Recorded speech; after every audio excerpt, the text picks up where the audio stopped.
My name is Al-Hassan Mohammed Shamud. I'm a teaching hospital researcher. TH research box. So those of you who need data from TTH, ethical clearance from TTH, have to see Ayesu. Hello, please let's hold the mic like this. Thank you.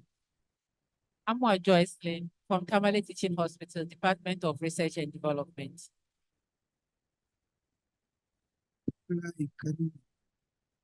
UDS, School of Engineering. Daniel, see how. Hello. Global said Ghana how. Hello. Adolfa Tuenye, Global said Ghana. Hello. Hello. Ghana our users community. Hello. David from CSR Crop Research. One, MPH students. Jones, TTH, postgraduate students. Kosipa, National Teaching Council. Franklina, biotechnology graduate. Skia, Tamale Technical University. Mohammed Awa, Tamale Technical University. Dara Salih for UDS, the city department.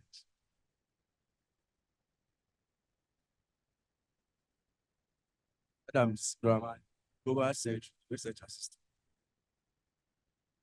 Abukar Kadri, postgraduate student, UDS. Viva Agen, environmental scientists. I'm Francis Mensah, Ghana Ayesu Community. And I am Naneke Abima, Global Surgery Unit. You are once again welcome to the 2025 Ghana R Conference. To set it rolling, we will call Mr. Francis Mensah, who is currently the founder for the Ghana R Conference. Quite a number of us have seen him. Some have been seeing his name posting a lot of activities on the platform. He will come and give us a little overview of the Ghana R and how far we have come to this moment. Mr. Francis Mensah, the podium is yours. Please, let's give him a round of applause.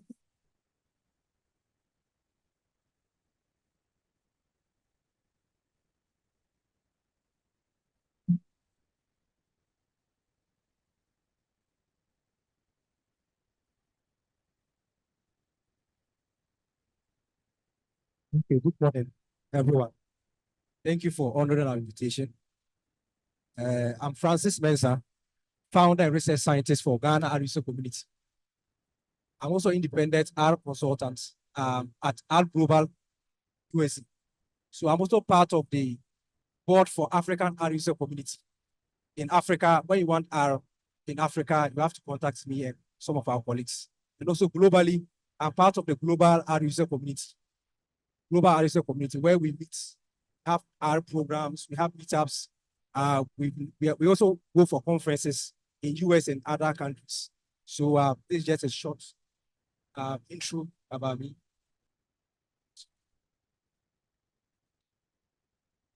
Okay, so I also work with a company called Gulipu. So Gulipu, I'm the director there. Through soap, we export it to Russia and to Doha. So I'm also the director there. That one, the office is in Tamale here. With Ghana Ayesu Community, we have two offices. We have one at Kampele, Tunairi. We also have one at Afrancho. So those are in Kumasi, Afrancho. When you get there, just just call me and I'll send you to our offices in Tamale and also Afrancho in Kumasi. So I'm trying to get a slice.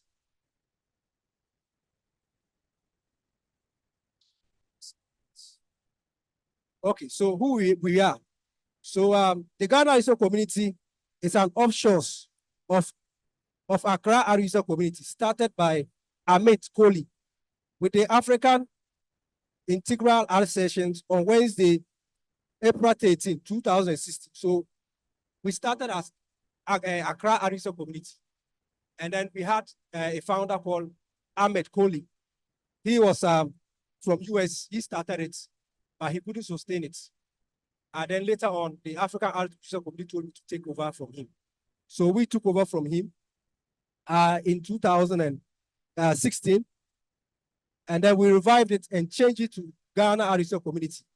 And the founders are, we have Samuel Tando. He's a medical scientist. He's currently at Winneba. We also have Dr. Paul Agboja.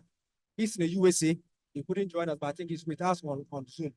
So we are the 3 founders of Ghana Ayesu Community. Okay, so our principal activities, what do we do? At Ghana Ayesu Community, we organize meetups and workshops. We do training and capacity building. So with training and capacity building, we've trained people at Kumasi Teka University. We've trained some of their lecturers there. We've trained some lecturers to Tech, Kwame Nkrumah University of Science and Technology. We've done the trainings there.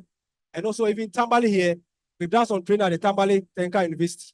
So when it comes to research and capacity building training, over the years, so far, this is what we have done. And the next activity is that we organize conferences. So this is our 4th conference. Previously, we do it online. But now we've started an in-person one. Last year, we did it at Kumasi. And this year, I do it in Tamale. Well, next year, we'll be in Accra. By the grace of God. We'll do it in Accra. But the Accra one will be Ghana Ayesu Community in collaboration with the African Ayesu Community. So we're bringing most of our friends from the African countries to Ghana, to Accra, to do a major conference. We tried doing that before the COVID came. COVID came and spoiled everything. We were trying to do it in Abuja, but the COVID came and spoiled everything. But this year, I'll be hosting them in Ghana here. So we'll give you more updates on that. We also do collaborative projects. So we collaborate with some of the universities and the NGOs. We have collaborated with a lot of NGOs and universities, which I'll give you the details in my next slides. We also do hackathon and competitions. We also do online forums and social media. We also invite guest speakers from all over the world. Now, when it comes to Ayesu community, we have it in all over the world. Every continent, we have Ayesu community there. Nigeria, we have it there in African country here. We have it in USA, we have it in Australia. Everywhere in the world, we have Ayesu community. What do? We just meet, train people who want to learn R for free. That's what we do when we come to the meetup. So we also network. So with this network, then we get opportunity to travel outside. We also join them when they're having conferences. Currently, there are about 5 conferences going on. I couldn't go, I joined online, but most of my colleagues are there. They are there and they are also joining the conference. So normally they support you for free. They pay for your flights. I think you pay for something small, then they send you there. These are the opportunities that we normally get. And then we are also doing what? We are doing advocacy, trying to give awareness. We are trying to give awareness on R. And also contribution to the open source. So the open source is free. R is free. You don't need to pay any money. You don't need to pay any money to get the software. It's free. Once you go online, download it. If you have any issue with R, just contact any of the R users online, or just type on Google. They will give you all the information on it. You need to know about R. So next slide, why they vacuum. So our vision. So to provide a platform for R software enthusiasts and coordinate city R communities. To coordinate what? City R communities. So currently we have city R communities in all the regions. We have city R communities in all the 60 regions of Ghana. They meet online, they do trainings. We have the Tamale R user community. We have the Tamale Tenka University R user community. We have the Tamale R ladies R user community. We have, if you go to Sunyai, we have the Sunyai R ladies community. We have the Sunyai R user community. And we have the UNE R user community. We are here to launch that one. But if you come to Kumasi too, we have the Kumasi R ladies, which are our respected Nana handles it. And we have also the Kumasi R user community, which is our tech. So we do trainings there for the students for free. That's do it online for them. We also launched one at Kumasi Tenka University. I think that was last 2 months. I went and launched for them there. And the one who hears it is Dr. Edmund Ayesu. He'll be having a presentation with us later this afternoon. We also have community in Accra. We have Accra Ayesu community. We have Accra R ladies. And most of them are joining us via online. We have Cape Coast we have Winneba, we have Takrade, we have Koforidua, we have Tema. So all the regions, we have Hope, all the regions are being represented. But for now, we have launched for Kumasi, Tenka University. We have done that for Cape Coast, the UCC. We have launched 1, 2 there. Next, I think within this year, we'll be launching 2 for the Accra one. So please, we have a lot of communities in Ghana here. So if you join, so our mission is to bring together individuals who are interested in using our software for data analysis, providing them with opportunities to learn, collaborate, and grow. We also strive to create a welcoming and inclusive environment that support the creation of our city communities. Through various events, resources, and network opportunities, we aim to promote the use of R in Ghana to solve the real world problems and drive into innovation in data science. So this is our vision. Make sure that R becomes like a household name. And the way we know Geisha and then Sunlight, we also want R to also get to that point. So we are actually pushing it. Okay, so R user group across Africa and the world. So R user group across Africa and the world. We have R user group organizers, Africa. So I'm part of the R user group organizers, Africa. So we meet online, we do trainings on R. All the African countries meet online, training on R. I'm one of the coordinators for the African R user community. And I'm also part of the R user group Slack. We're also on Slack. If you are on Slack, just type R user community. All of us are there, people from the US, China, India, we are all on Slack. Then we collaborate and we communicate. We also have the social curve. So we have another one on Slack called social curve. That's where we meet, we collaborate, we do projects together. So that's how can you see most of this white people. That's where we go to know ourselves. At times we travel there, then we meet them. So we have, yeah. We also have R contributors Slack. We also have R contributors Slack. So we have a page on Slack that we contribute.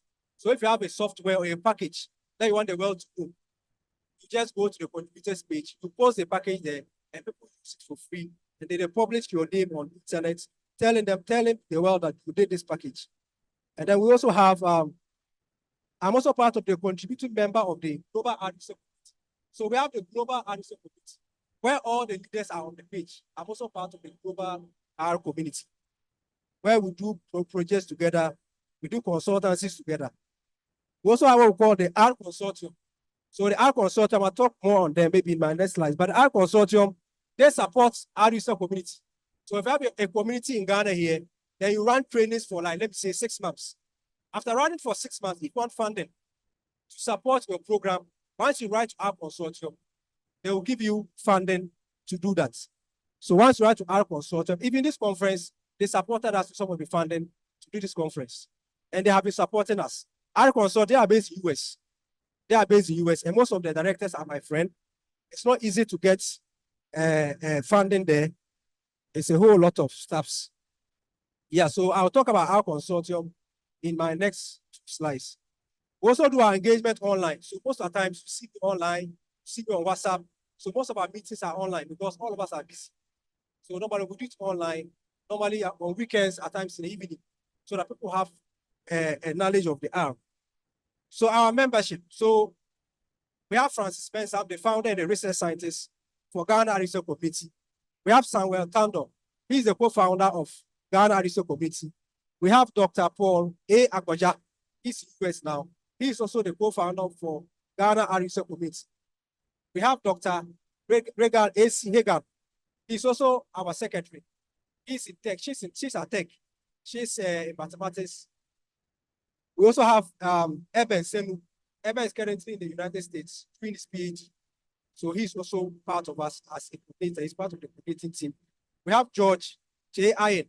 He's the training specialist. He's here with us. He'll come later and present. We have Usain Paul. Paul is our graphic designer specialist. He does all the graphics that you see here. All the graphics that you see here. He does everything. We also have Dr. Napoleon Sam. He's also part of us. He handles the Tamale Ayesu community. He is the committee member for Ghana Ayesu community. We also have Dr. Gwen. Dr. Gwen is also in USA. Where she is where they founded her. She's at Auckland University. She's also part of our steering committee member. She's also a steering committee member, which will show the pictures later. We also have Professor Paul, also from UCC. He's also part of us. We also have always Kevin O'Brien. He's in Ireland. He works with the R Consortium. So he even helped us to get the funding. So Kevin O'Brien also be giving his presentation today. So if you go to our website, all our information are there. If you go to Ghana Ayesu Community website, you see all our leaders or all our members on the page. Okay, now our consortium. So our consortium plays a significant role in supporting and uniting Ayesu communities around the world. It is an open organization dedicated to development of art programming language and its user base. Here's how our consortium is involved in all the Ayesu communities. What do they do? They support, they give financial support and grants. So our consortium, if you want grant to run a project, which is our related projects, once you write to them, they will give you funding. But then they will also have to look at your proposal before they give you funding. I remember this year I sent a proposal to them to do a project in R, and they rejected it. They said I was over ambitious. So they didn't give me the funding. They said I was over ambitious, they didn't give me the funding. But when I wrote for the conference, they actually gave me the funding. So getting funding from them is very difficult. They also do what we call infrastructure support.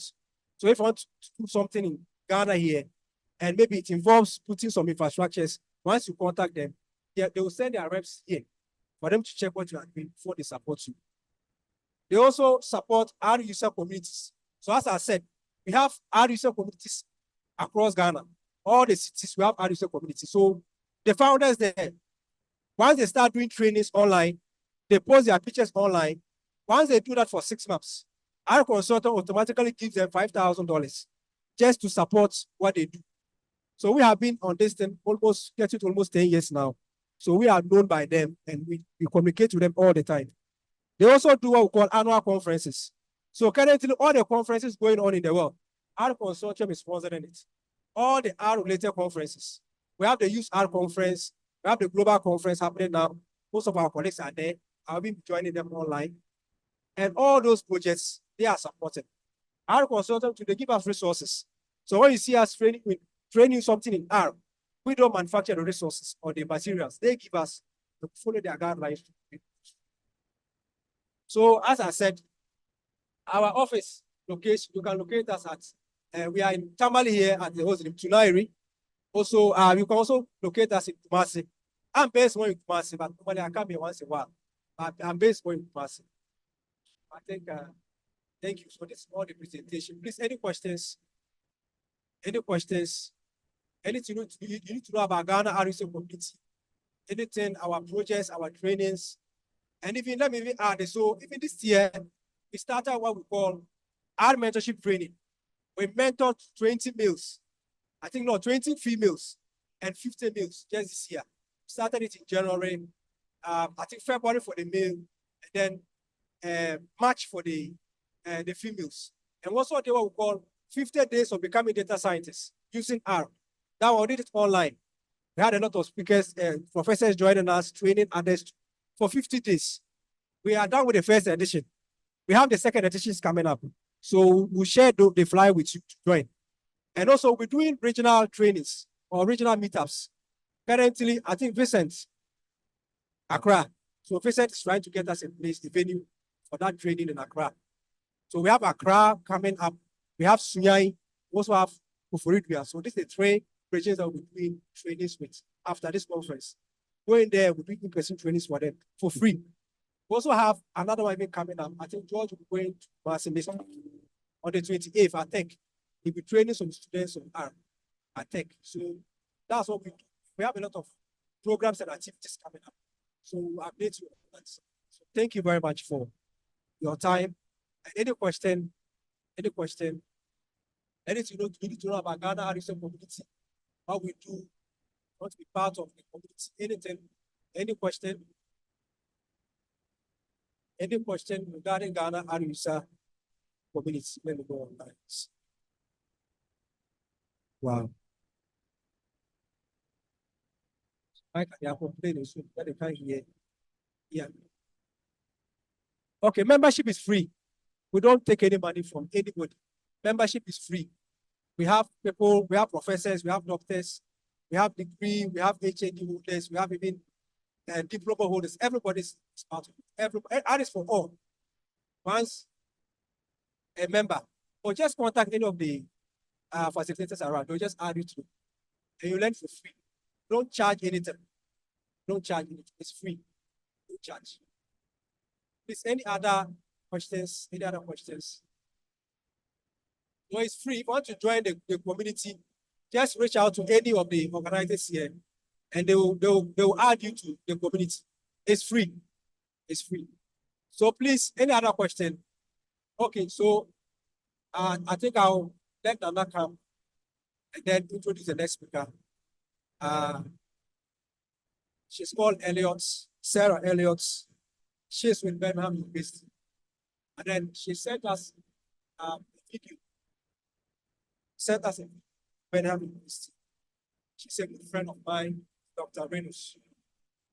She's a good friend of mine.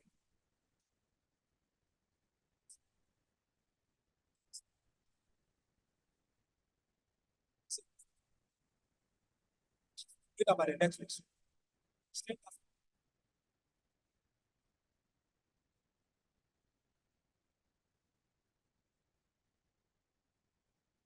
Yeah, Mr. Mensah, when you were talking about Ghana, you didn't mention us, our ladies. So it's like you didn't highlight us. All right then. Hey, that is Sarah Elliot. She is a data scientist with the main R Global Group. She's going to give us a presentation on data science, surgical practice online. Quite a number of our presenters are not in the country, so we'll be listening to some of them online. Sarah, please, can you hear us? Hi, yes, I can hear you. All right, Sarah. Yeah, we can see you, so please start sharing your slide. And I think you can see us. Hello? Yes, I can see you. Hello. Sorry, I wasn't sure if we were doing video or sharing slides now, but happy to do either way.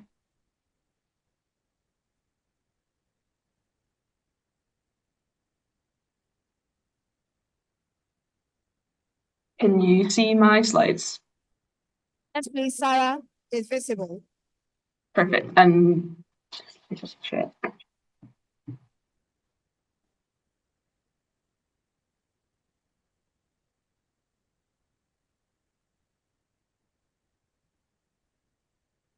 Okay, cool. So if that's all working then, I guess I'll just get started.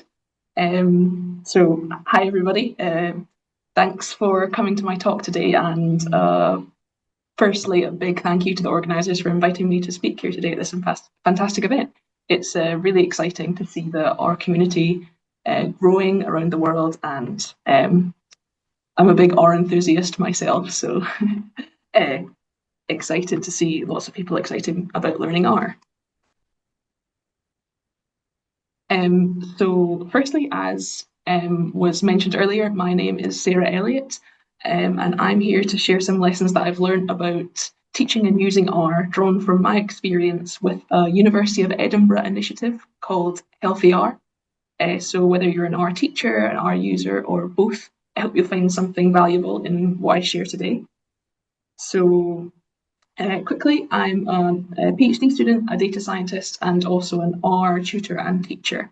And I'm passionate about making data science accessible and fun. I've mentioned HealthyR a few times, but some of you might be wondering, what is HealthyR? So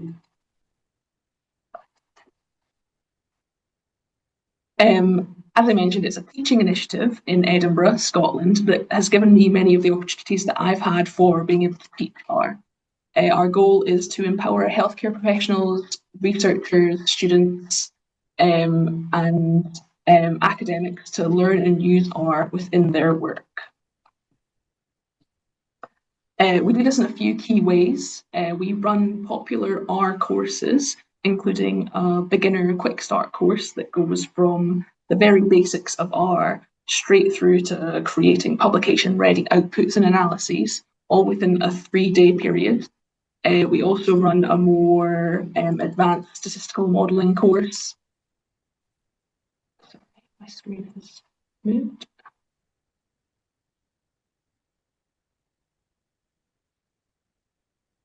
We also run a more complicated statistical modelling course that builds on the content from that previous beginner's course.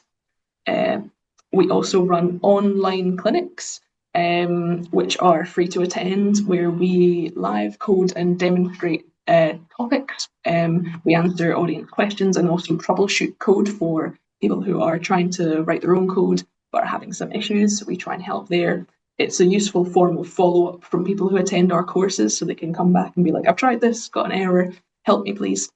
And the term HealthyR also refers to a textbook that was written by my mentors and colleagues, Professor Jon Harrison and Dr. Rene Pius. We have a diverse group of learners that engage with us, ranging from students, PhD students, as well as clinicians, healthcare staff, and also academics. And these people can be complete R beginners, all the way up to quite experienced R users themselves. So in my talk today, I'm just going to be covering, firstly, some lessons that I've learned for good practices in teaching R to beginners, and then on to lessons that I've learned from using R myself. So we'll start with the things that I've learned about teaching R to beginners from the courses and clinics that I've been teaching on.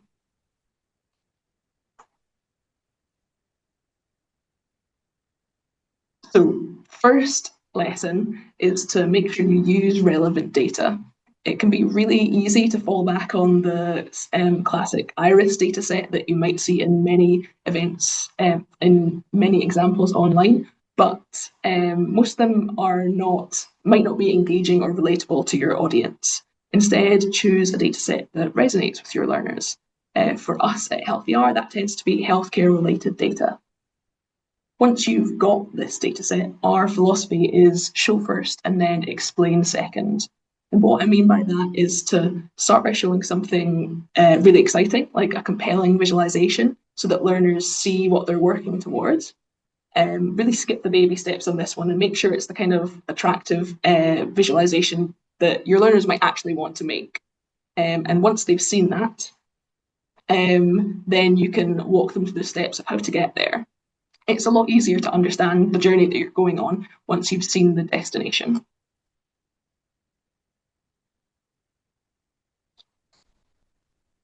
My second tip for teaching R is to live code whenever you can. At HealthyR, we always live code during our online clinics, and where appropriate, we will do live coding sessions in our courses as well. It's a really powerful teaching method because it teaches learners how real coding happens, including all the mistakes that us experienced users make all the time as well. Live coding also naturally slows you down, so it gives learners a chance to follow along, process what you're doing, and also ask questions. It's important that when we are live coding that we always model our good coding habits, and by that I mean to use comments, create meaningful object names, have good structure in your coding with piping and indenting, and also to use consistent file structures. After all, our learners learn what they see modeled by us.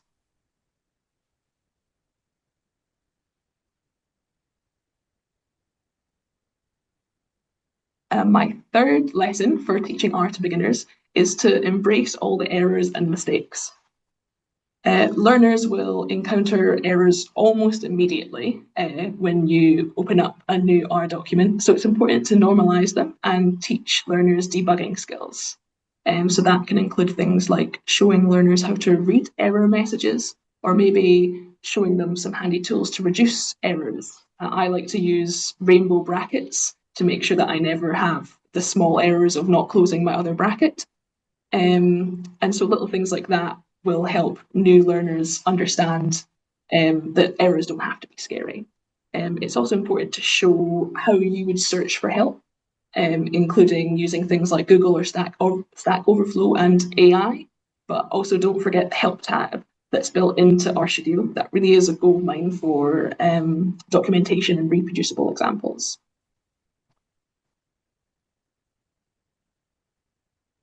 One useful way that I think helps for getting a better understanding of when things go wrong is to let learners try things that don't work. Negative examples help you learn the correct way that something will work. So for example, on my screen here, on the right-hand side, I've got two tables or two data frames that have been produced from taking a data set that's about heart disease, grouping by whether or not the individuals smoke or don't smoke, and then calculating the average ejection fraction for each of these groups. So the top table I've used summarize, which is a common data wrangling function, and then the bottom table, this is summarize. The bottom table I've used mutate, and it's given us the same values, except it's just added the numbers on to the whole data frame. So seeing how these functions work similarly but give different outputs, when you see that working in the wrong way, it can help your learners to contextualize what they're actually trying to do. So don't necessarily go straight to the right way, show them the other options to help you learn the difference between the two.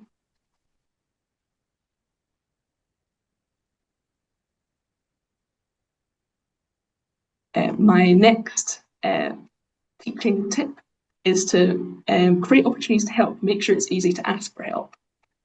Some learners won't ask for help unless you actively invite it, so make sure there's lots of opportunities there.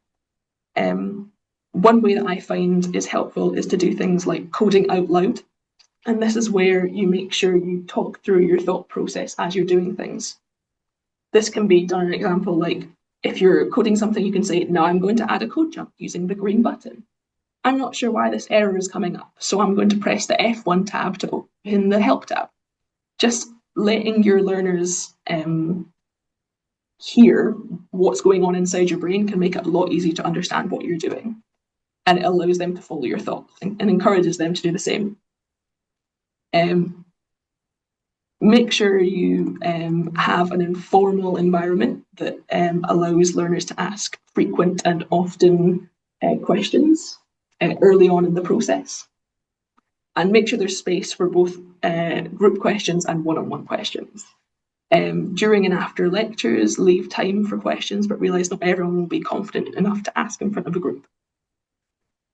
When you are observing learners during practical work, keep an eye out for anyone that looks like they're struggling but won't self-identify as someone who's having a hard time. This may be someone that's been stuck on an error for a while, someone that's been looking at the same task for a long time but hasn't moved on, or someone that's looking a little bit disengaged with the work.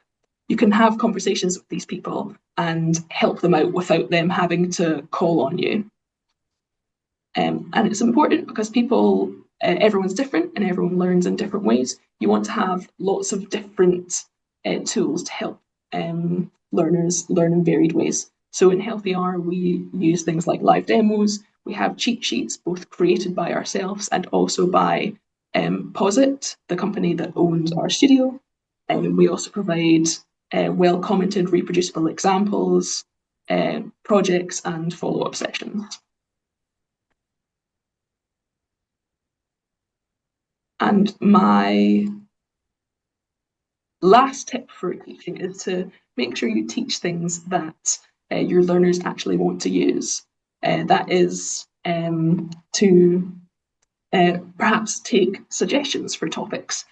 We do this in our online demos. We always ask learners what they want to be able to do, so that then in future sessions we can come back and provide them with some resources so that they can actually apply these in their jobs and their research. It's important to also make sure you're focusing on useful and modern tools. That makes sure that learners are following best practices and they use up-to-date packages. It allows for smoother workflows, but also ensures that tools are well supported by documentation in the community. There's nothing more frustrating than getting to grips with the tool, having a problem, and then finding the only other person that's asked for help was someone that asked online in 2002, and there's no follow-up documentation from then. Whereas if you're using up-to-date modern tools, there's always active communication about these, and it's really useful for getting help.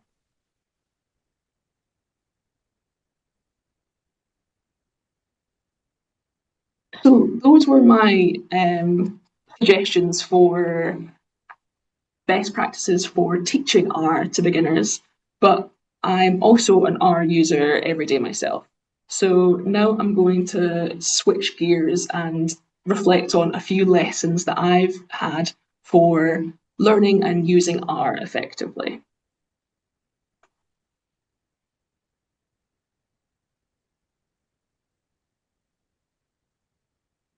So the first one's a little bit of a mindset issue, and it's important to remember that everyone is a learner.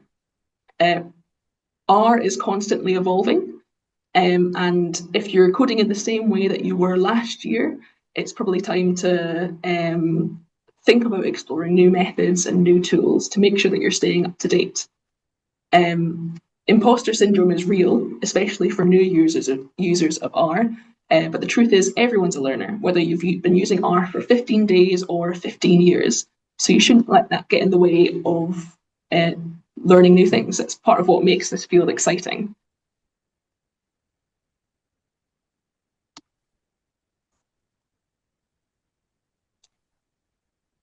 My second tip, which ironically, after just saying you should always be changing the code that you use, my second tip is to always reuse your code.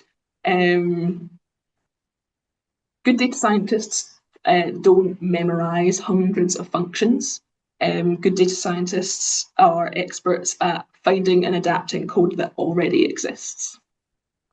Because reusability of code is so important, it's good practice to make sure you comment on your code to explain why you did something, not just what you did.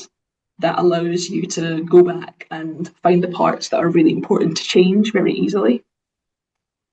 And it's important to organize your projects and files so that you can find and reuse useful scripts really easily. I'd recommend keeping a logical file structure, but if you use R regularly, it's also worth investing some time into trying to learn things like Git and GitHub to allow your code to be accessed by yourself, your team, or even the public if that's what you're looking for. So in terms of reusing code, plotting data is definitely something that I often will jump back and try and copy from previously. I'll often set things like the structure of how I want a plot to look, or the themes and the color palette the same on a lot of work I do to keep in with the theme of the work that I'm doing. So I'll often just go back, copy and paste things. So yeah, never try and type things from scratch if you know you've already done it in a previous project. Take yourself a little bit of time. Copy and paste is definitely your friend.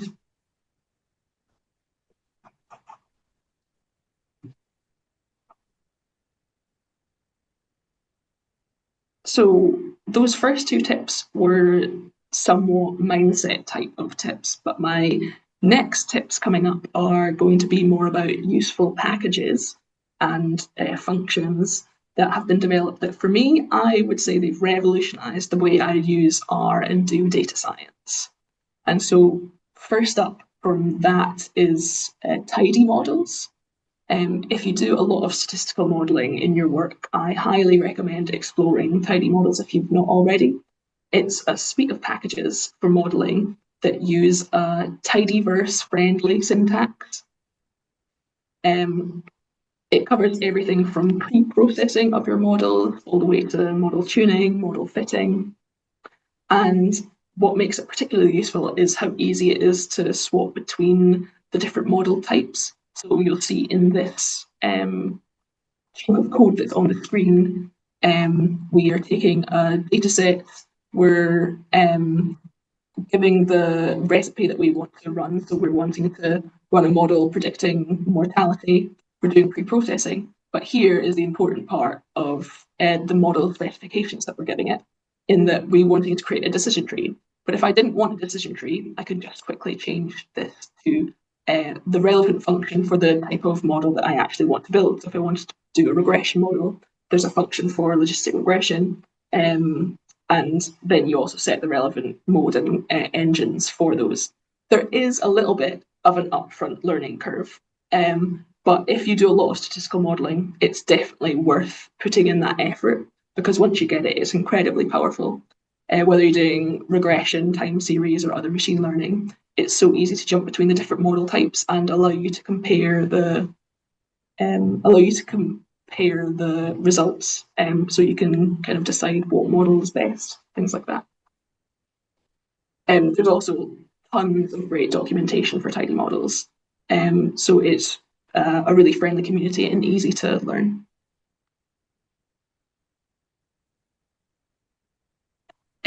My next kind of thing I recommend to have a look into, which makes data science and using R particularly easy and smooth and sleek, is Quarto.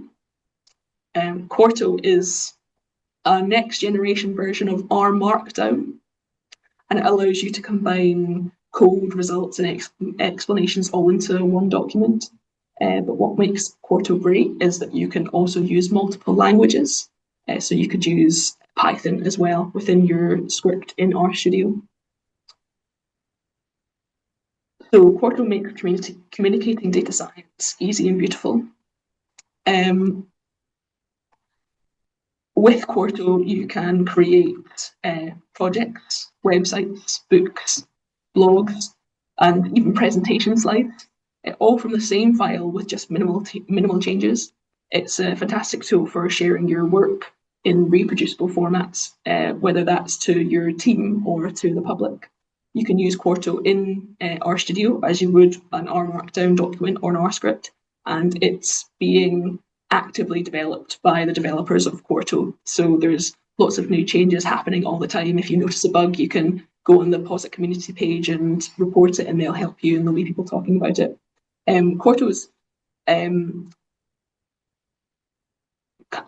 Quarto was first developed, it's been developed for like quite a few years now, so there's not many bugs. So it's definitely worth having a look into.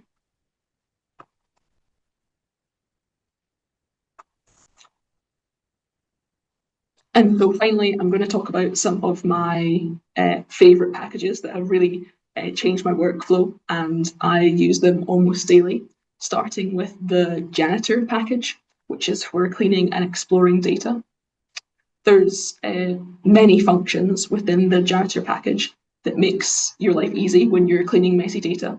But if there's one thing you take from my talk today, it's to try out the clean names function. That's clean_names, which takes names with capitals, spaces, special characters, things that are not the best for programming, and cleans them into lowercase with underscores.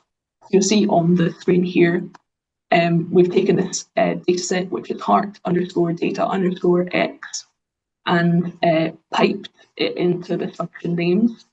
And originally, our data set has 4 variables in it. It's got this variable smoker with a question mark and a capital S. We've got blood pressure, which has a space after the word blood. Again, patient death status has spaces between the words, and the same with age and years. So it's the type of variable names that you would get when you're typing in data However, it can be tricky to use them when they're in R, and it can take a little bit of data wrangling to get around that. However, when you use this function, clean names from the janitor package, and so we've taken the heart underscore data underscore x, same data frame, piped it first into the clean names function, and then called the names. You'll see that it's gotten rid of the special characters, the capital letters, and it's replaced the spaces with underscores. You can specify kind of what you want the data cleaning to do in the clean names function, but by default it uses this snake case where it kind of makes everything lowercase and connects with underscores. So honestly, this is the first function that I use whenever I'm presented with a new data frame, and I just find it really helpful, so it's definitely worth looking into if you haven't already. The Liberdate package, which is part of the Tidyverse, it's for working with dates, which otherwise can be very frustrating to work with and quite challenging.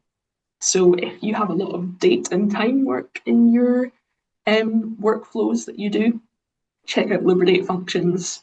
They make things very nice, very easy.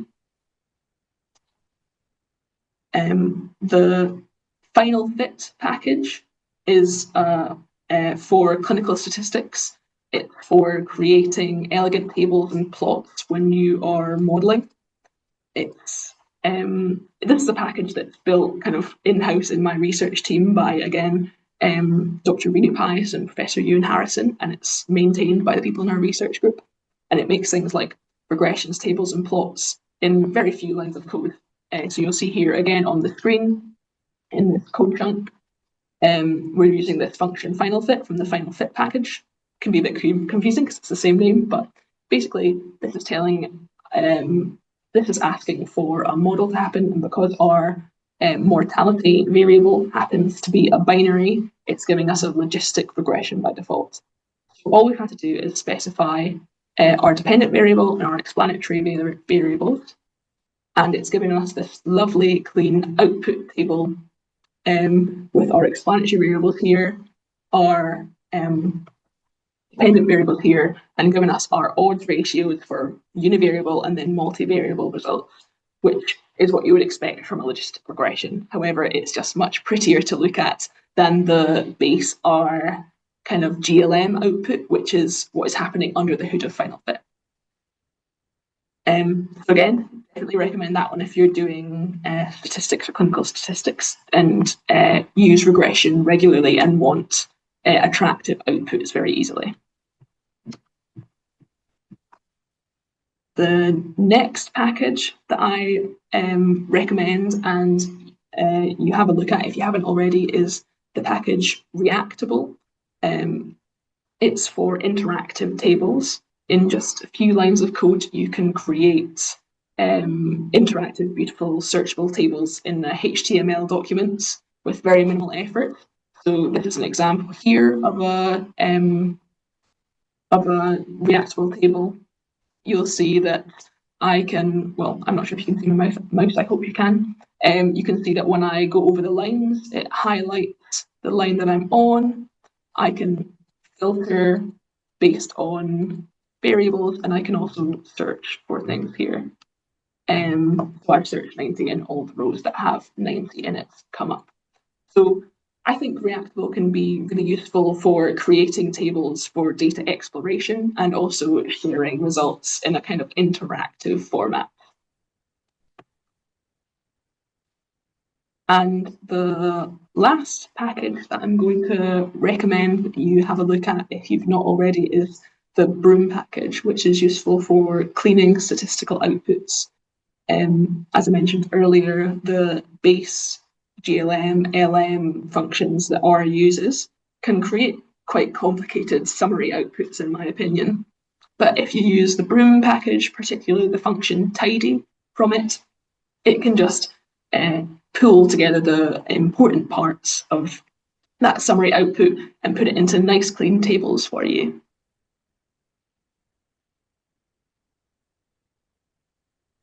And so with that, that is my last tip and lesson about teaching or using R.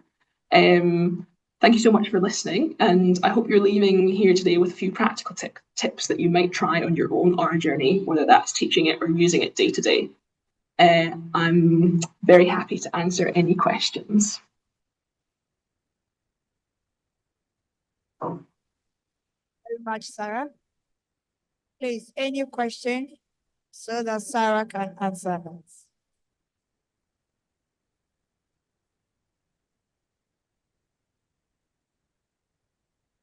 Sarah, thank you very much for your presentation. I think it's precise and good. But I want to know in your presentation, in one of your slides, you made mention that we don't need to keep the codes, so you don't need to memorize the codes, but we can save them. So I want to know, in your side, at your side, how do you manage this thing, like the code, in terms of keeping them for future use or something? Thank you. Yeah, that's a great question.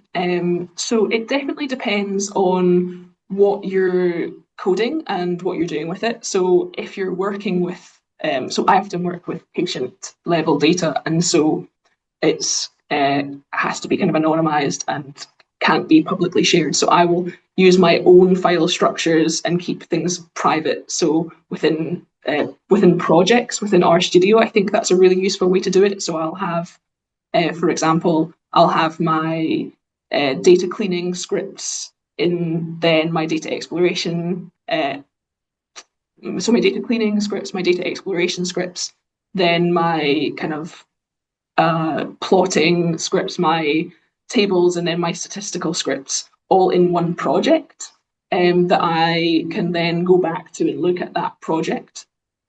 If I'm doing code that's within a wider team and useful for lots of people to be able to get access to, we tend to use GitHub. So we will basically push our codes to Git online so that people can kind of pull the codes or use those scripts.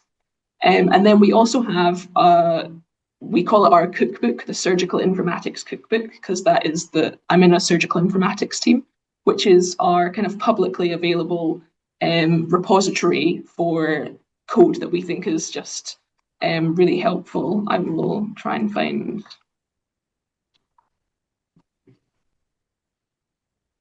it so I can put it in the chat so you can get a good example of what that kind of thing looks like. But basically it's just a publicly available GitHub page, just putting it in the chat now, with lots of useful functions for anyone to be able to use. So it depends on levels. It depends if it's code that I want publicly available or not, are the kind of would define how I store it. Hello, my hand is up. Hello, Sarah, can you hear? Hi, yes, I can hear you. Hi, Jacob. Happy to take a question. Okay. So I want to find out, normally when you are running a project, do you do all this coding in one script? Or, I mean, you can do the exploratory analysis or maybe data cleaning in one script, and maybe you move the data maybe to a new script, maybe for plotting, and maybe you move it to maybe another script for maybe regression or something. I'm saying so because sometimes the code book becomes very long, and if you sometimes you're even looking for something, it's like you have to scroll through, and then becomes so. I don't know what is the best practice. Is it writing it bit by bit in different code books, or using one very long code book? Thank you. I definitely recommend not having a very, very, very long script. As you said, I would kind of split it up into the relevant workflows. And I would use a Quarto document. I've been saying script, but I should be specifying that I don't tend to use R scripts. I would use a Quarto document so that I can make it really easy to document what I'm doing in that in that analysis. So I would have free text where I would type kind of like the aims of this script. Like in this script, I am going to take the raw data, clean the variables, so make sure R knows that I have dates, factors, characters, numbers. And I'm going to look at the missingness. So I would type that out and I would do that in a kind of data cleaning script. And then I would take that, so then you can load those data cleaning scripts in your next script so that you don't have to retype it out, but that analysis is done and then you have the clean data to be working with in another script where I would then go on to more specific analyses that I'm doing. I think it's definitely better to split it up based on the theme of the work that you're doing. It just makes it easier to go back and find the pieces of code, but also so for your own workflow that you don't have to scroll down for ages or a script doesn't take a long time to run.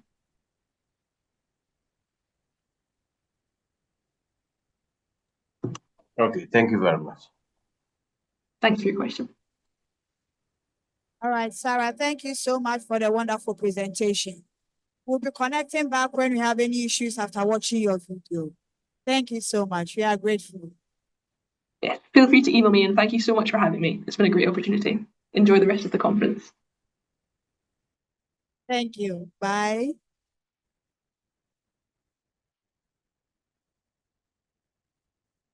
All right then. Please, the next one will be basics before we start with the other presentations. Because a number of the presentations will be what they have done with the R. And quite a number of us, we don't have the basics for the R.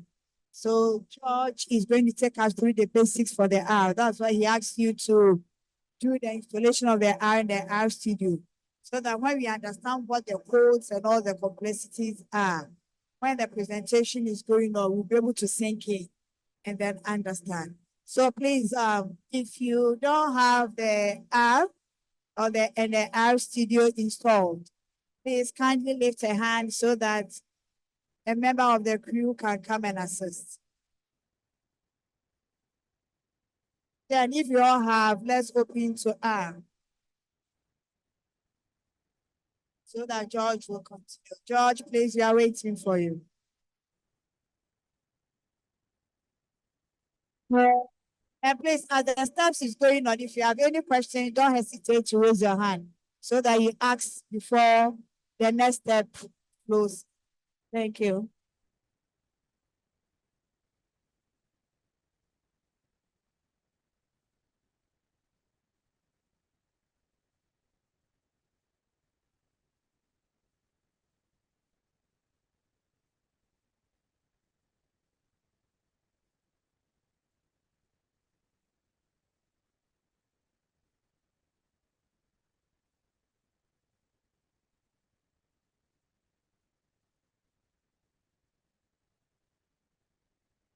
With the Ghana R community.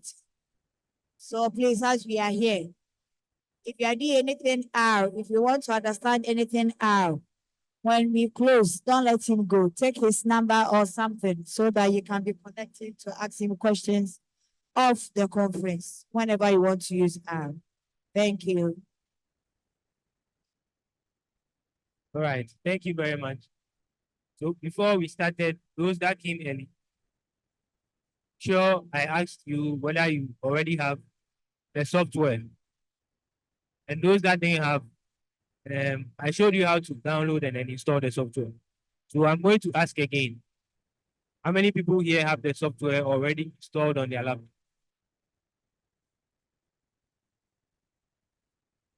Yeah. And how many do not have the software installed? All right. So I'm just going to take you through the basics, right? So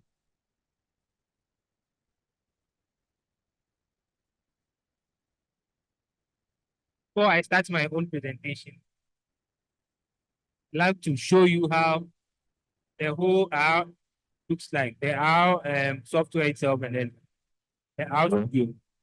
Let me just share my screen. That's that project.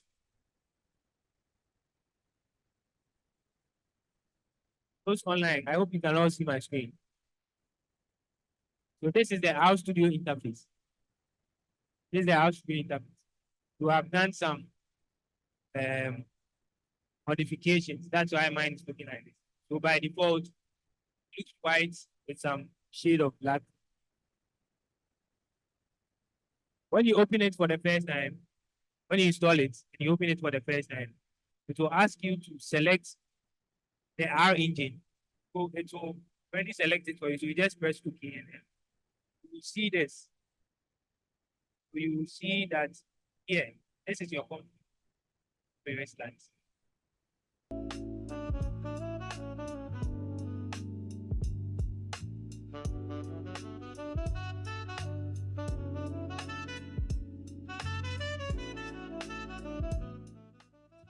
So when you open it for the first time, this is what you see.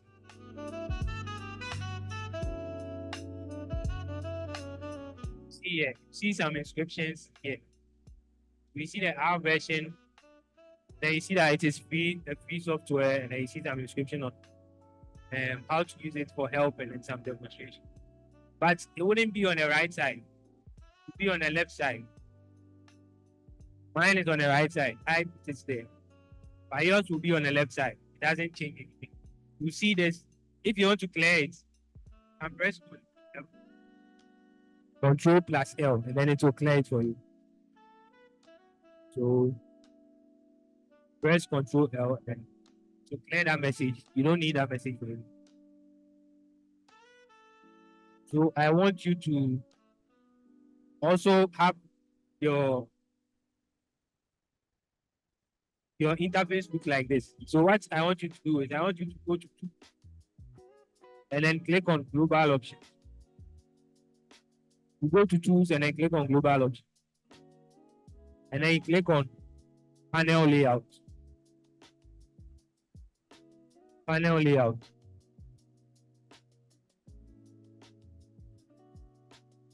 Tools, global options, and then panel layout. See something like this. So in the panel layout, here at the top right corner, click on the drop down menu, then select console. Tools, global options, then panel layout. The tools is in your house studio. The menu bar at the top, you see tools. You see some menu there: file, edit, code, view, plot, session, build, debug, profile, tools, and then help. So click on the tools. Once you click on the tool, you will see a drop down menu. Then you select global options. Global options. It will open a dialog menu for you. Then you select pane layout. So the pane layout is that. Are we all there?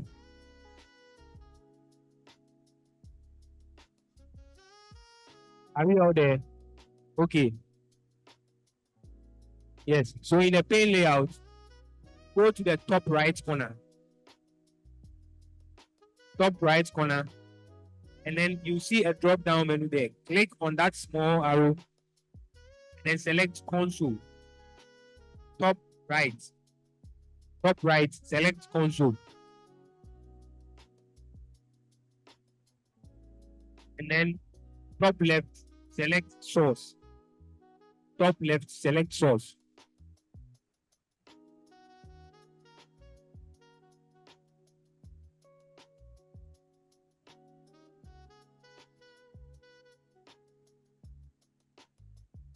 What do you see?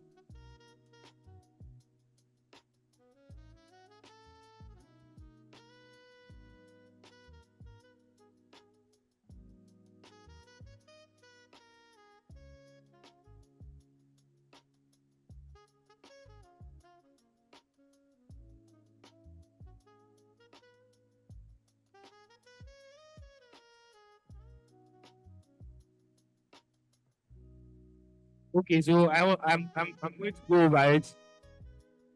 So when you open your house studio, you go to tools. Go to tools. So the tools is on the menu bar. The menu bar is at the top of the house studio. So you see the name. If you are in a project, you see the name of the project and then house studio. So below it, you see file, edit, code, view, plot, session, build. Not everyone will see the build, but build, debug, profile, tools, and then help. Click on the tools and then select global options. You don't have the menu bar. Which machine are you? So can't you see file, edit, code, view?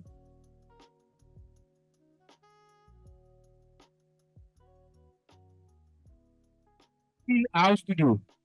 Our studio. You have our studio. Open our studio.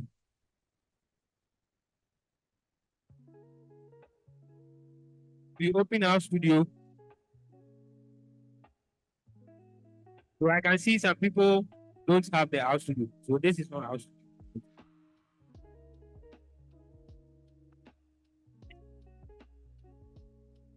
What you are using.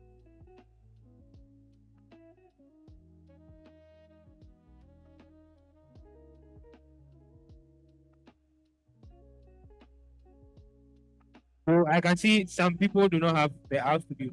So if you don't have it, don't worry.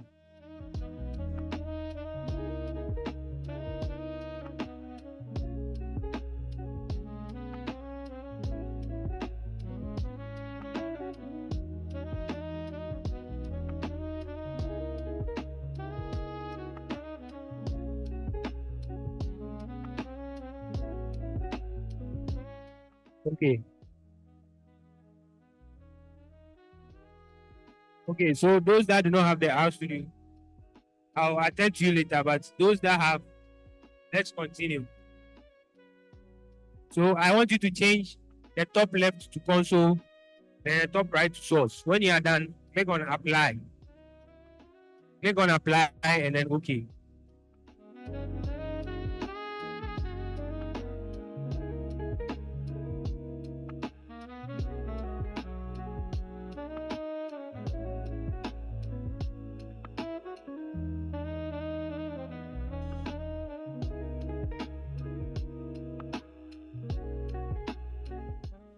Hello. Click on apply and okay. Are we done? Yes. So Hello, please can you hear me? Yes, we can hear you. Yes. I am using R Markdown. Should I also do this? R Markdown.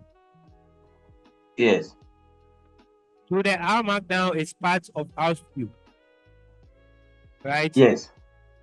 It's part of our studio. So just close the Markdown and then open the R studio itself.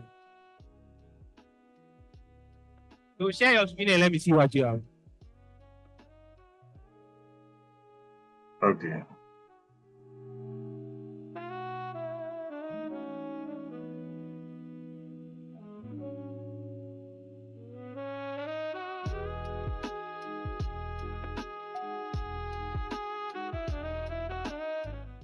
Please can you see? Yes. So this is a Markdown. Close the Markdown. I should close it. Okay, then maybe 11. So just press, open a new app. Open an empty script. Yeah. So this is okay. And then I want you to, you see where your console is? I want you to change it, right? I want you to bring it to the top right corner. So go to tools. Go to tools and then global option. Global option. Last option. Okay. The last, then click on panel layout. Then choose source. Yeah. Console, then press apply. Or you can click on OK. Oh, okay. So I want you to make it the same size. Pull it to the left a bit so that they are sharing the same size, the same space. All right. So I want you to minimize the environment and then minimize the file path. So if you are seeing something like this, minimize the environment, the pain at the bottom left. Minimize it. Yeah, Yes. I've done that. Yeah, so in a console, your console, I want you to clear what is. Press Ctrl L. Your console.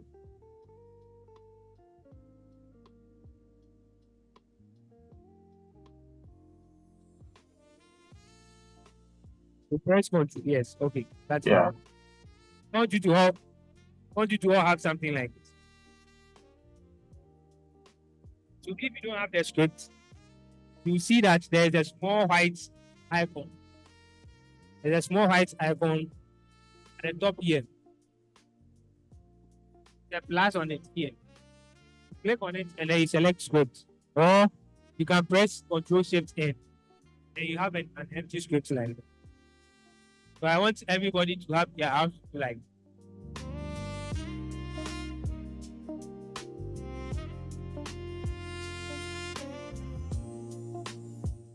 Yeah, script, house script. Or you can just press Ctrl Shift N. Ctrl Shift plus N. Yeah, it will open a new script like this, an empty script. So I want you to minimize the environment so that you get it in full screen like this. Then you minimize the files. I don't want to see that, so you can minimize it.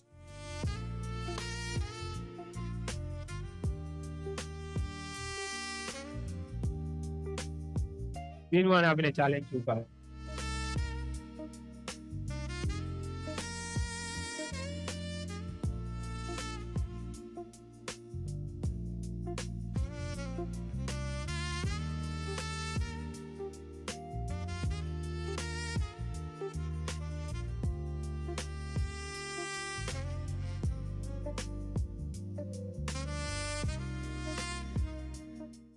Everyone to have this kind of layout.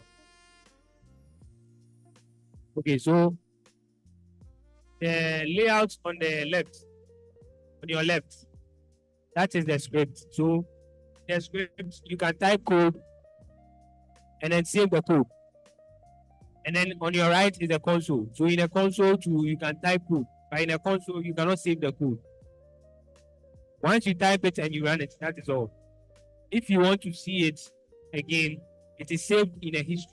So once you have done coding and then you close it, that's all. You can't see it again.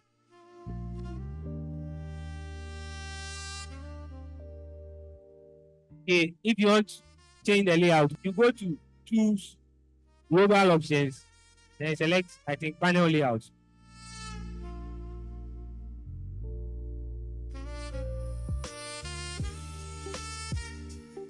So I want us to do a small exercise. As I said, this here, on your left side, that is the script. So in a script, you can type code. And in R, every code is run line by line. So no matter how long the code is, this is going to run line by line. When it encounters an error, to stop the code at where it encountered the error. No matter how long your code is, even if it's one page, to be run line by line. And if there's an error, it's normal to get errors. So as the first presenter said, it is normal to encounter errors. It doesn't mean that you are a bad coder or something. It only means that there's a mistake somewhere that you can correct or rectify. So getting errors in your code shouldn't bother you so much. Top programmers always get errors, so it is a normal something about programming. So I want us to try something. So in your console, I want you to type "Welcome to Ghana Hour Conference" and then put it in quotation marks. So you bring quotation marks like this. Type "Welcome to Ghana Hour Conference."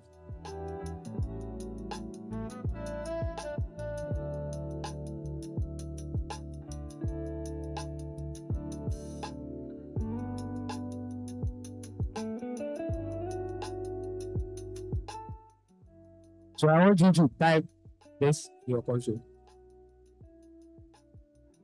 So where the cursor is blinking, that's your console. So once you type it, press enter. You see that it is printing the message below for you. What we just did, this is called a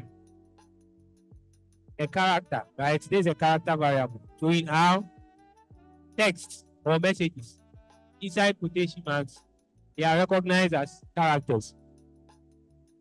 Text and messages, they are recognized as characters. Now this character that I just typed, it is in the console. I didn't save it. When I close R and I open it again, I won't see it. But if I want to see it again, then I need to type it in a script. I want us to. So in a script, I want us to type the same thing in a script. So bring your cursor in a script, then type the same thing in the script.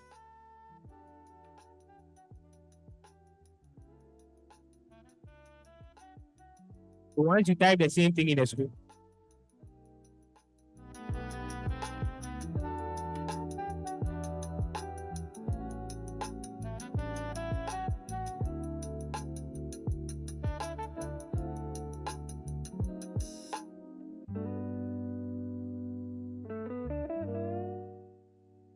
so I'll go around and check.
The password for the Wi-Fi is holding at 24, but your Wi-Fi is very slow. If you have your own internet, you can use it.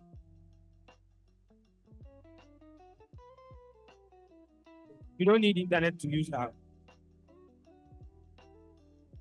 You don't need internet to use R. The only time you need internet connection is when you are installing a package. So sometimes when you need to do something, you need certain packages to do that. And then you have to install those packages before you can use them. That is when you need internet. But once you have the package, you have house to do, you don't need internet for anything.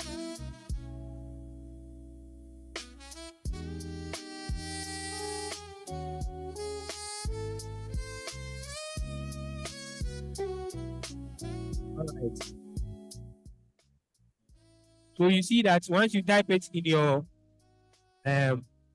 script, you can, there's a button there at the top of the script there. You see run. So you can click on the run. So you put the cursor either in front of the message you just typed or at the end of the message you just typed. The cursor should be on the line where the code is. Then you click on run. It will run the same thing in the console.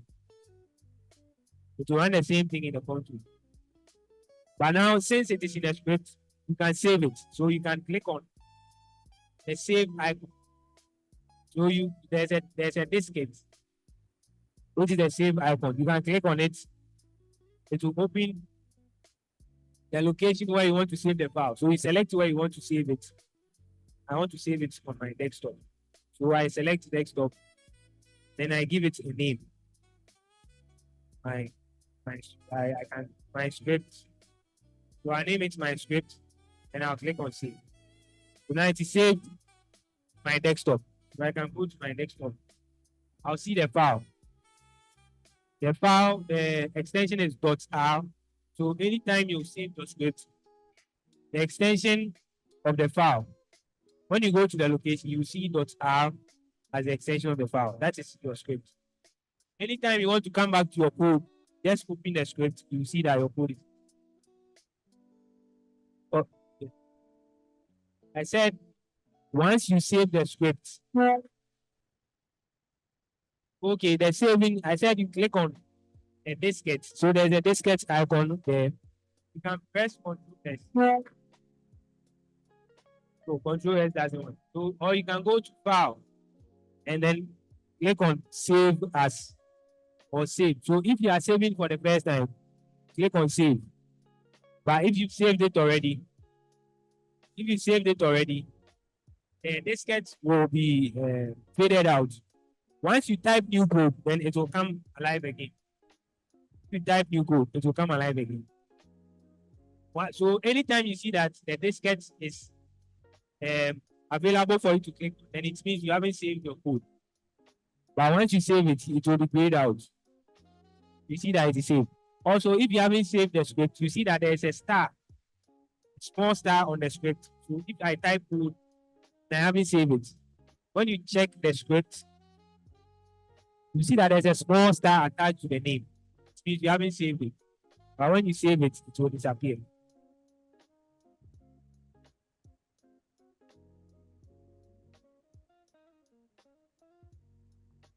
Okay, so this is your console. Sorry, this is your script. This is your console. The script and then the console. So I told you, console, you cannot save the code. But in the script, you can save the code. Okay, now I want to teach you another concept in R. So we have variables and then data types, right? Now what we just did is called a data type, which is the character data type. Now, if I want to use this message anywhere in my code, I'll have to retype the message again, right? If I want to reuse this message, like, welcome to Ghana How Conference, I have to retype it again anywhere in the code. But if I don't want to do that, I can store this message in a variable. So I can store it in something smaller, so that whenever I want to use this message, I will call that variable, then the message will be presented, or the message will be available. That's cool. So if you want to create a variable in R, what you need to do is you decide the variable that you want to, the name of the variable that I want to. So let's say this is just a message. So I want to name it message. So I'll do message. I'll type message. So this is the variable name I want to use. So I want to assign this welcome to Ghana How Conference to this variable called message. And what I'll do is there's a symbol for doing that. This.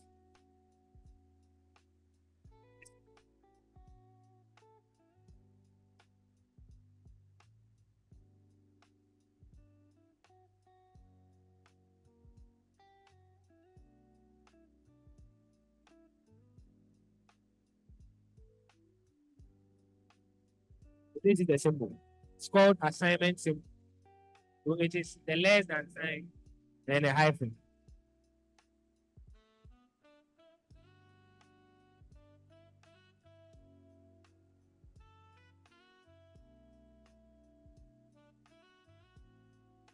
There's a shortcut to do that. There's a shortcut key to do that. You can click on Alt plus minus or Alt plus the hyphen key. I think it's close to the plus and equal to. So Alt plus hyphen give you this symbol. Or if you want to type it manually yourself, it is the less than symbol and then the minus or the hyphen symbol. So it is called an assignment symbol. So now I want to assign welcome to R Ghana Conference, or welcome to Ghana Our Conference 2025 to this variable called message. So what I'll do is I'll just copy this. I'll copy this.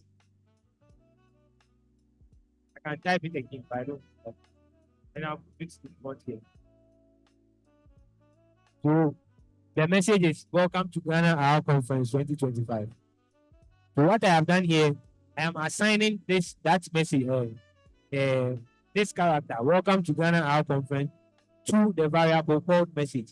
Now when I run it, when I click on run, it show in the console. But I see that this time it didn't print the message. It just showed the code. When you do variable assignments and there is no error, you wouldn't see any output. Now, if I want to see the message, what do? I will do print message. If I do print message, it will print the message in the console for me. So print message, and then I have welcome to Ghana Our Conference. We see that now that character, it is stored the variable called message. So anytime I want to use, I want to call that message, I want to call that text or that character, I'll just type message, then it will show. So I can type message even in the console. So in the console, if I type message, you'll see that it will print welcome to Ghana Our Conference. So I can either use the print or I can just use the name. It will give me the same output. So I can either use print, message, or I can use just the message. And then it will print the same thing.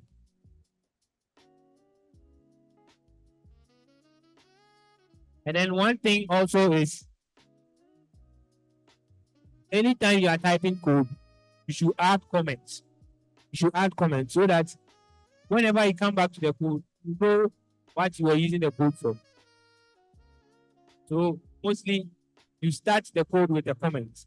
So I will start this with a comment. And to type a comment in R, start with the hash sign, the hashtag. So anytime R sees the hash sign, it knows that it is not part of your code. So it will not be run as a code. So I'll start with the hash sign and I'll type my first R code. Right? So this is a comment. This is a comment. It will not be run as part of your code. So you can type anything at all. Let me add another one. Next line.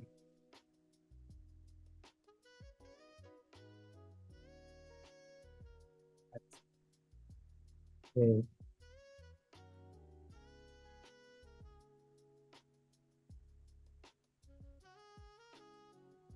So I've added another line of comments.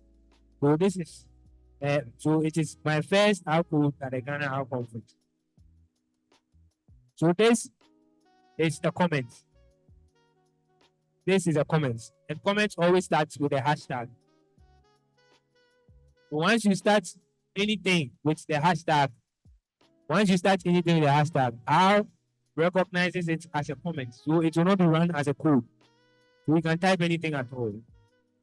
So now we've seen how to create a character variable, which is a message, welcome to Ghana Our Conference.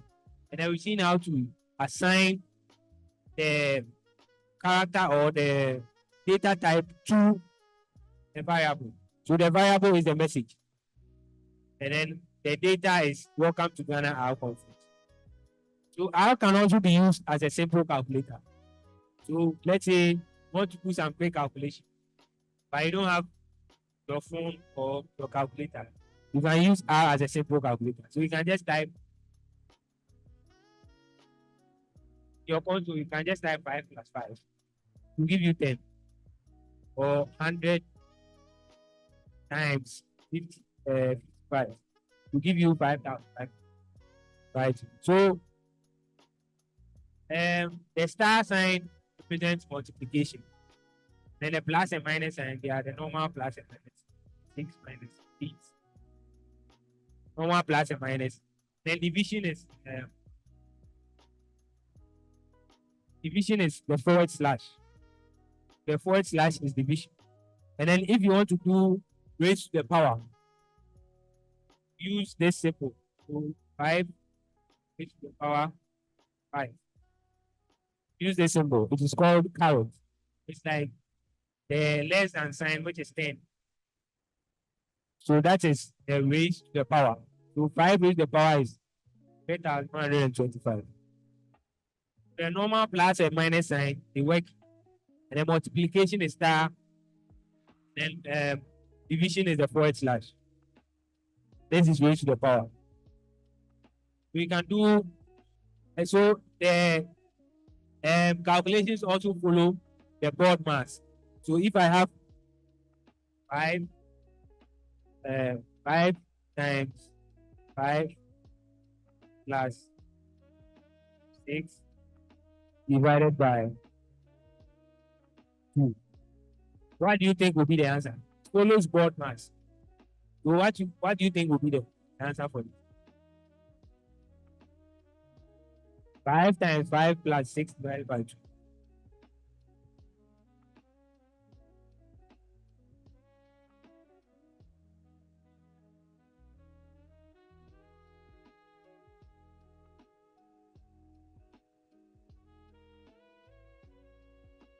Do you think will be the answer? Who can tell me the answer? What will be the answer? Yes. 28. What? Hello? The question, this is the question. This here. So it is 5 times 5 plus 6 divided by 2. I'm saying how follows the board mass? It will be what? 28. Okay, so let's find it. It's 28. 28. Okay.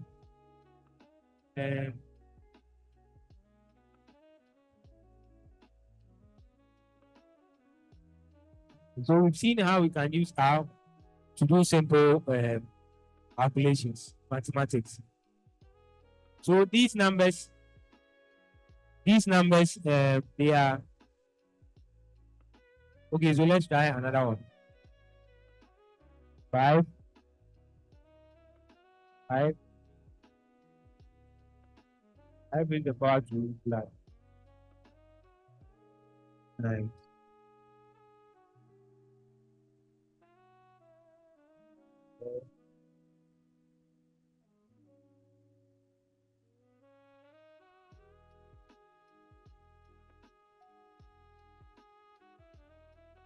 So what do you think will be the answer?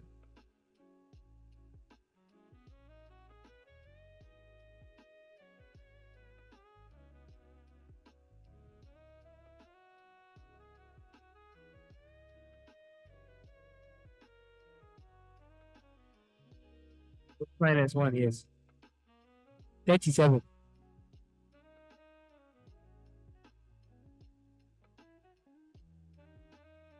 T 30. Okay, let me see if I can do it. But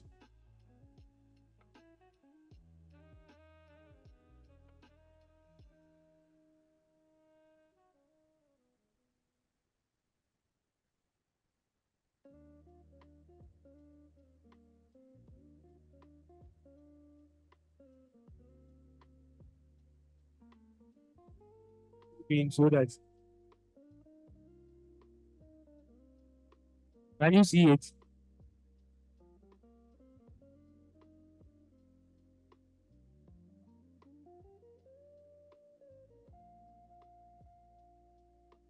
Can you see it?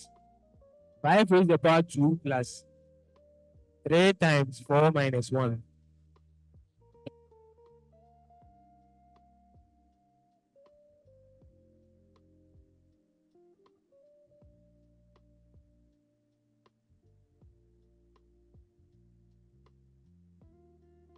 So it is 25.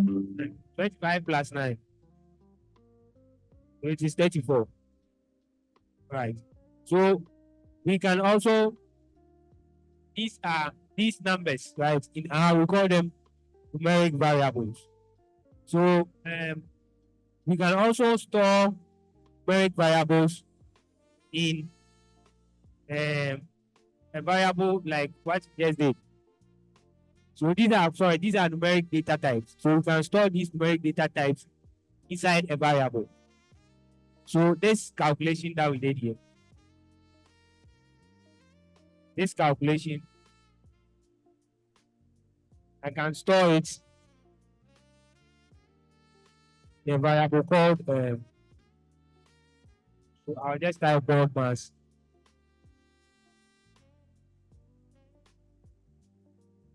Right, so I want to store this calculation. So what it will do is it will store the output inside board mass. When I run it, when I click on run, and then I type board mass, it will print the output for me. You see that it is printed 34. So it has stored the output inside the variable called board mass.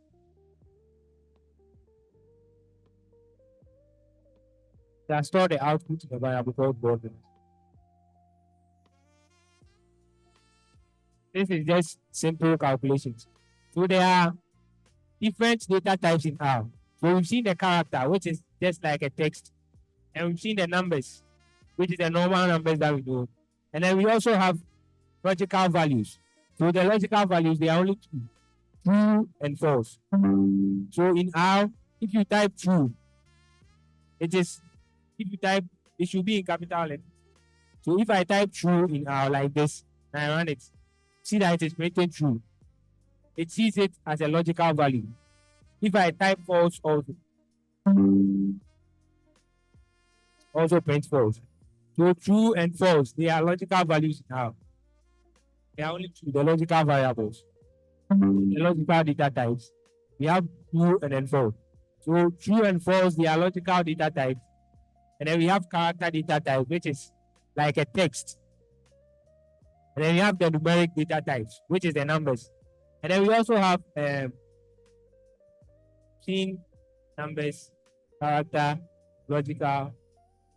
Okay, I think this is okay for now.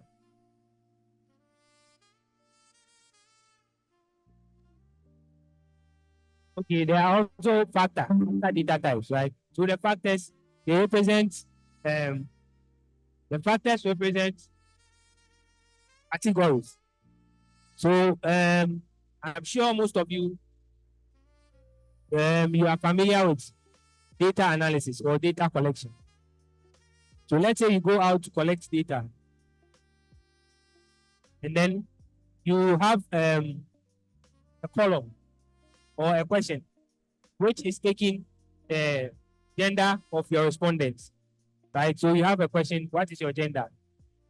And then they respond male, female, or bisexual, or I don't know.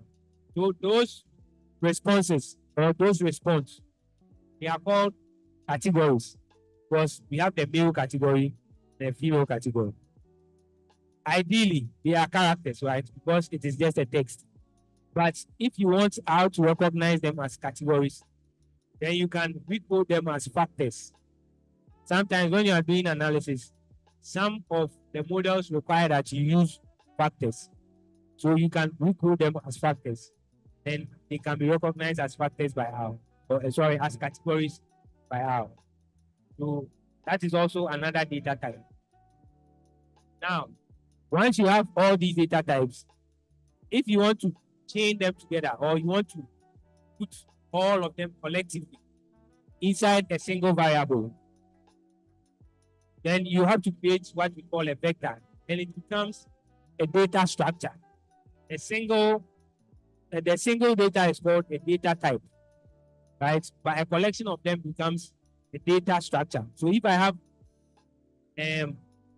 response from a survey, and I have their names, all their names, if I want to put them under a single variable called names, or name of respondents, then all those collections, it becomes a vector. And so it becomes a character vector because they are names, they are just text.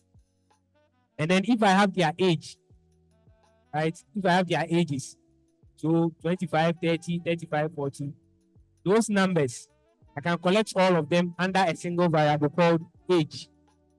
Then that also becomes a vector. So the age variable is storing all the ages. It becomes a vector. So it is a data structure. Becomes a vector. And then the gender, as I said, male, female, can store all of them inside a single vector or under a single variable called gender. So under the gender, I have male, female. That becomes a vector. So I can combine all these vectors. So the vector is a data structure, but then it is one dimensional because it is only one way, like names, like that. But I can add all the vectors, right? To construct what we call a data frame. So the data frame is also another data structure. But the data frame then becomes two-dimensional because now I have the variable names and then the individual values for each vector. So I have names of students, or sorry, let's say we did a survey recording the names of students, their age, and then their gender, right? So I have their names, I have their ages, then I have their gender. Together, when I bring them together, it becomes a data frame. A data frame is just like a table where you have your column and then your rows. So the variable names become the columns, right? The variable names become the columns. Then the individual values for each respondent comes the rows. I'll demonstrate it here for you to see how it looks. Let's say we did a survey to collect names of, let's say, 10 students, their ages and then their gender. So I'll just demonstrate. I'll create the vector first, then I'll combine all of them to create the data frame.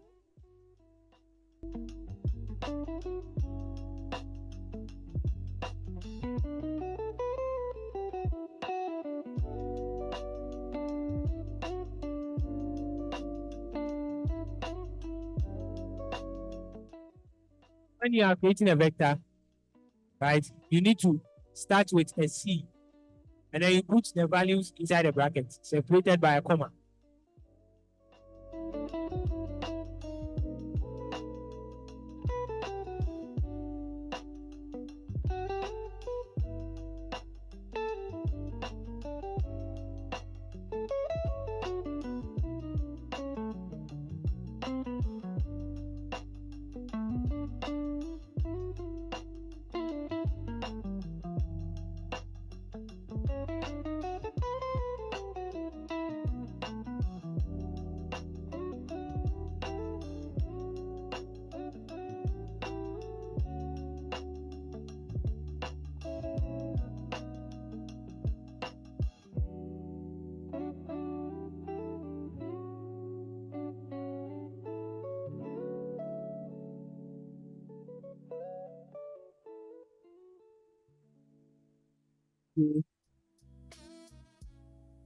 So how many names do we have now?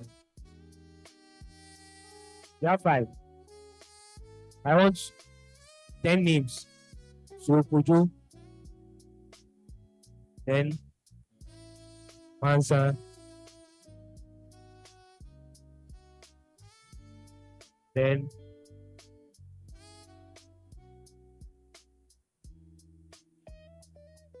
someone said something. Yeah, and okay. How do I spell that? Like this. Is it like this? So how many names do we have now? Let me reduce the size.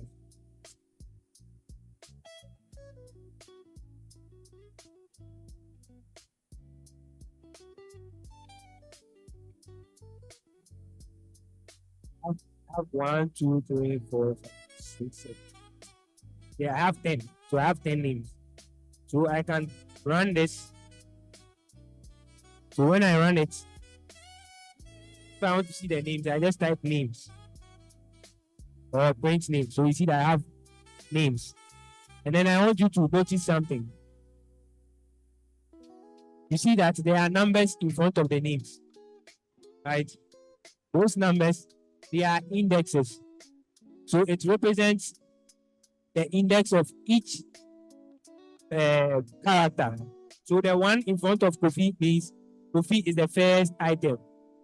Now you see that the next line I have 5. Why do I have 5? Because I have 4 names on the first line. So the 5th line or the 5th name is Samuel. So it means Samuel is the 5th item inside my vector. And then Yaa is the 9th item. So it means I have 10 items. And then Zainab is the 10th item. Right? So the numbers 1, 5, 9, they represent the index of these characters inside the vector. So names is the variable name, and then the names, the collection of names is called the vector. So I have 10 names. Now I want gender. So I'll type gender. So this one, we know the male. This one, so I start with C.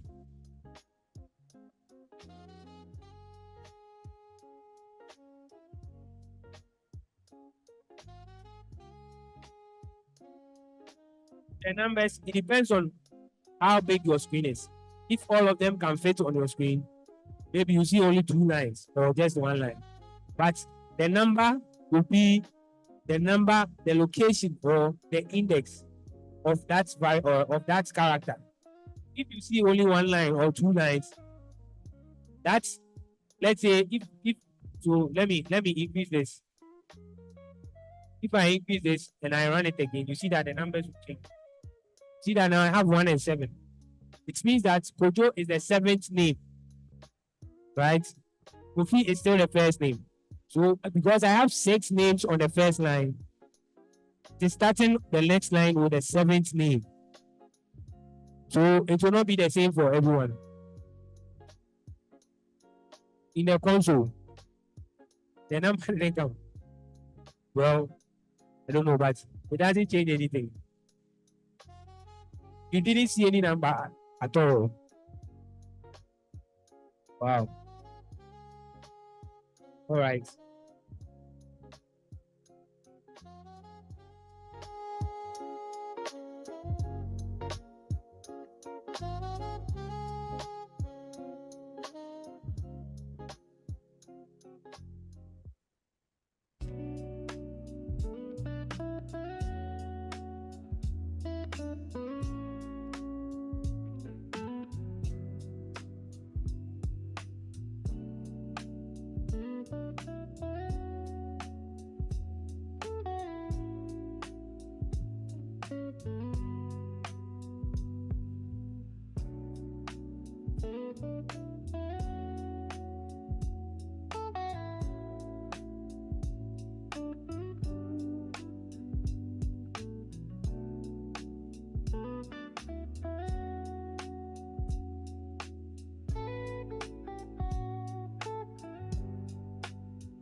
So I have created the genders. Now, they should align with the name that you created.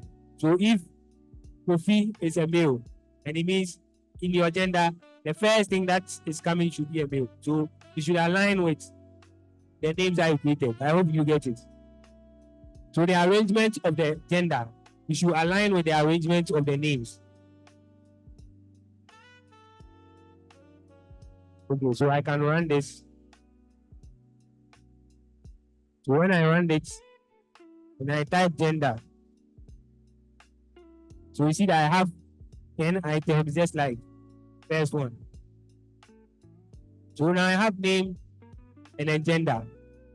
And then the last thing I want to create is the age. Age. So I'll create ages for 10 of them.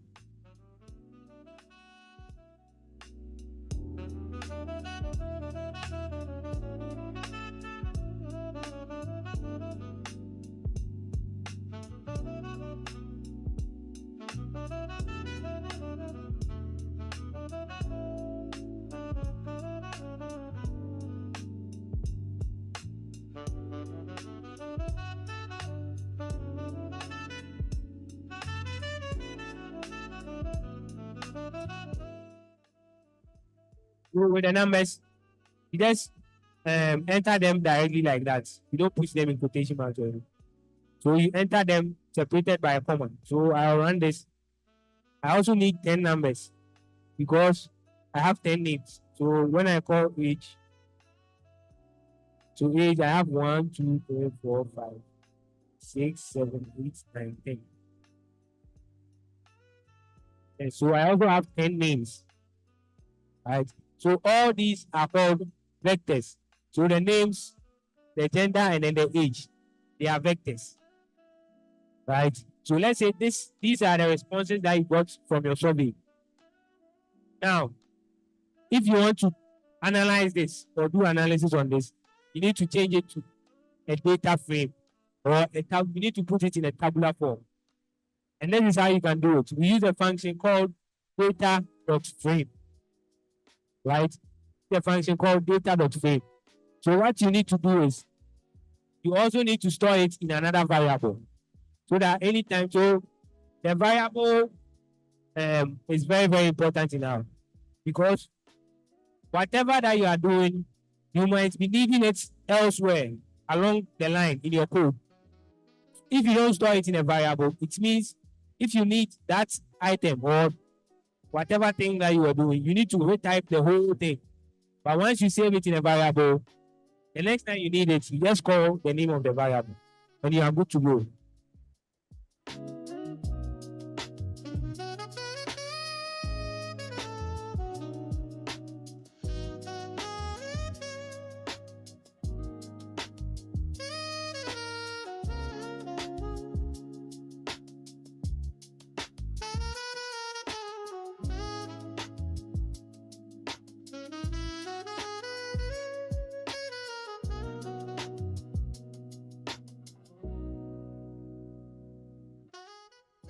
So you see that I have combined all of them.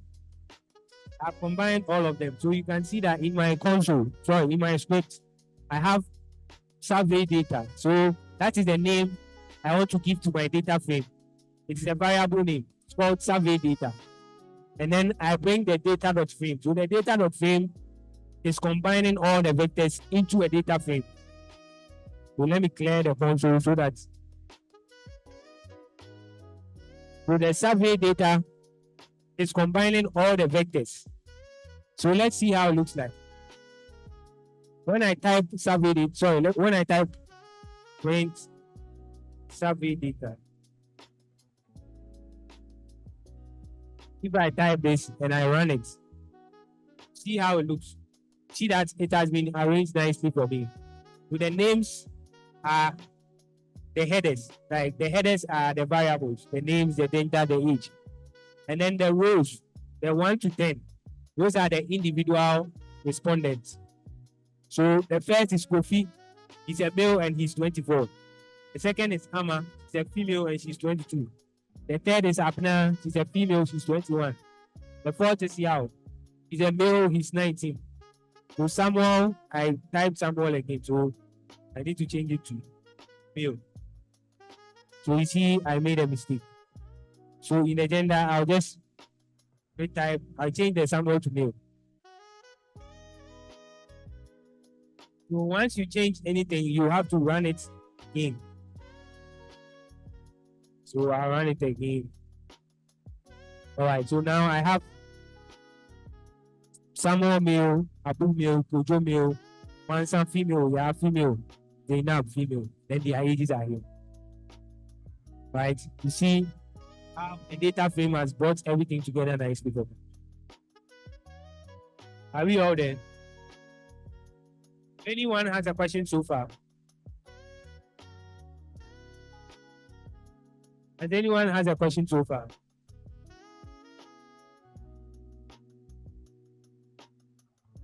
If you can give him the microphone.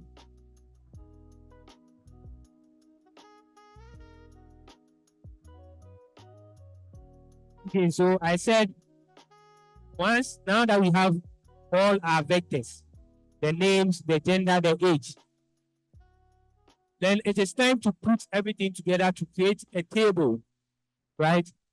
Now, before you can do analysis, you need to put your data in a tabular form. before you can do any analysis in R.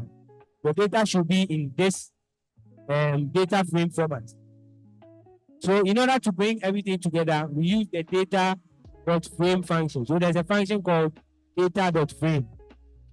So this data.frame is able to bring all the vectors together to create this table that we want. So what you need to do is you need to store the data or the table that you are going to create inside a variable, so that the next time you need the data, you just call the name of that variable. And I said I want to use survey data as the name of my variable. So I use survey data to store that data frame.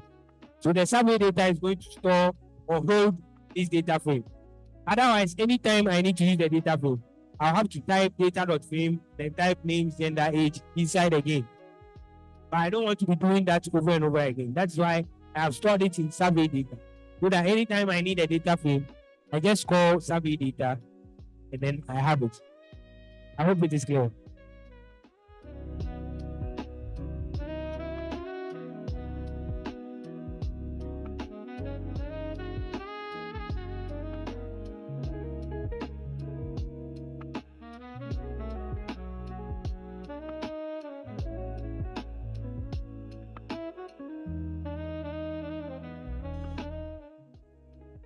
Okay, so one thing about the console, the script is that sometimes you might forget to run the code, right? If you forget to run the code, you get error. So someone forgot to run the survey data, the code that you use to create the survey data. So put the cursor in front of the survey data, data.frame, and then run it before you run the print. So it is telling you that it can't find survey data because you didn't run it.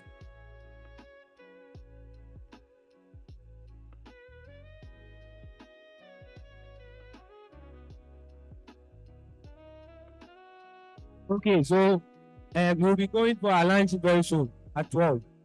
If you know you haven't written your name, it means you are not eating. So if you haven't written your name, kindly see the lady at the far right side here and then write your name so that we can prepare your food for you. All right, so I also want to show you one thing. So for you to know that, yeah, I'm coming. For you to know that you have actually run the code, right? I want you to maximize the pane below the script. So the pane below the script, I want you to maximize it. You will see your environment, right? All the variables that you created, it will show your environment. So if you have actually run the code or you have created that variable, it will show in your environment. Because sometimes once you enter the code in a script, if you don't run it, and then you skip that line to run a different code, you might get an error.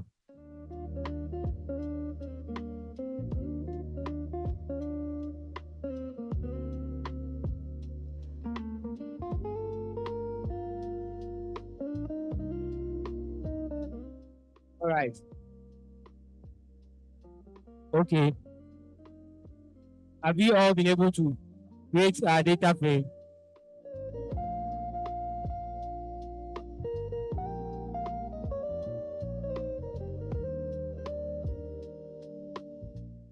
All right. So I am sure we all have. Well, I am supposed to do my presentation, but I will do it after the lunch break. So I just wanted to introduce all these things. Because in my presentation, I'll be doing some live coding. And I don't want you to be confused when I start doing the live coding. That is why I wanted to show you just a brief introduction on the R Studio and then how it works. So this data frame, you can also view it in an R Studio like you view it in Excel. So you can type view, capital V, and then you put the survey data side brackets. Then it will open it like this. It will open a table like this for you. So you can also view it like this. So you see the columns, then the rows. So I have 3 columns, and then I have 10 rows. So who is having a challenge? So that I come over and then.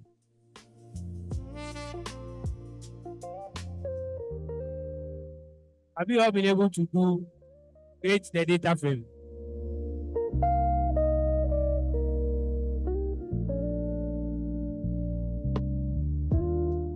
All right, so far, if you have a question.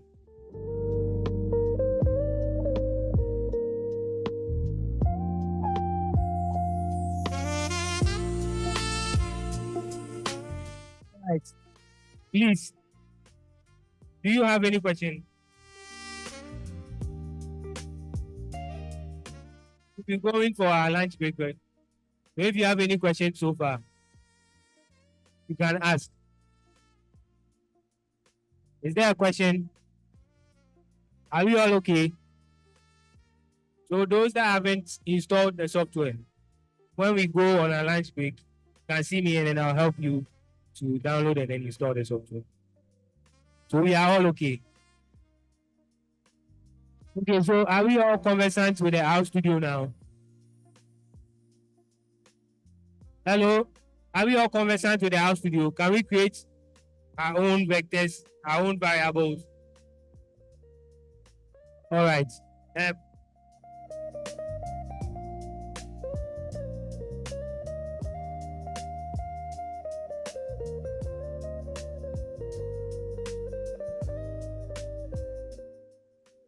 So when we come back from the break, I'll be taking you through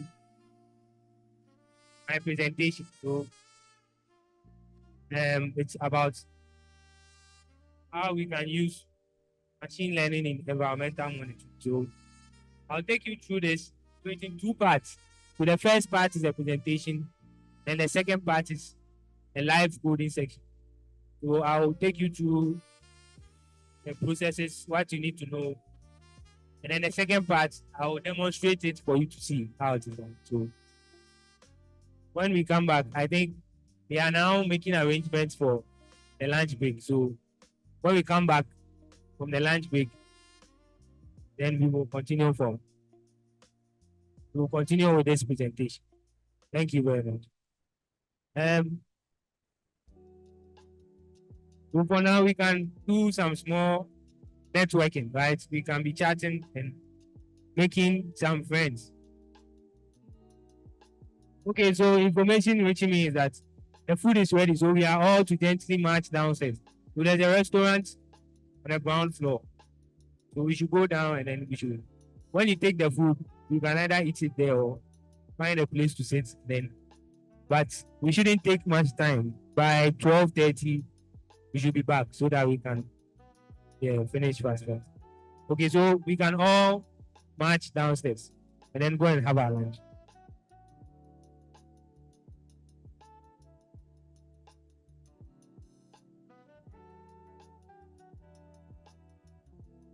Hello? Yeah, please, we are all going down for the lunch. You take your restaurant sign and then you follow it.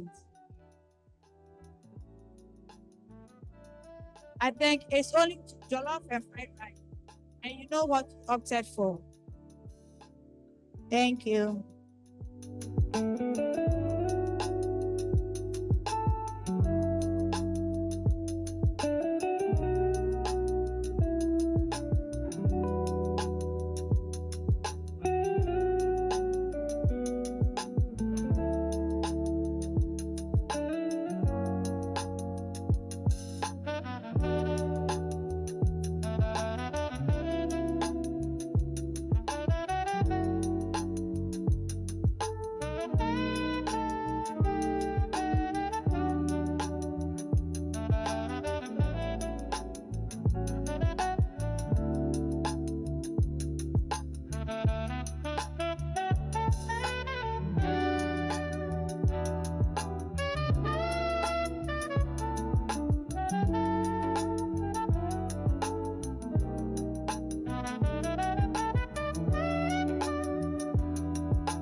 All right, we will wait for only 2 minutes, then we can start. Otherwise, we will just be wasting a lot of time. There are a lot of presenters with present, and I don't want to eat into their time. So I have to do this very quickly so that others will also get their chance to present. So, all right, so I am starting. I am starting now. So, yes. So I am presenting on machine learning in environmental monitoring using R. So monitoring the environment using R. So the outline is in 2 parts. The first part is the overview of the machine learning and environmental monitoring. Then the second part will be a live code demonstration. So I will show you directly how to code when you have your data, like when you collected your data, then you want to model it. So I'll show you that in the next part.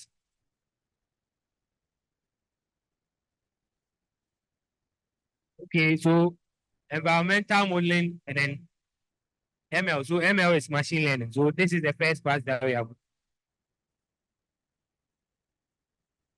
All right. So as we all know what the environment is.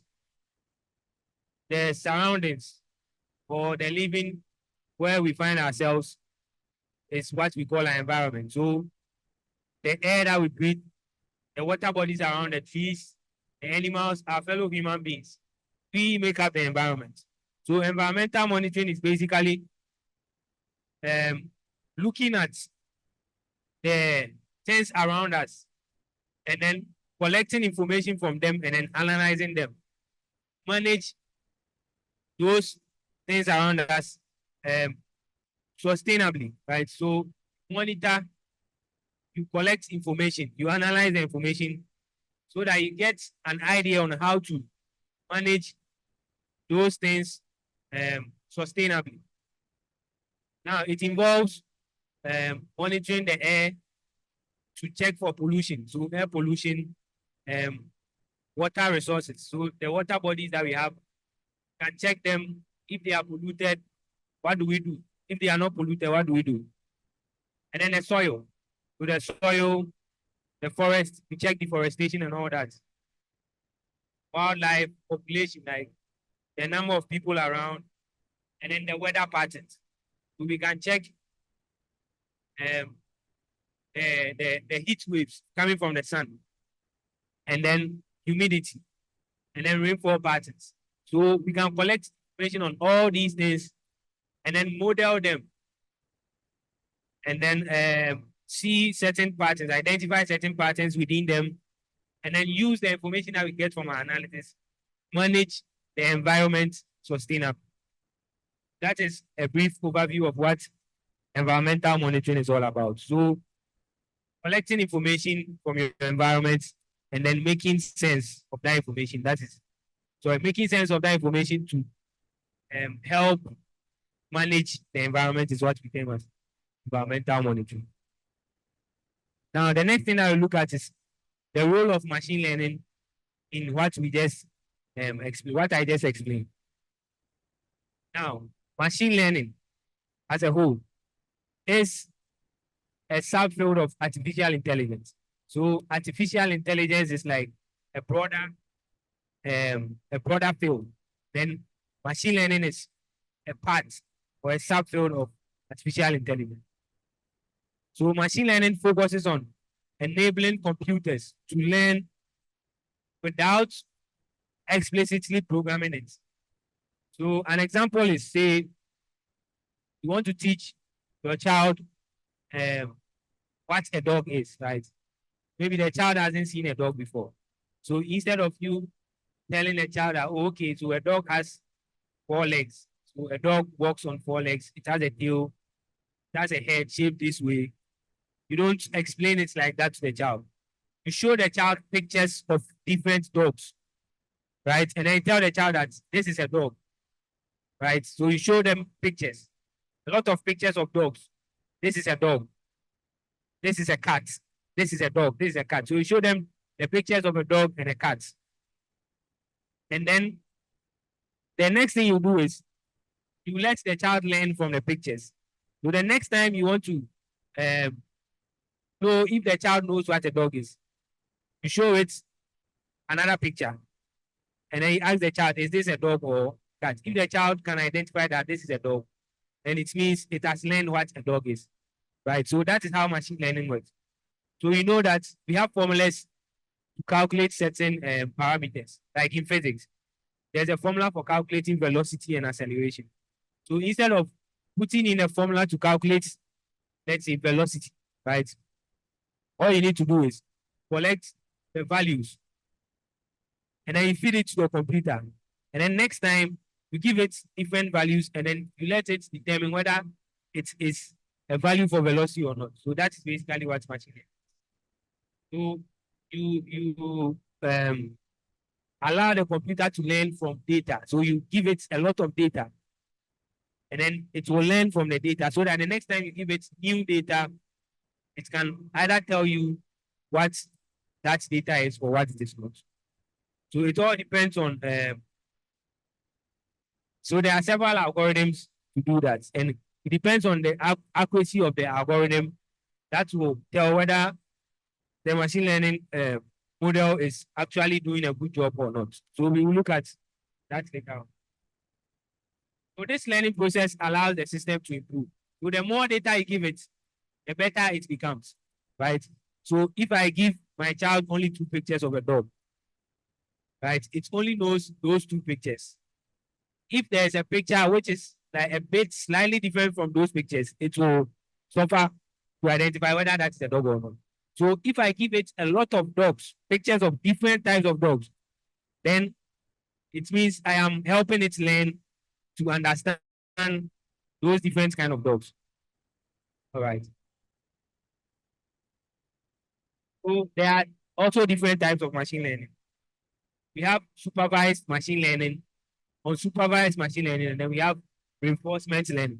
Now, with the supervised machine learning, it uses label data. So you can see from the picture here, the label data is, see, I have pictures of apple and then strawberry, right? And they are labeled.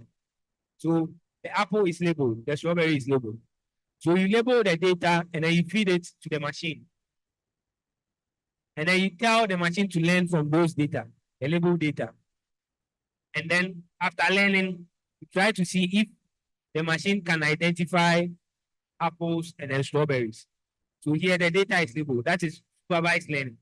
And then with the unsupervised learning, you just give it the apples and strawberries, but you don't label them. Right? You just give it raw like that. And then you let it learn. We see here that the shape of the apple different from the shape of the strawberry. So based on the properties of the data, it can group the data that you gave it. So these ones, the data is not labeled. So, but it is grouping it according to certain characteristics that it can find from learning from these data that I gave it. So that is the unsupervised learning. So it finds patterns in unlabeled data, right? And then it will group them according to those characteristics. So you see that the apple is a bit rounder, and then the strawberry is like oval shape. So based on that round and oval, you see that, oh, okay, so this group of information corresponds to this pattern, and then this group of information also corresponds to that pattern. So that is supervised and unsupervised learning. Now the next one is reinforcement learning. Now this is slightly different from the supervised and the unsupervised learning. What the reinforcement learning does is, with the reinforcement learning, it focuses on learning based on trial and error. What do I mean by trial and error? So in reinforcement learning, you have an agent, right? And then you put the agent in an environment. And then you give it a task or a goal. What you want the agent to do is, you want the agent to complete a certain task or achieve a certain goal. Now, it is doing trial and error because it is taking certain actions to complete a task, or it is taking certain actions to reach the goal. If it takes an action and the action doesn't lead it to complete the task, you penalize the agent. But if it takes the action and then the action is leading it to the task or the goal, then you reward it. That's why you call it trial and error. So let's say I am here, I am the agent, and I want to go to the door at the back here. So if I turn here and I start going here, this part will not lead me to the door.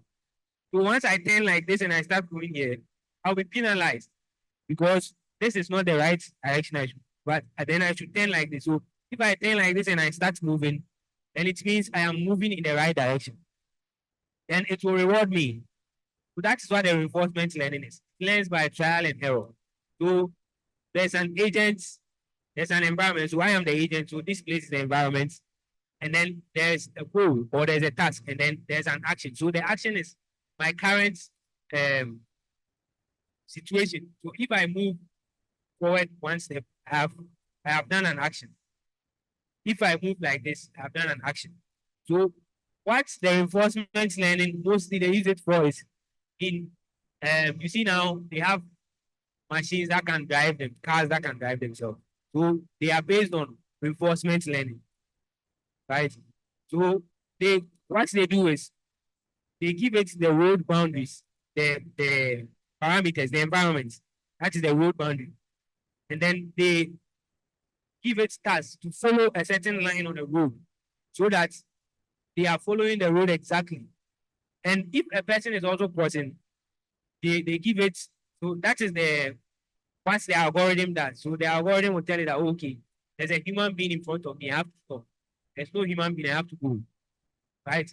If it fails to do that, then it will be penalized. So that is how the reinforcement learning works. So mostly they use it in games. So they have these models that can play chess, right? The computer can play chess with a human being, and it will win you because it knows that if you go here, it has to go here. Because they've simulated all the steps. So it knows where it should go to win you. So if you go here, so that, oh, you are trying to do this, so I'll do that. So it's based on the reinforcement learning. So that is how the reinforcement learning, which is also it is a type of machine learning. So ideally, the reinforcement learning embodies what machine learning is, because the machine is learning from its actions. So if it makes the wrong move, then you will punish it. But if it makes the right move, then reward it. So they also use it in robotics, right? In robotics, let's say they want to create a robot that can, let's say, grab a bottle like this and lift it up. So see, they have a robot like a hand. So they teach it that once it gets close to an object, it should like grasp it like this, then lift it up. So those are all types of reinforcement learning.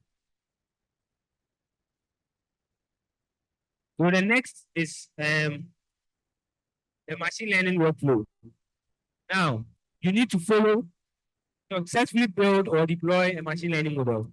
You need to follow a structured process, right? You need to follow a structured process.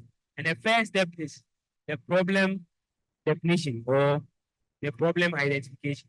So you need to look in your environment and identify a problem. If you can, whether you can solve the problem with machine learning, right? So you clearly define the purpose of your model, understand the type of problem I want to tackle. Now, with the supervised and unsupervised learning, they can do classification or regression, and then clustering. So classification is like with the labeled data, right? It can classify classes. So let's say I have apples and strawberries, right? And I want to predict whether this is an apple or a strawberry. That is called classification. But if I have a continuous variable like numbers, so numbers, they are not classes, they are not apples or strawberries. The numbers, let's say the ages of, let's say, students in UDS. I want to predict the ages of students in UDS. That one is a regression, right? Because it is a continuous variable. And then with the clustering has with the unsupervised learning. Because the data is not labeled, it looks for patterns within the data, and then it can group the output in clusters based on the patterns that they identify. So You need to understand the type of data that you have, the problem, and then whether you are going to use clustering, classification, or a regression model. But most of the algorithms, they can do all these three. Most of them. Certain algorithms can do only one, but most of them can do all. And then the next step is data collection. So once you have your problem, so let's say you want to predict rainfall patterns, right, over a period of time. Once you know that is what you want to do, you start collecting your data on rainfall. So you collect any information that is relevant to predict rainfall, right? So you need temperature, you need humidity, all the weather conditions that can be used to predict rainfall, you need to collect them. And then you need to collect a lot of them, because the more data that you have, or the more information that we have, the better the model will be at learning from the data to predict unseen information. All right. And then the next one is processing the data. Now you have your data. What are you going to do? Sometimes you collect your data, they are in certain formats. And there are certain formats that you cannot use in R. You need to change it into a format that R understands, right? So let's say you have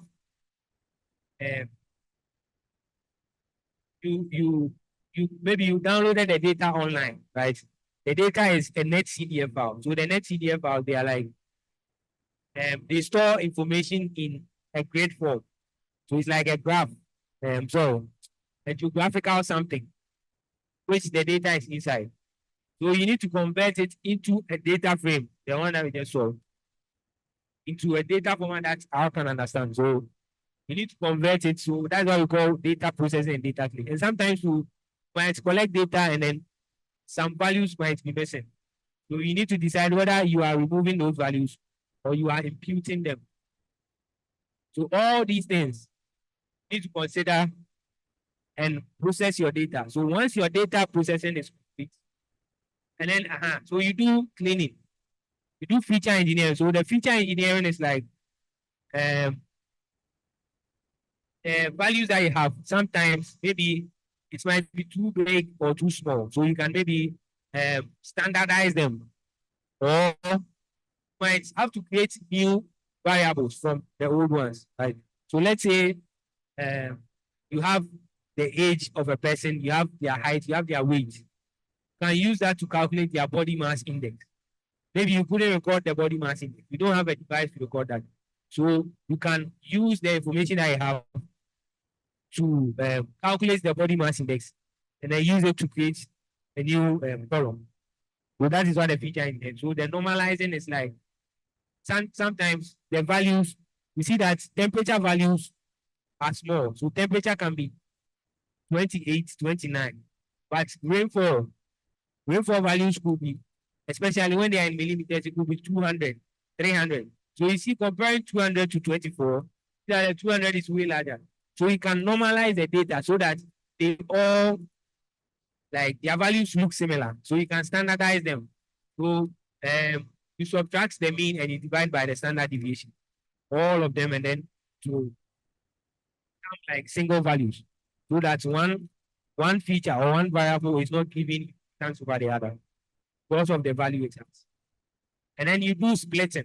Now the splitting is in training a machine learning model, you need to split your data so that once you use a part of the data to train the model, then use another part to test the model. So you split the data, but the training part should be more than the testing part. So you give more data into the training data, and then you leave the rest to test the model. Then the next step will be building the model. Now, once you split, you do your processing, you standardize, and then split the data. You use the bigger chunk to train the model, right? So you choose an appropriate algorithm. So there are different algorithms. We have K nearest neighbors, right? We have logistic regression model. We have decision trees. Those are, but then we have support vector machines. So those are some types of algorithms that you can use to train the model. And then we have some ensemble algorithms. So the ensemble algorithms are like the individual algorithms. They combine all of them together to predict. So the ensemble algorithms are better than the single individual ones. So like the decision trees, when you combine a lot of decision trees, then you get a random forest. So you can use the random forest, which is an ensemble method, train your model. And then after training, you can fine tune the model. So once you train the model, there are certain parameters that some of the models use. So you can fine tune those parameters to better get a good performance. So you can, you go back and forth. You fine tune, then you train, you fine tune, then you train.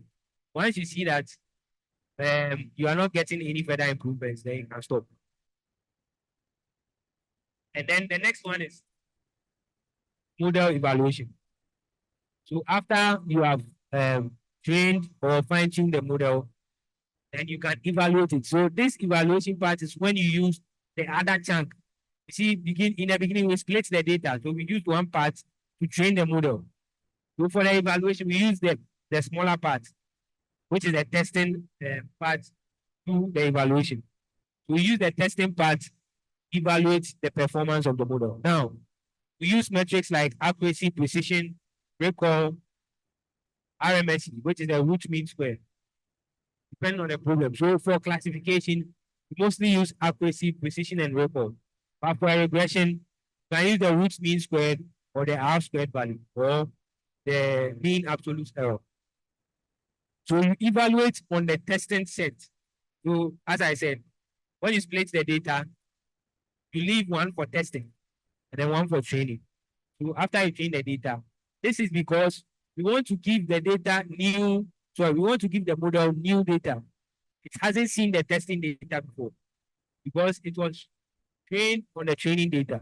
So you want to see how it will perform on new data. So you use the testing data, test the performance. So if you check and then it's good, then you are good to go. If you think it's not good, then you might come back and then change the algorithm, right? So you can come back the training step and then change the algorithm or the tuning parameters and see if the accuracy increase. Yeah, so after the evaluation, then you can maybe deploy the model, right? Deploy the model and then you can use it anywhere that you want to use it. So you can use it to make predictions on new unseen data. So this is like a workflow, right? Yeah, you start your data collection, then you process the data, and then you do feature extraction, feature engineering. This is like reprocessing. And then you train the model. So once you train the model, you evaluate it, and then you can deploy it. So once you deploy it, that is when you start making. So this prediction is when you have completed testing and evaluating your data. The prediction is you are predicting it on new unseen data. So the data that you give the model hasn't seen it before. So it will predict based on the new data. And then once you predict, it gives you an output, right? And then you can use the output for whatever management task or management strategies that you want to do. All right. Okay, so we've seen what environmental monitoring is, and then we've seen what machine learning is. Now we want to see why we should use R to do all these things. The first thing I'll say is R is free and then open source. When we say free, it means you don't pay anything for that software. There are a lot of softwares around that you need to pay a lot of money to subscribe. That one is only subscription. Once it expires, you have to renew it. One of them is MATLAB. I don't know if most of us know what MATLAB is. So MATLAB is also a programming language. And MATLAB is not free. have to pay to use MATLAB. But Ghana here, sometimes we download and then we crack. But MATLAB is not free. And then the next thing is it is open source. So open source means other developers can add their own code, improve it, right? So if you're a developer and you have a nice idea that you think can help the R software, you can add your code. So it will be vetted by the creators. If they see that it is good, then they can add it to it. And then it has a rich package ecosystem. What I mean is, a lot of people create many functions, right, around the R ecosystem that you can use to make your work easier. And when I say a function is just groups of code or lines of code that can make your work easier. So let's say you want to calculate,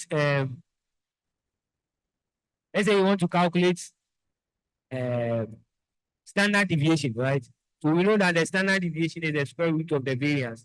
And then the variance calculation is, you have to calculate the mean, you subtract the mean from the actual value, divide by the number. So a very long process. But there's a function, just a single line of code, and then it will give you the standard deviation value. You don't need to go through all those steps, right?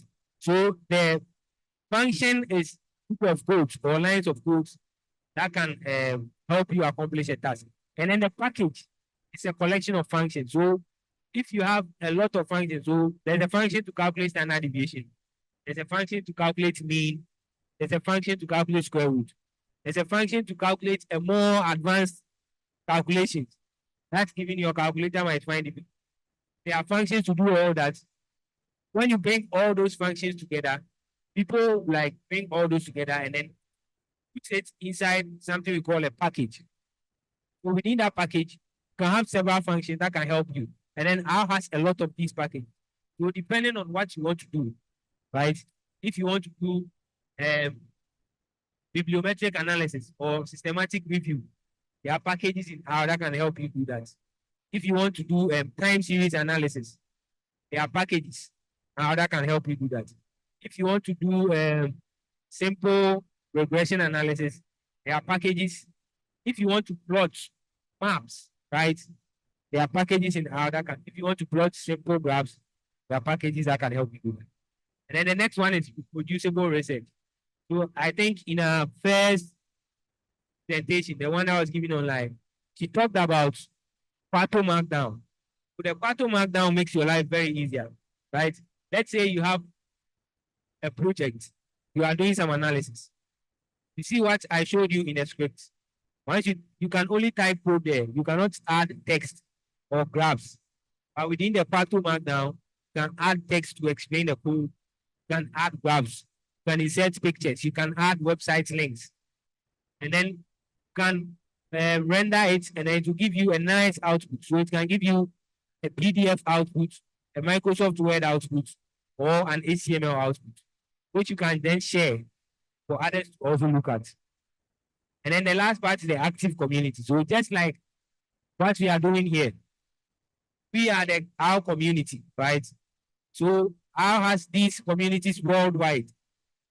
So if you need help with anything, you can just ask in the community, and there are people that are willing to help. So R has a very big ecosystem worldwide, and they are helping our beginners. So they are helping beginners to understand the R programming. Even advanced users, sometimes you might find yourself stuck in certain things, right? You can go into the community. There are WhatsApp groups or online pages, websites. I can go there, post your problem, and then people will attend to you. So that is the benefit of using R for doing all these things.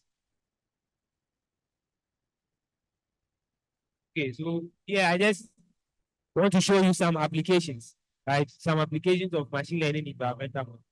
The first one is a predictive model for climate forecasting or species migration, right? So you can use ML to predict the intensity of a harmattan haze, right? In weeks in advance, or you can allow for public health advisors and agricultural planning. If we can predict the intensity of the harmattan, those in the health sector or the farmers, it could be a very good information for them to plan their activities, right? Because if they know that, oh, the harmattan is going to be this severe, and they will know how to handle their crops, right? And then you can use it in image classification. We can use it in image classification. So we can analyze satellite images of a particular region to automatically detect changes. So let's say some people they are cutting down trees somewhere, but here you cannot see. So you can take pictures from the satellite, and then you can use machine learning to classify the pictures. So it can tell you where the forest cover has reduced over a period of time. So you see that, oh, okay, this place, there was a lot of trees here, but now they've been cut down. Then we will know that, oh, okay, then there's some deforestation going here. We have to take action. Or water bodies that are being destroyed, like this illegal mining, it can tell you all those things, so you know the actions to take. And then automated anomaly detection, right? So you can deploy sensors in the environment. So there's no picture here. So you can deploy an air pollution sensor just right outside here, or you can deploy a sensor in a water body. So once there's a spike in pollution, the sensor will automatically alert you. So you know that, oh, something is going on here. This is not the natural. So you see that something is going on. Or when there's a fire outbreak and then smoke is coming, the air sensor will alert you that, oh, so you know what to. And then real-time processing of sensor data. So once the sensor is giving you all this information, your machine learning model can process them real time to give you outputs that will be beneficial for managing those environments. And then you can do time series analysis for trend detection, long-term environmental data. All right.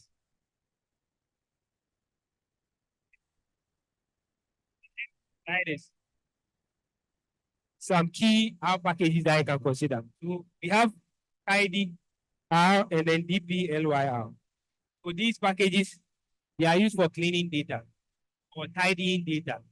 So you can, once you have your data in R, you can use these packages to clean and tidy them up very, very neatly. So they promote a consistent syntax. They work seamlessly together to transform messy data to clean and then a tidy data. Then there is the visualization package. Right? So this T-map is used for plotting maps. Right? So you don't need to go and buy this software. GIS. Right? You don't need to go and buy GIS software to do your graphs. You can use them. This can do the graphs for you. And then the leaflets, this also is used for plotting graphs, but then it can plot interactive maps. So when I say interactive, it means you can point and click, or you can pan the graph, you can zoom it. So once you do the maps, the T-maps also has that kind of interactivity, but then the leaflet is more flexible. So you can, and then the GG plot is for static graphs, right? So if you want to do a scatter plot, a line plot, a bar chart, then you can use the GG plot. And all these plots, they are publication ready plots. So you don't need to do the plots and then maybe export it and then do some editing. No. Once you do the plotting out, they are ready for publication. And then the packages that can help you with your machine learning, we have the carrot and then the tidy models. So the tidy models, I think Sarah mentioned the tidy models. So it is a collection of packages, right? That makes building models very nice. So this is new. This package is very new. So it brings together several packages, and then they follow the tidyverse syntax. So it's a collection of interoperable packages other than a single monolithic one. So the code example that I will show you, I'll use the tidy model. So the carrot is also there. So the carrot is classification and regression training. So the carrot also has very powerful functions for building models. And then the tidy models is newer, and then it is very easy to do. So I'll show you, I'll use the tidy models in my code example. And then you can also do spatial analysis, right? You use the SF package and then the terrace. So the SF, if so a raster, sometimes those geographical data that you collect, they come in a raster or a vector. So you download a file, it is .shp. It's a shape file, it is a vector file. Let's say you download a map of Ghana. Sometimes it comes in a vector. So the extension is .shp, which is a vector file. You can import it in R, and then you got a map, nice map of Ghana. So you can also import raster. So the raster data is the ones that are like grids, right? They are like grids. All those data, you can import them and then you can manipulate them. Those are spatial data. So when I say spatial data, they are just maps. Data in space, right? Okay, so far we are done with the first part. We are done with the first part. So if you have any questions concerning the first part, you can ask. Otherwise, I like to quickly move on to the second part, which is the live code. Is there a question so far? Okay, someone else.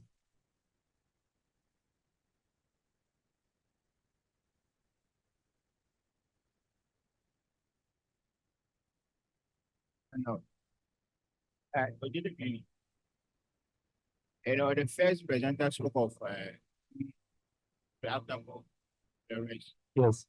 Two pieces from here. Are they the same or there are differences? Yes. So there are several packages that you have. So another package that is very good is the janitor, right? So the janitor also has some very good functions for data cleaning. But the ones I showed you, they are part of a collection of packages called tidyverse, right? But you can use EPLYR and then tidyR. You can use them plus the other packages that was presented earlier on. Yes, they can all help you in your data. It depends on what you want to do, right? Yes, they can all help you. Okay, any more questions? All right, then let's continue. Okay, so the live coding, I'm going to use the tidy models workflow. So I would like to show you a snippet. So I just give you a picture of how it looks before we go to the actual code. Just first.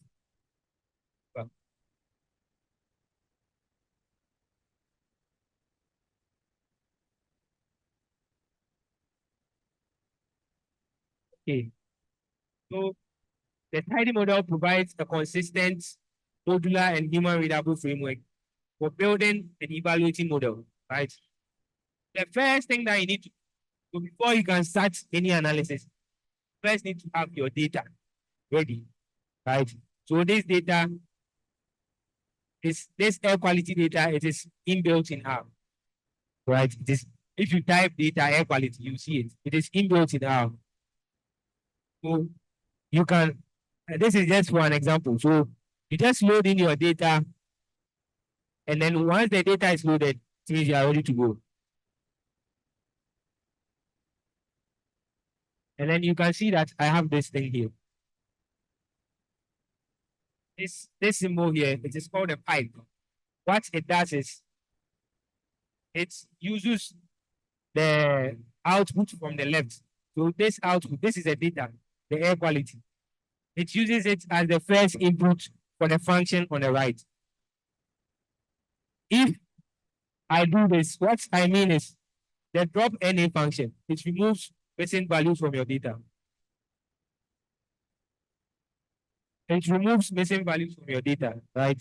So the drop NA needs a data frame or a data set as its argument. You see that inside the drop NA, I didn't put anything there. The pipe, what the pipe is doing is, it is putting that air quality inside the drop NA. So I don't need to put the drop NA inside. Sorry, the air quality inside the drop NA. So that is what the pipe is doing. It is using the output from the left as the first input for the function on the right. Okay, so here,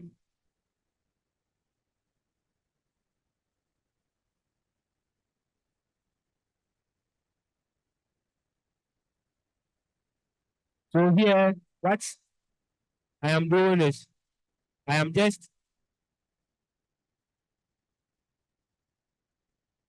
using the air quality data output as the input for the drop NA. So it will remove the NAs, and then we already know what this means. This is just an assignment symbol. So once this is complete, it will store it in a variable called data for me. Okay, and then when we have our data loaded, the next thing is to split the data, right? So the removing the NA was the pre-processing part. So we split our data. Now we use a function called initial split. It comes from the R samples package. So the R samples package is also part of the packages inside the tidy models. So the initial split, what it needs is the data that you want to split, the first argument. The second argument is the proportion that you want to split the data. Now the proportion you specify, I want 0.8, which means 80%. So I want 80% to be used as the training part, right? So it means the 0.8 split. So I want 80 and 20. So the 80 will be for training, and then the 20 will be for testing. So you can change it. You can do 70, 60. But mostly we want a higher chunk to be for the training.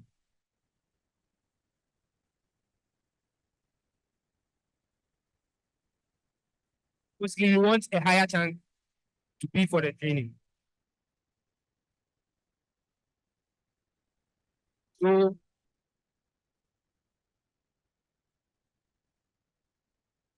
mostly we want a higher chance to be for the training. So you see here the strata. So the strata is mostly, it's useful when you have what do you call it? Classification data, right? You have, if the data, the field that you are trying to build is for classification, that's when the strata comes in. Now, the splitting, it is done randomly. So it samples the data randomly. So there could be the case that, let's say I have a column called fruit, and the fruit contains apples and strawberries, right? Maybe it contains 50 apples and then 30 strawberries. The whole data contains 80 fruits. If I have 50 apples and 30 strawberries, and I don't specify the strata, right? It might split the data in such a way that only one category will be in the proportion, in the training proportion. Do you get it?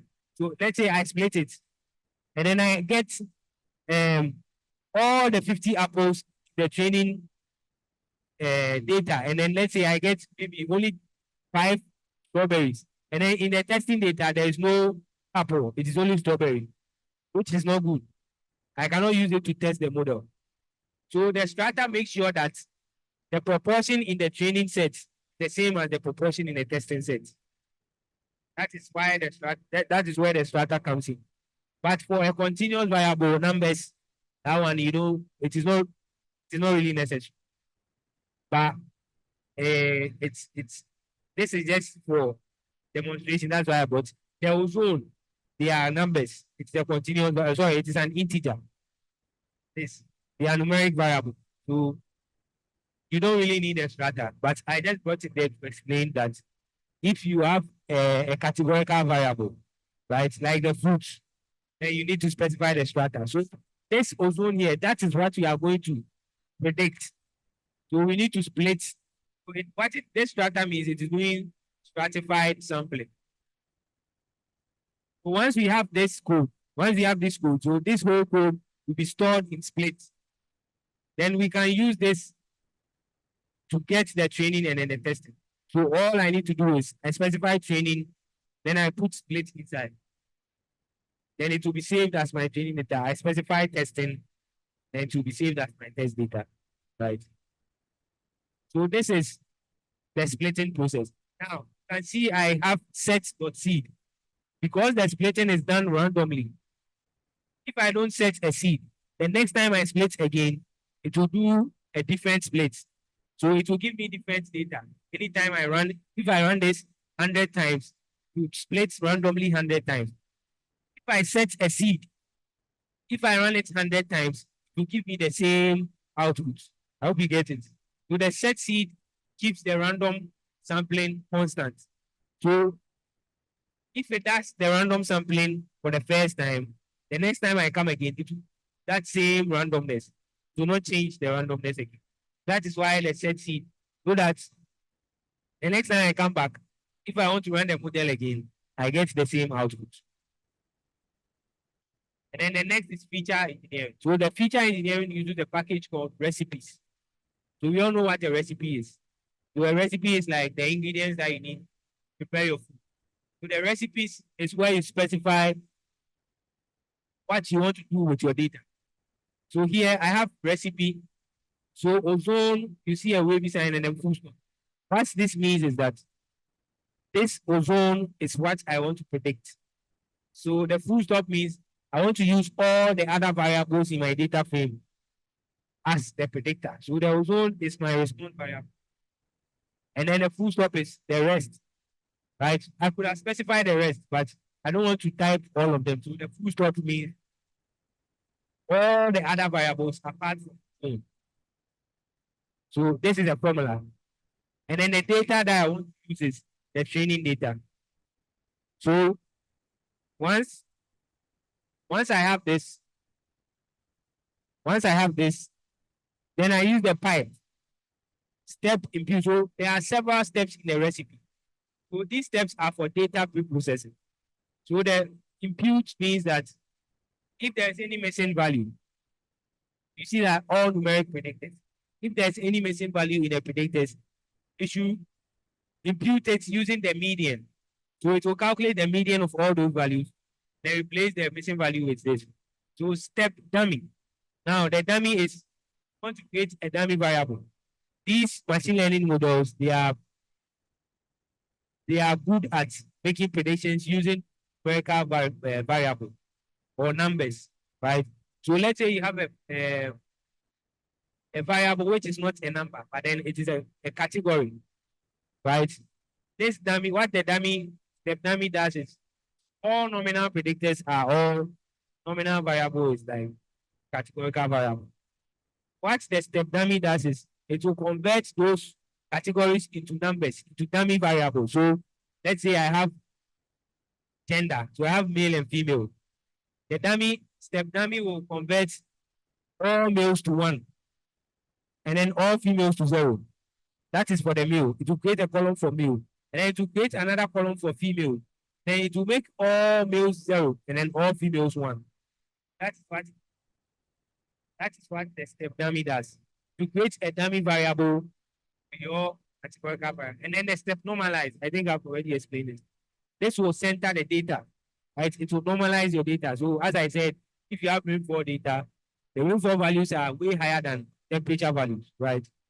So when you use this normalize, it's try to standardize all those values so that one variable is not given importance over the other.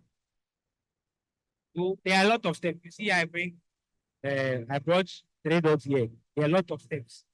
There are a lot of pre-processing that you can do, right? But these are just some few that, okay. So this train data, it is the data that I want, this one. See, this train data, this. Remember, I split the data into training and testing. And I said we use the training for building the model. Right? Use the training for building the model. So once I have this training, that is what I want to use to build the model. And this is the formula, the ozone, this is the formula for making the predictions. So once I have the formula, then I'll add all those things. So this, when you create a recipe, it is not run, right? This is what you want to do. So we haven't built the model yet. It is just the recipe for the model. So you build this, and then you store it in the recipe. So this is the recipe data. So that is what I want to do when I am building a model. I want to impute all missing values. I want to create dynamic variables. I also want to standardize all numeric variables. And the next is specifying the model, right? Now I have my recipe. So I want to use, this is extreme gradient. This model, the boost tree. This is an extreme gradient boosting model. So I specify this model, boost tree, and these are some that you can specify. So the mode is like the type of prediction that I want to do. So here I want to do a regression because the ozone is, they are numbers, they are numeric. If they were characters, then I would have done a classification, but they are numbers, so I'm doing regression. And then the M try is the number of predictors that should be selected at every resampling. Here, I think the ozone data has about 3 other variables apart from the ozone. That's why I used 3 here. Then the set engine. The set engine is this boost tree. It is a function found in this package, XGBoost. So there's a package in our called XGBoost. And this boost tree function is found inside this. So there's a function to also check the type of models and then their packages. So it is called show engine. When you type show engine, it will show you the packages and their various engines. This is, so here to, the model is not run. Here, I have just specified the model that I want to use. So we will pipe all of them together, right? Create a workflow. Now I have the workflow to add model. So this is the model. This is the model here. Then I'll add the recipe. So the recipe is the first thing that I created. So I create a workflow, I add the model, and then I add the recipe. This is where the model is being trained, right? This is where the model is being built. Once I have this, then I can train the model. So once I build the model with the workflow, then I'll train the model on the training data. So I will pipe it inside a function called fit. And then I'll specify data equals train data. So I'll pipe the whole workflow. So I've added my model, I've added my recipe. Now I want to use it to train I want to use it on the training data. So I'll fit it there, then it will train it. So this is the whole model training. So I'll store it in model fit. So once it is done, I can use the fitted model to predict on the test data, and then I'll assess its performance. So using the metrics. So the truth here is the variable that I want to compare with. So the truth is the ozone was what we were predicting. So I specify this, and then the estimate. I want the predicted values. So the ozone, the truth, and then the estimate. I want to use those variables to evaluate the performance, right? So the model is predicting ozone, but I want to use the actual ozone value to compare to the predicted values and then calculate performance metrics. Now, for a continuous variable like this, it calculates, I think, root mean square error, R squared, and mean absolute error, yes. All right, so once I have estimated the performance, if it is good, then I go ahead and then deploy it and use it to make predictions. So making predictions is the ultimate goal. Here, you finalize everything, and then you evaluate the model. So here, this is the evaluation. So once you've done everything, the ultimate goal is to use it on new unseen data. So the new unseen data is data that model hasn't seen before. But be the same data, like it should be in the same format as the data that you use to train it. Right? So if I use, let's say, temperature and let's say, I use temperature and rainfall. It means the next data, it should also be temperature and rainfall. So I shouldn't use temperature and let's say humidity, right? It should be temperature and rainfall. Because that is what you use to train it. But it shouldn't be the same data that I gave it previous. It should be completely new information. All right. So I'll quickly move to the live coding. I'll share my screen and I'll show you. Okay, so I think I've spent a lot of time. I'm eating into others' time. So I'll just start and then I'll report the rest and I'll share it. Right. I'll start with the few. So let me just share my screen so that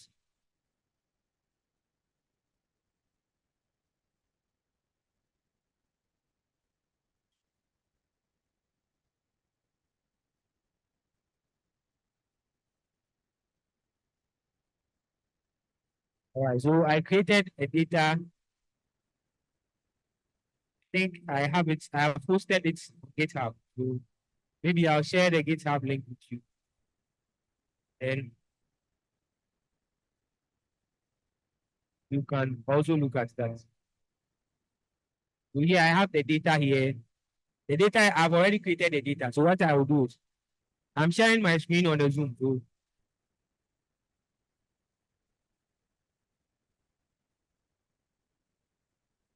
yes, this is. Okay, so I'll just write some few codes. Then the rest, I wouldn't like to take a lot of time. So the rest, I'll share the GitHub link with you. So you can go and look at it.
So I want to predict rainfall using humidity and temperature, but you can see that I have some missing values.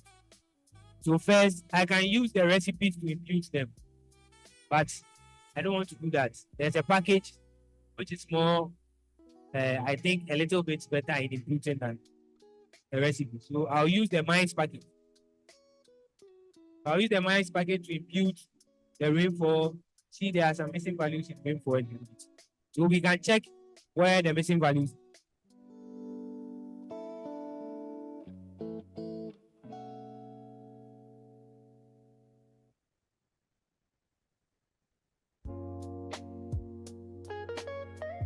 That rainfall has 6, humidity has 6, and temperature also has 6. So rainfall, humidity, and temperature, they all have missing values. But first, let's see how they look in plots.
Where there are missing values, there are broken lines there because of the missing value.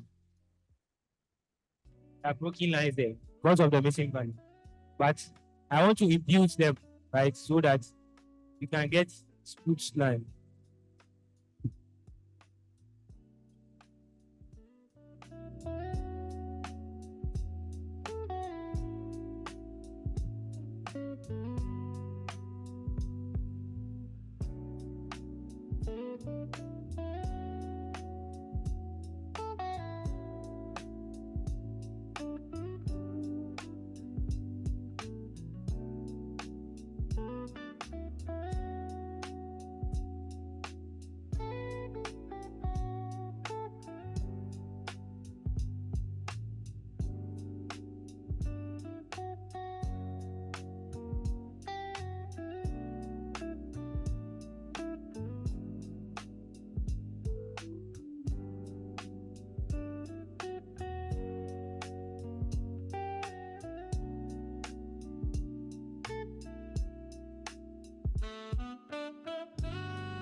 I have imputed the missing values, right? Inside all of them. So these are the values. It's imputed 5 of them. So I have 1, 2, 3, 4, 5. So for rain, I have 6 missing values. All of them have been imputed. Humidity 2, and then temperature, right? They have been imputed. So I look at them, and then I want to see which ones are probable. So I think the second one is okay. So I'll pick the second one, the second row.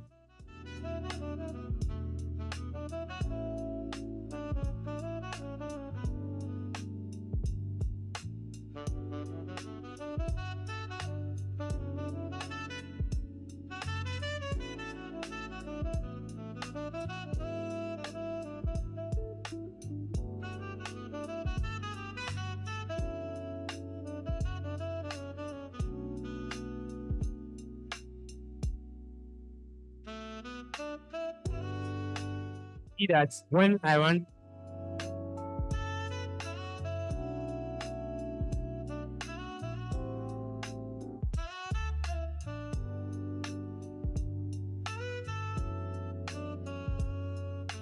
you see that when I run the imputed, now the rainfall, humidity, and temperature, they don't have any missing value, right?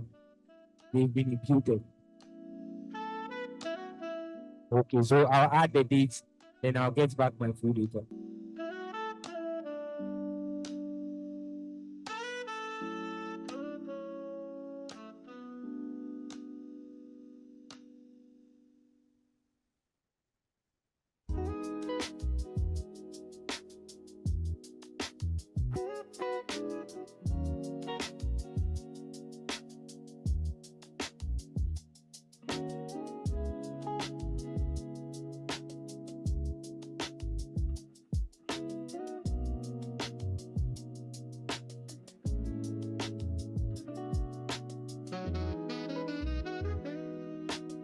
The complete, once I have imputed the values, the complete is to get the imputed values into the actual data set.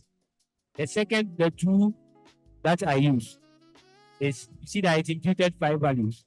So I want to use the second one. That's why I put the 2 there.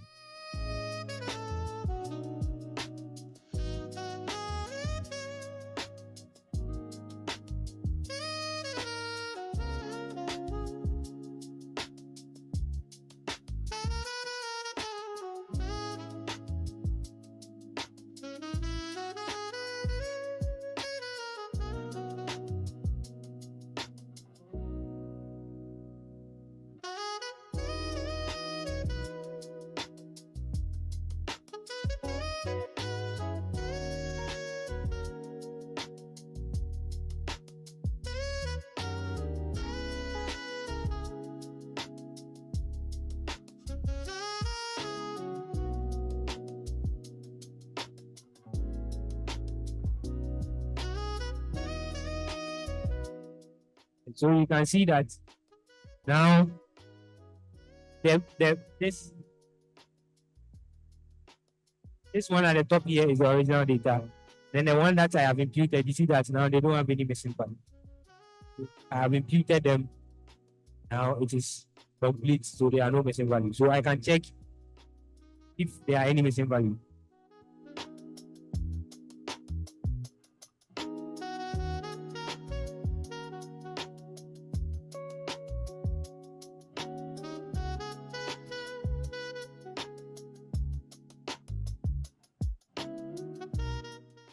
Everything is 000.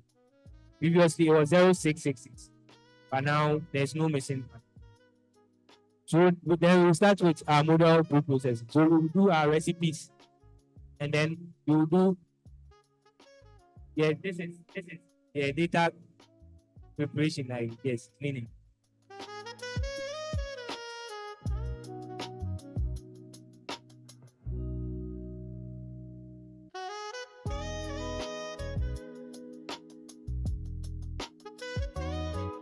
Before we do the recipe, I want to plot the graph so that I see how it looks like. So previously there were some missing spaces. So now I want to plot all of them.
Thank you very much for your time. I think I will make way for the next video.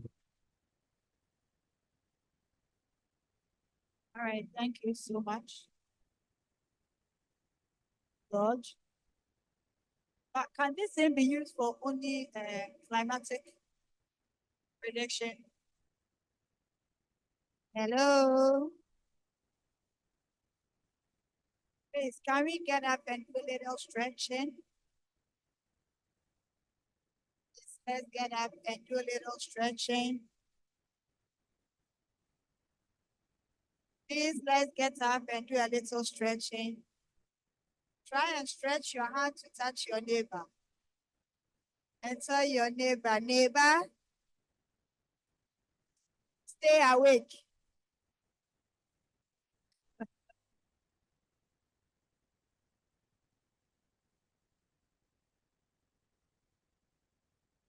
Hey, I don't see the stretching room.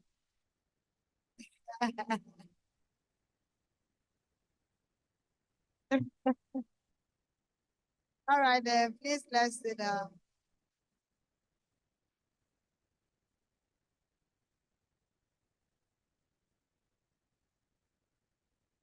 Good. We have two of our students online. I would like to acknowledge them. I don't know if they can hear me. We have Mr. Jon Harmon. He's the Executive Director of the Data Learning Community. He's online. When his time is due, I'll call him and then he will come and give a presentation. Then we also have Samisani Ndaba. She is the coordinator for Our Ladies Botswana or Our Ladies Gabon. She is actually mentoring the Ghana Our Ladies. So Samisani and Dr. Harmon, you are welcome to the Ghana Our Conference 2025. We know we'll be hearing from you very soon. Now, the next speaker is Mr. Joshua Olakunle, who is the team lead of the Achievers Gathering from Nigeria. Yes, so Mr. Joshua, please start sharing your slides and then give us your presentation. Thank you. You are welcome. Okay. Please give us a presentation on another climate action and environmental sustainability. Now we realize that the climate is changing. When we were kids, the way the weather was, there's so many changes. So everybody is gearing towards climate changing and the rest, because as the climate keep on changing, it is having an impact on our health. So there are a series of talks on climate. So Mr. Joshua, are you ready? Yeah, sure. Good. Let's hear from you. Thank you for joining us. Okay.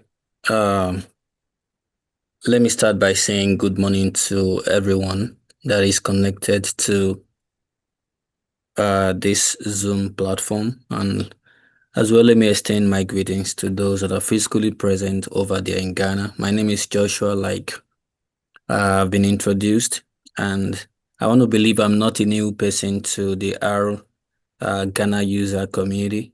I've been one of those people giving in my support towards the development of this organization, and working to give some support to my friend, Francis Mensah, Samuel Tando, and the others. So it is a very great privilege for me to do this today. And I want to say a big thank you to the organizers of this program for inviting me. I know I have about 45 minutes to run through my presentation, and I'm just going to walk within that time so I could give room for other speakers and as well go about my other activities. So I have some few things that I've prepared. I just want to make it very easy as we walk ourselves through some of these things. I know some of it might be something new to a lot of us that are there. So I have like some kind of starter material to like walk us through. So I'm going to share like my screen. and share with us what I have prepared for today.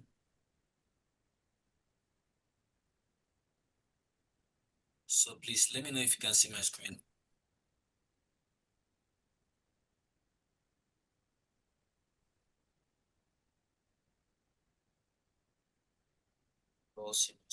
Oh, yes. Okay.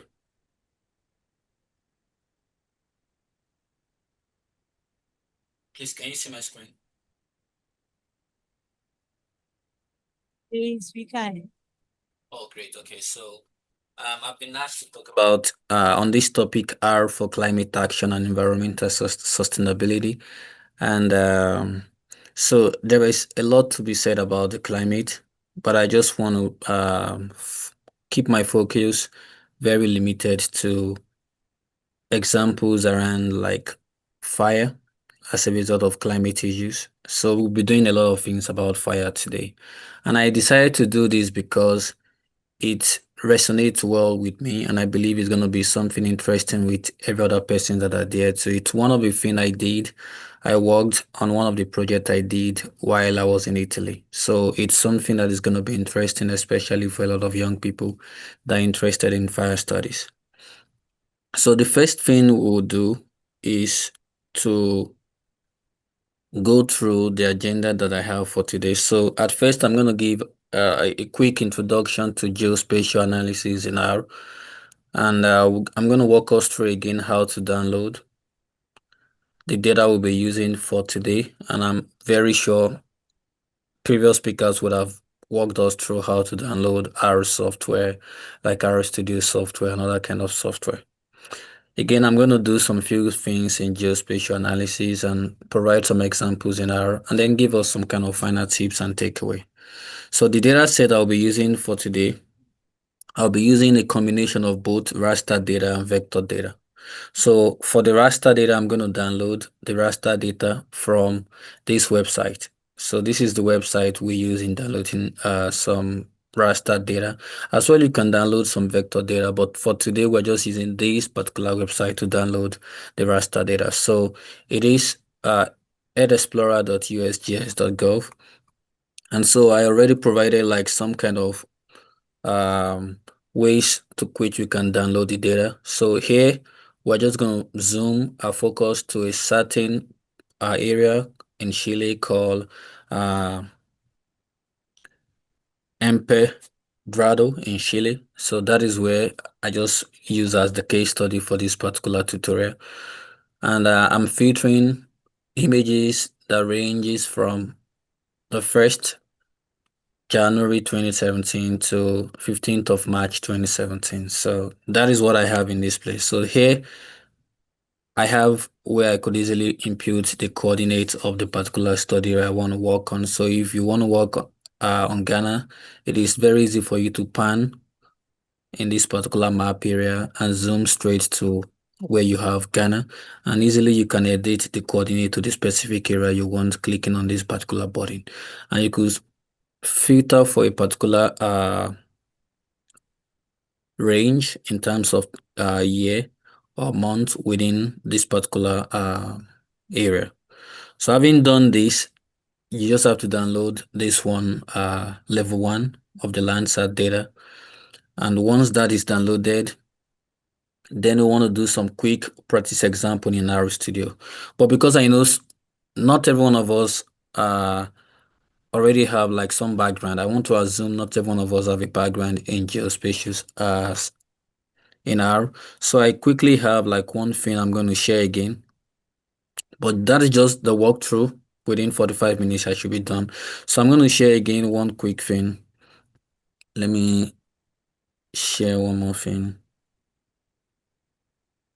So I just want to believe everyone is hearing what I'm saying. So it would be nice if someone is communicating with me on the chat room for me to be sure it's not just me talking alone. So can you see my screen? Yeah, thank you. Oh, great, thank you. So just stay, and just let's communicate. I don't like when it's just me alone talking and everyone is just looking. So here I just have like a quick cheat sheet for this particular tutorial. So here there is something on R basics, which every one of us already know. I'm going to use something on data.table, and I'm going to use this package called ggplot2, GeoRaster. I'm going to use GeoVector, and I'm also going to teach us how to use some kind of stuff around data.table. And then we move straight into geospatial analysis with our. So I'm going to run this package. I'm going to make this available to the organizers. So I'm going to run this package. So let me minimize this and quickly restart my kernel. Restart kernel.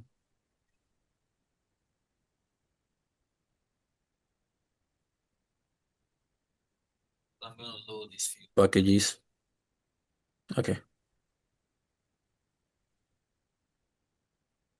So I'm going to load METR. I'm going to load GeoJSON. I'm going to load this. I'm also going to load this. So here, I'm just giving us a kind of quick introduction into geospatial analysis in R. And I'm just going to talk just some kind of, go through some kind of basics.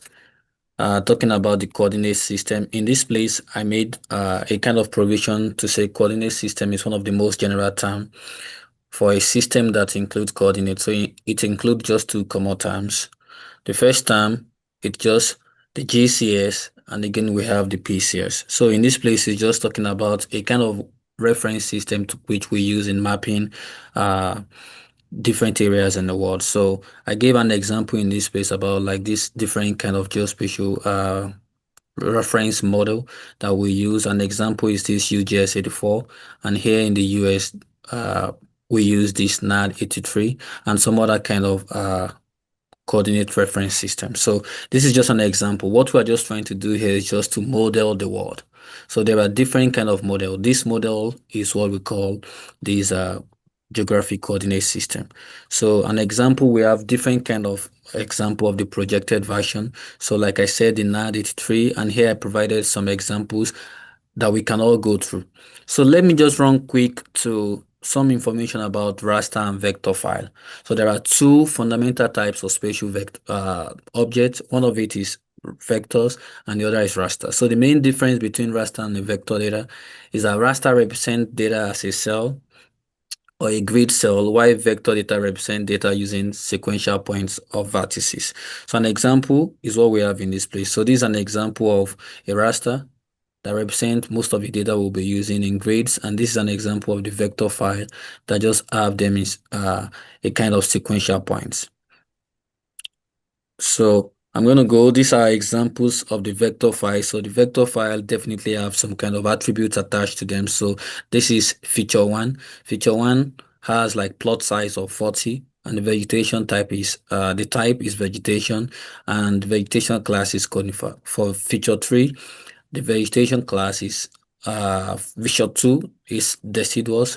For feature 3, it also conifer. So this is something possible for us to do as well in R. If time permits, I'm going to walk us through how to create our own vector file in R and add some other kind of attributes to them. So in this place, this is an example of the raster file.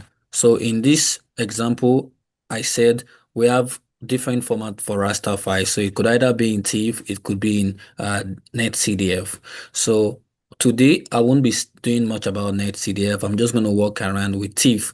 So this is a kind of version for displaying raster files. So I have an example. So this is an example that I've provided just to give us a kind of basic introduction to geospatial analysis in R. Let's just walk straight into the case study. So I'm going to share again my R script.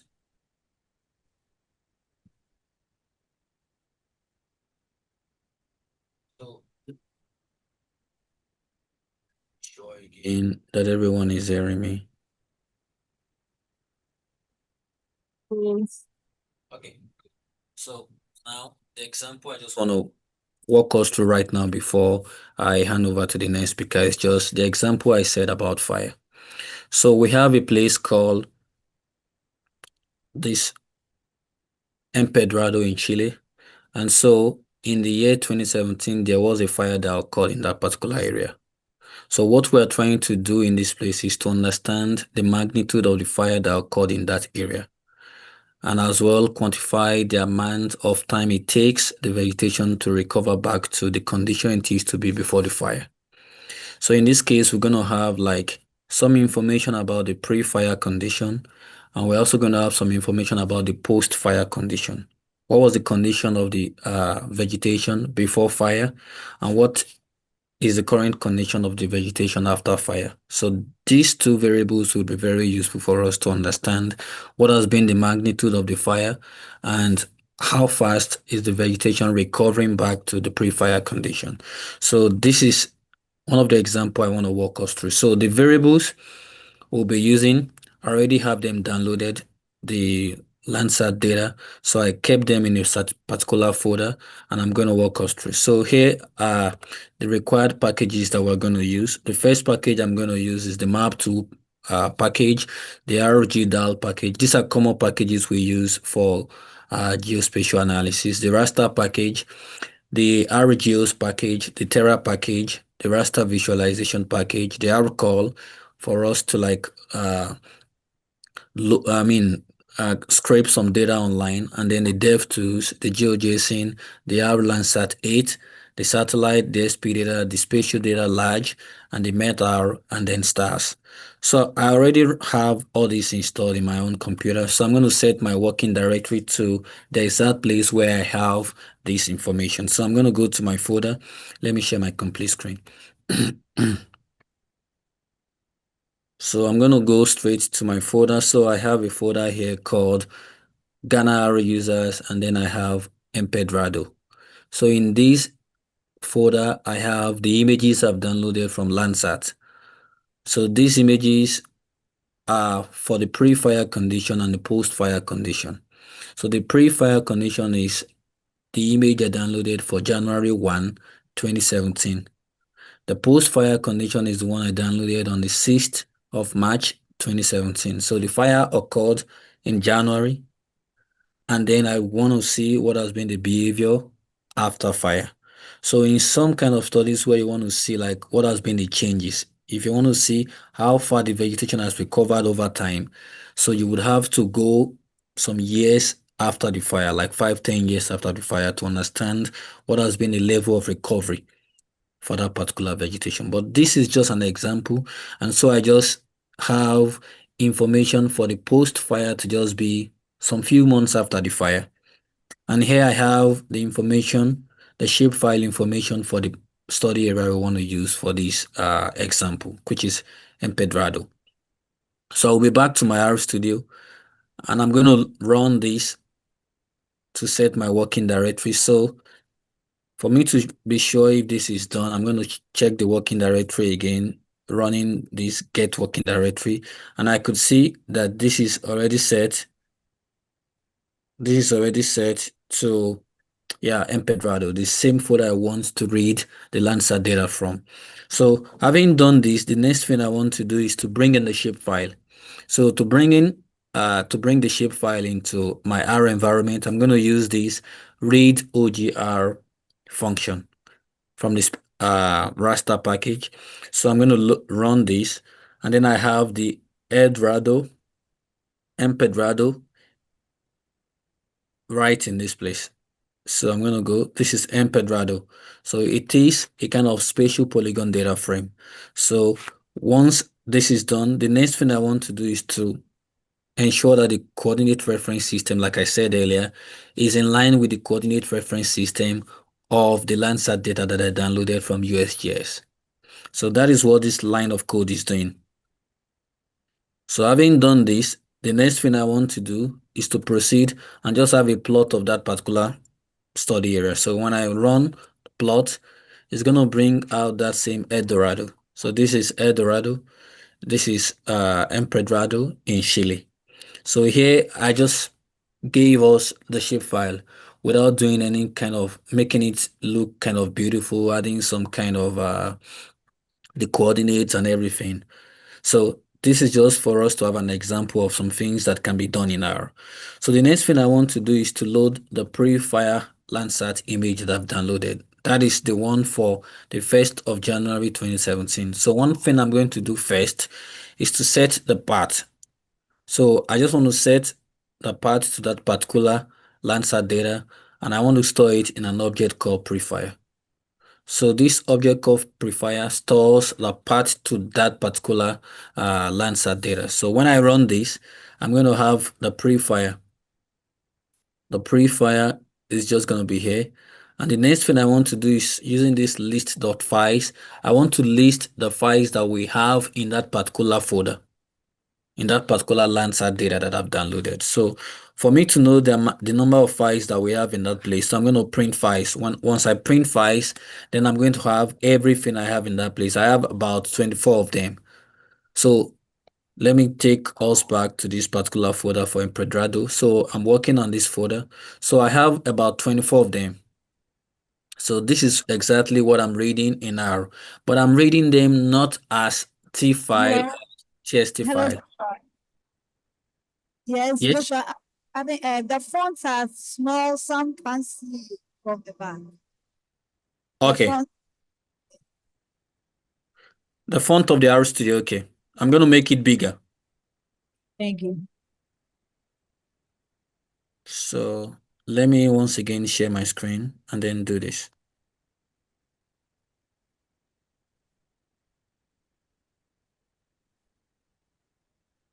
So let me know, is this okay? I'm not seeing your screen. Can you see my screen now? Yes, this is better. Oh, Thank okay.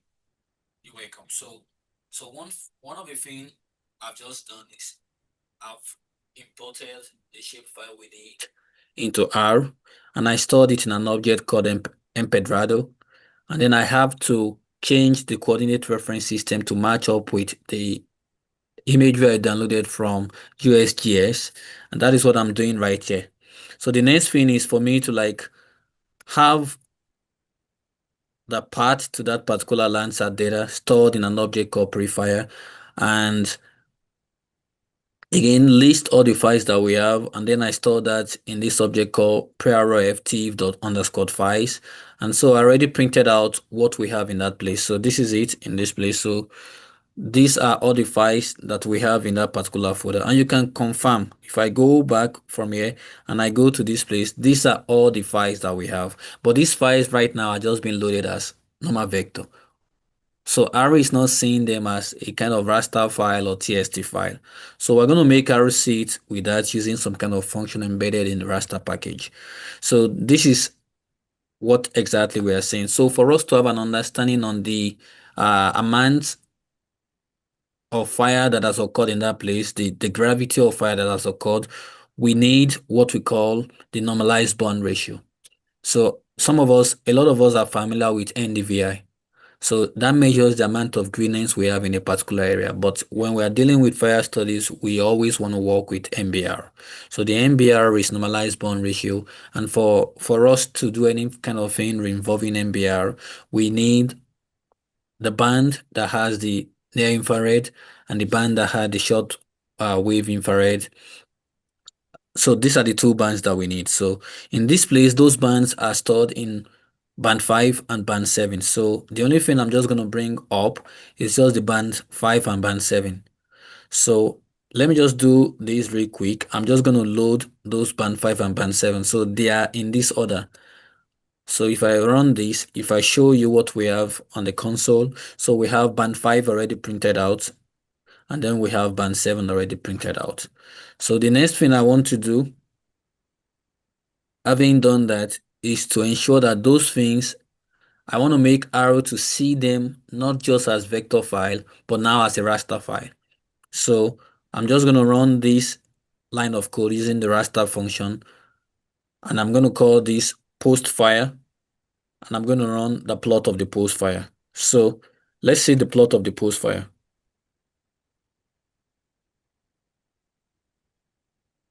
So it's going to take some time. So this is the plot of the post fire. So this is the Landsat data that I downloaded. This is the way it looks like. So this is the way the imagery looks like.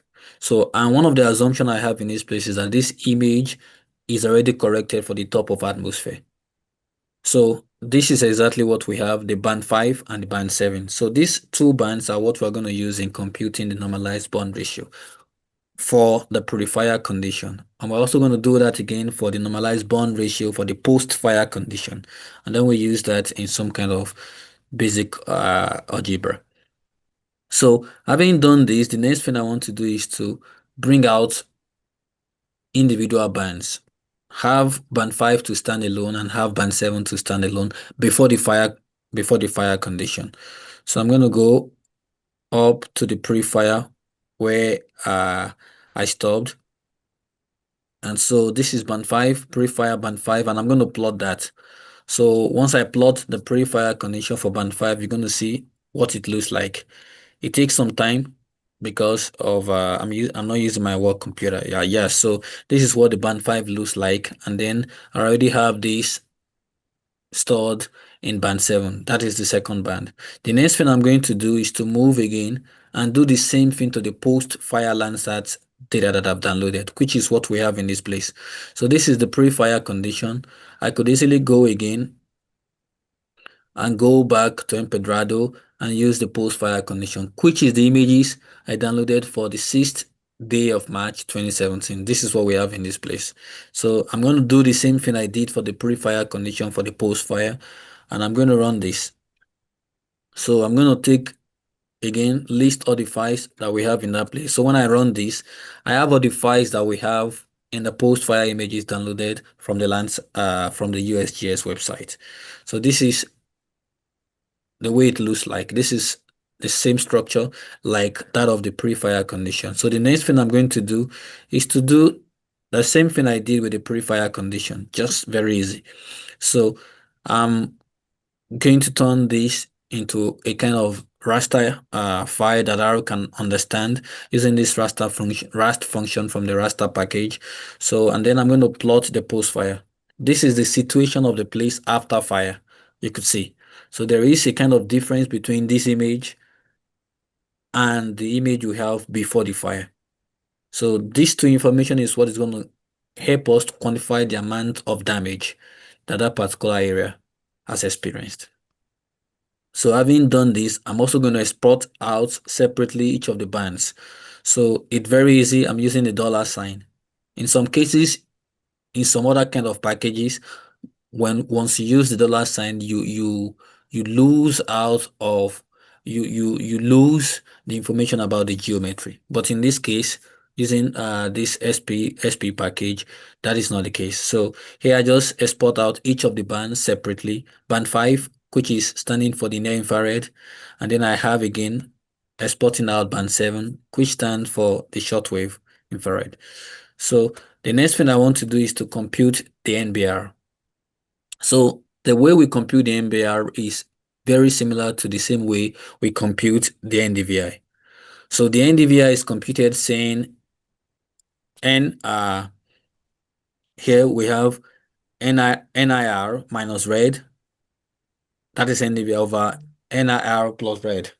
But in this case, what we're going to do is just to say band 5, which is the near infrared minus shortwave infrared, divided by band 5, which is the near infrared again, plus the shortwave infrared. So this gives us the information about the pre-fire condition.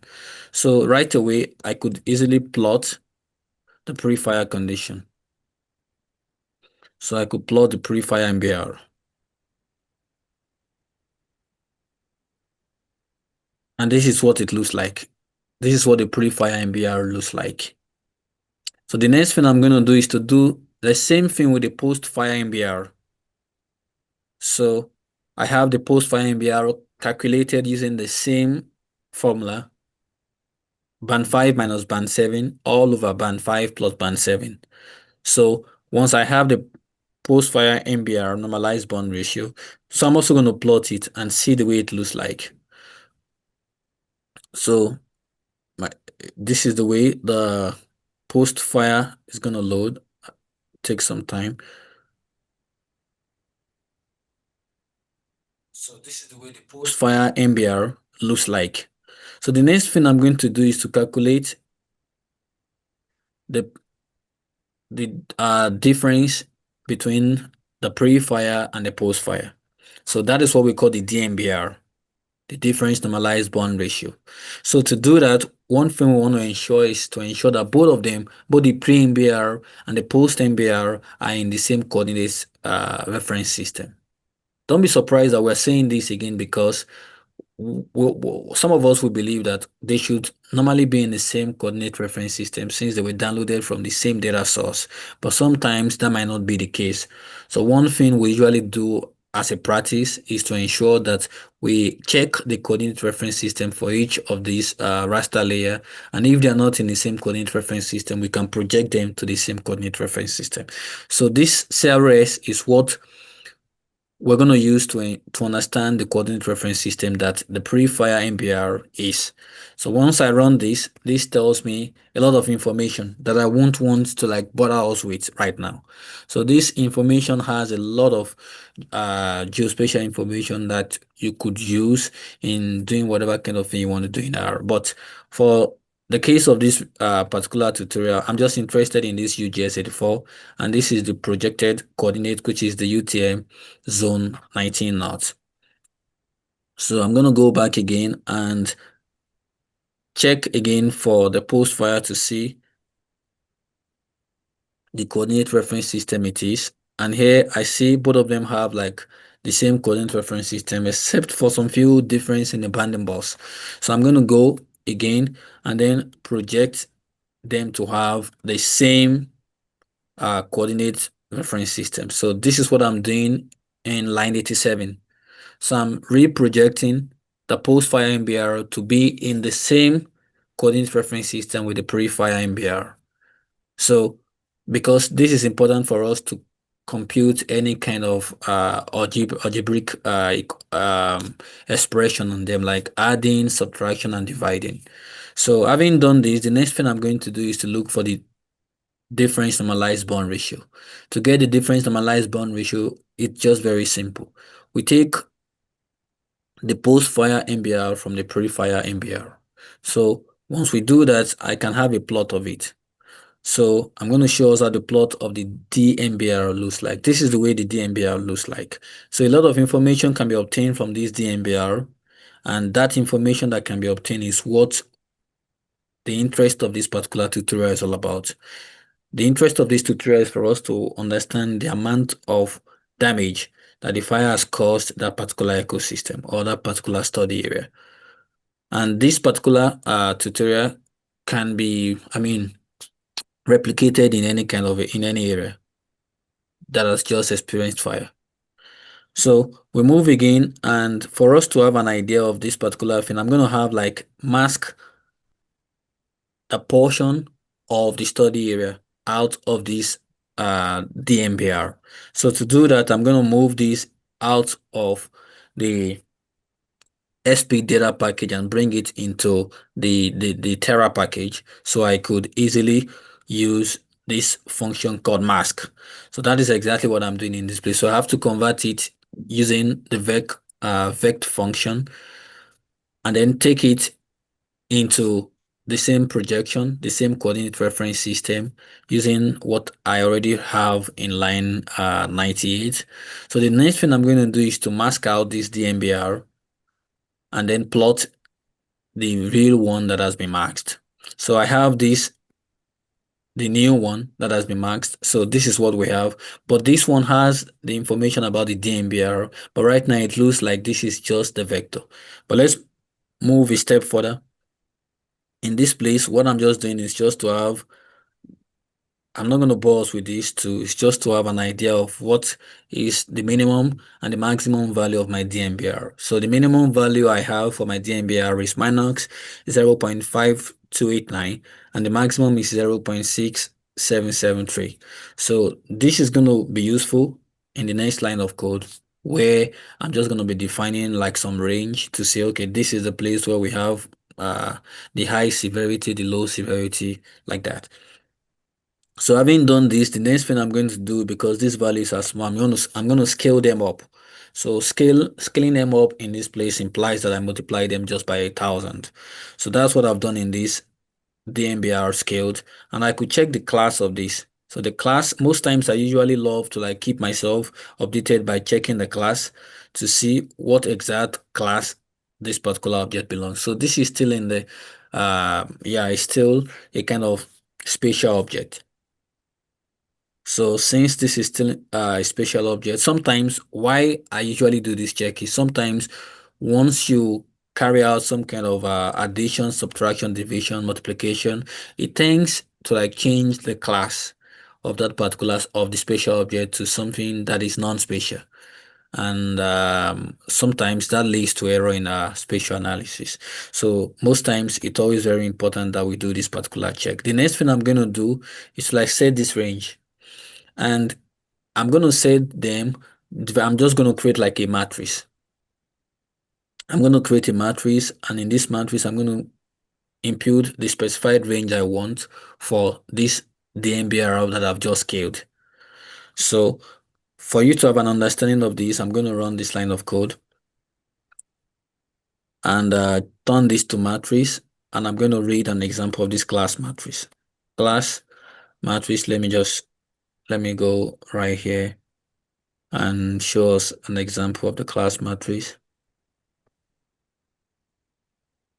Class dot matrix.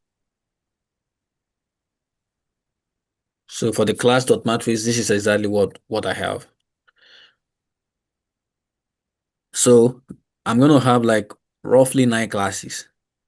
For the first row, I'm going to have anything ranging from infinity to minus 500. For the next row, and I'm going to call it -1, which I'm still going to change the name and give it maybe moderate severity or low severity.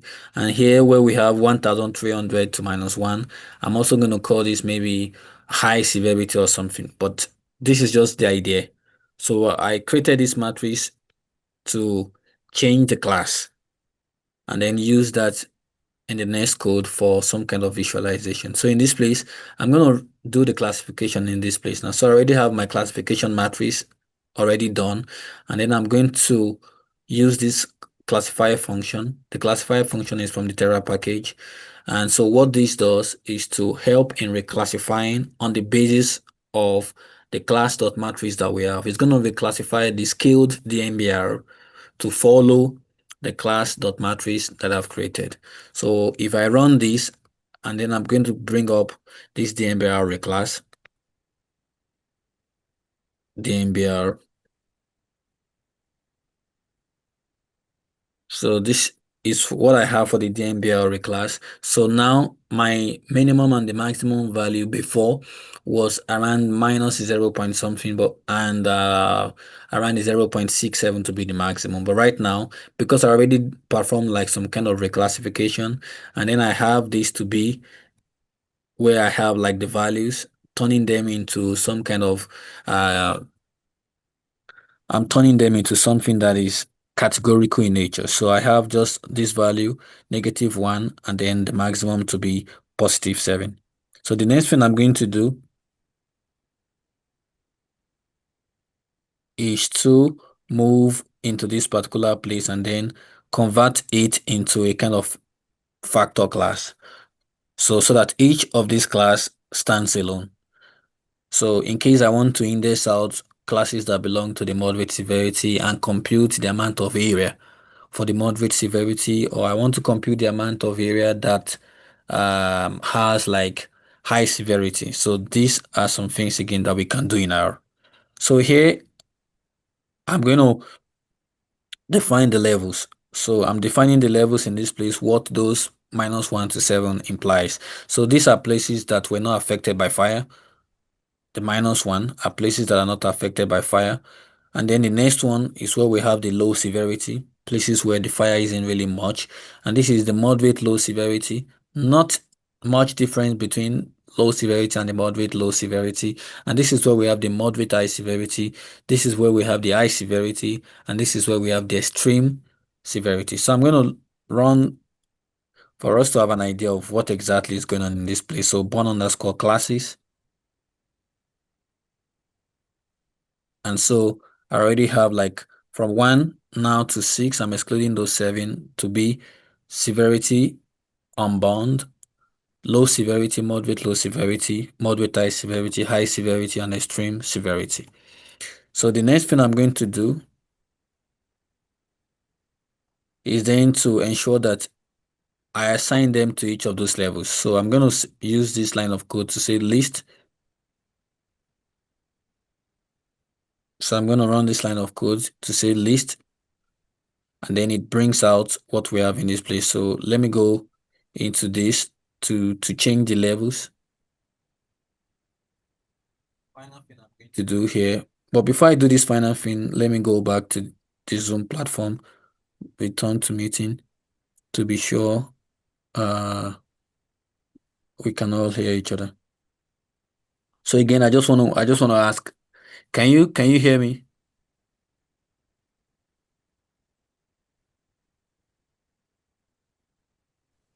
Yes, we can hear you. Yes.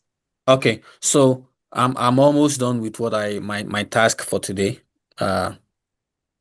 So the next thing I'm going to do, which is gonna be like the final thing before I just give like my some kind of takeaway in this particular tutorial, is just to create some kind of visualization.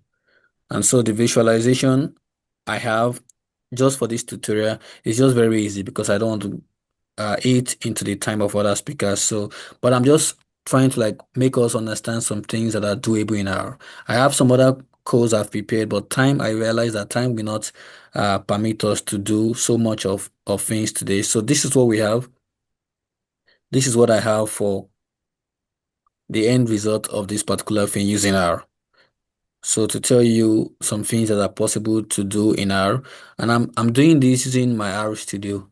It is also possible for me to make this much more better than this, but this is just something simple, something basic that we can do using R. So before I close and give us some kind of takeaway, I have like some examples. I'm not going to say much about this, but just try to show us some things that I prepared that I can share with the instructor on, for especially for those of us that are just new to geospatial world using R. So these are some examples, and I provided like some kind of free data set that we can use to practice. So I just want to go straight down to some few things and some plots I made. So these are things that we can do in R using the packages that I loaded, the SP data package, the SP data large, the raster, the RGOs. So these are some of the things we can do in this place.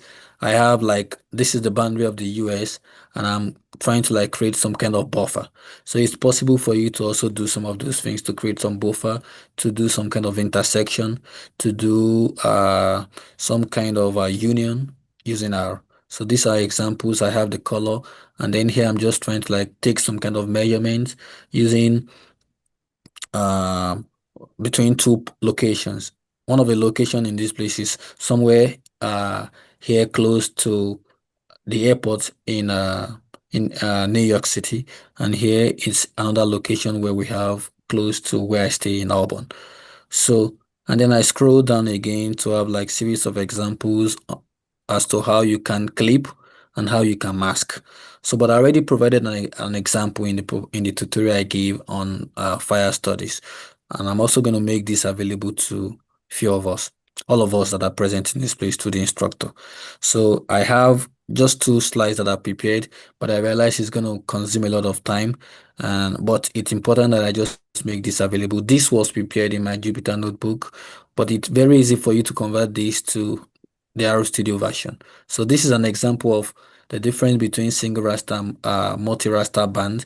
In the example that I just finished using the fire example, we have like multi-raster band, but our interest was just in band 5 and band 7. So this is exactly the way the multi-raster band looks like. And the goal in the last tutorial we did on fire was just to export out each of those bands to standalone, band 5 and band 7, and we use that in computing the normalized bond ratio. If you are working and your work has to do with NDVI, you can all as well do this. So, but the only thing you're going to, your interest will just be in the near infrared band and the red band.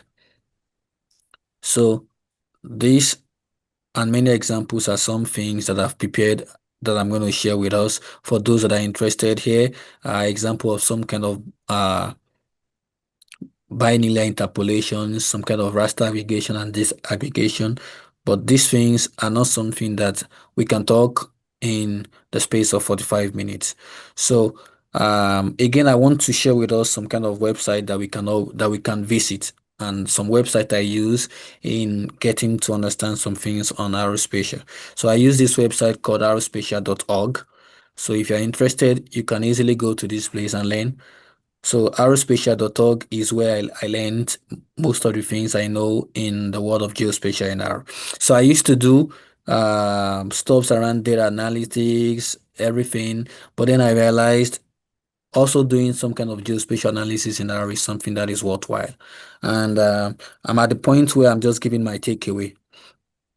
Once again, I'm going to thank Francis for giving me this opportunity to like do this, and other organizers that have put this together. My takeaway is just very simple.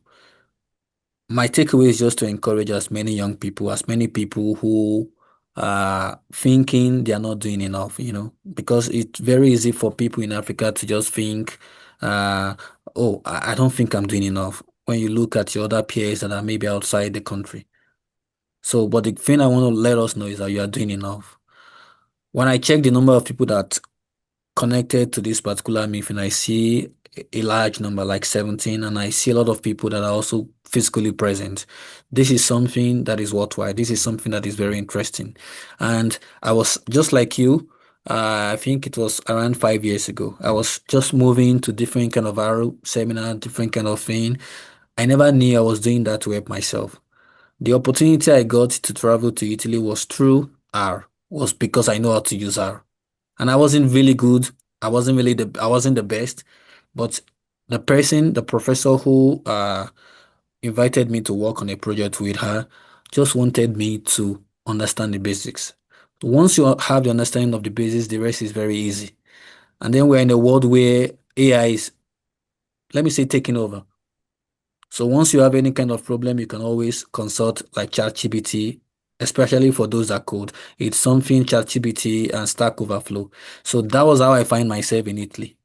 And I was being paid handsomely well, that I save nothing less than 1,500 euros on a monthly basis.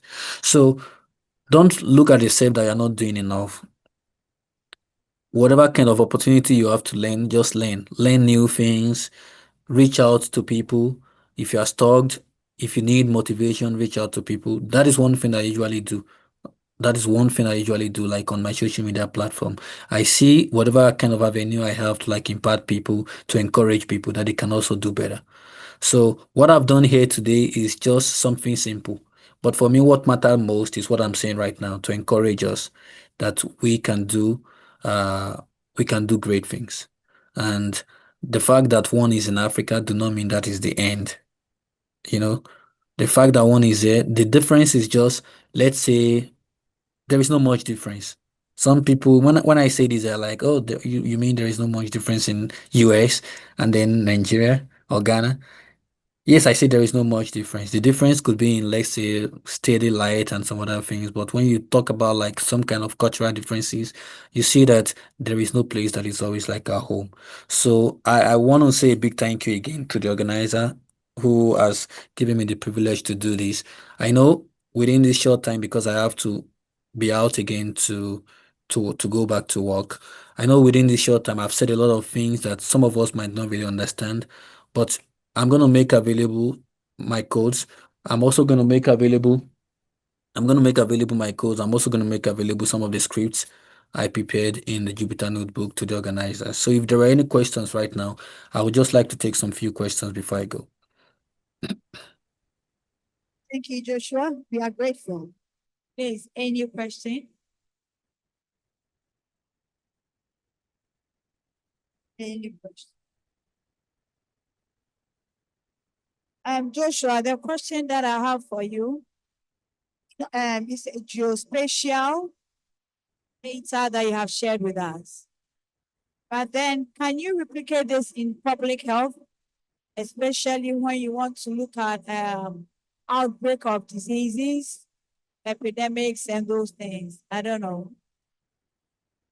Yeah, so that's a good question that you've asked. So it can be replicated anywhere. So even in health data and some other kind of thing, yeah, public health, it can be replicated. I remember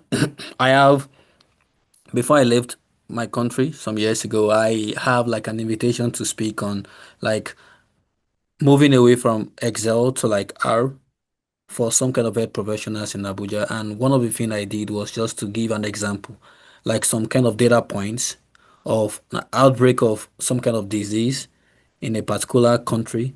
And then we want to use that to do some kind of spatial mapping and use that for some kind of what do I call it now? Some kind of geospatial analysis, like some point pattern analysis exactly, to understand what has been the process contributing to this particular pattern. So it's possible. It's something possible. Thank you. Please, any question from those online?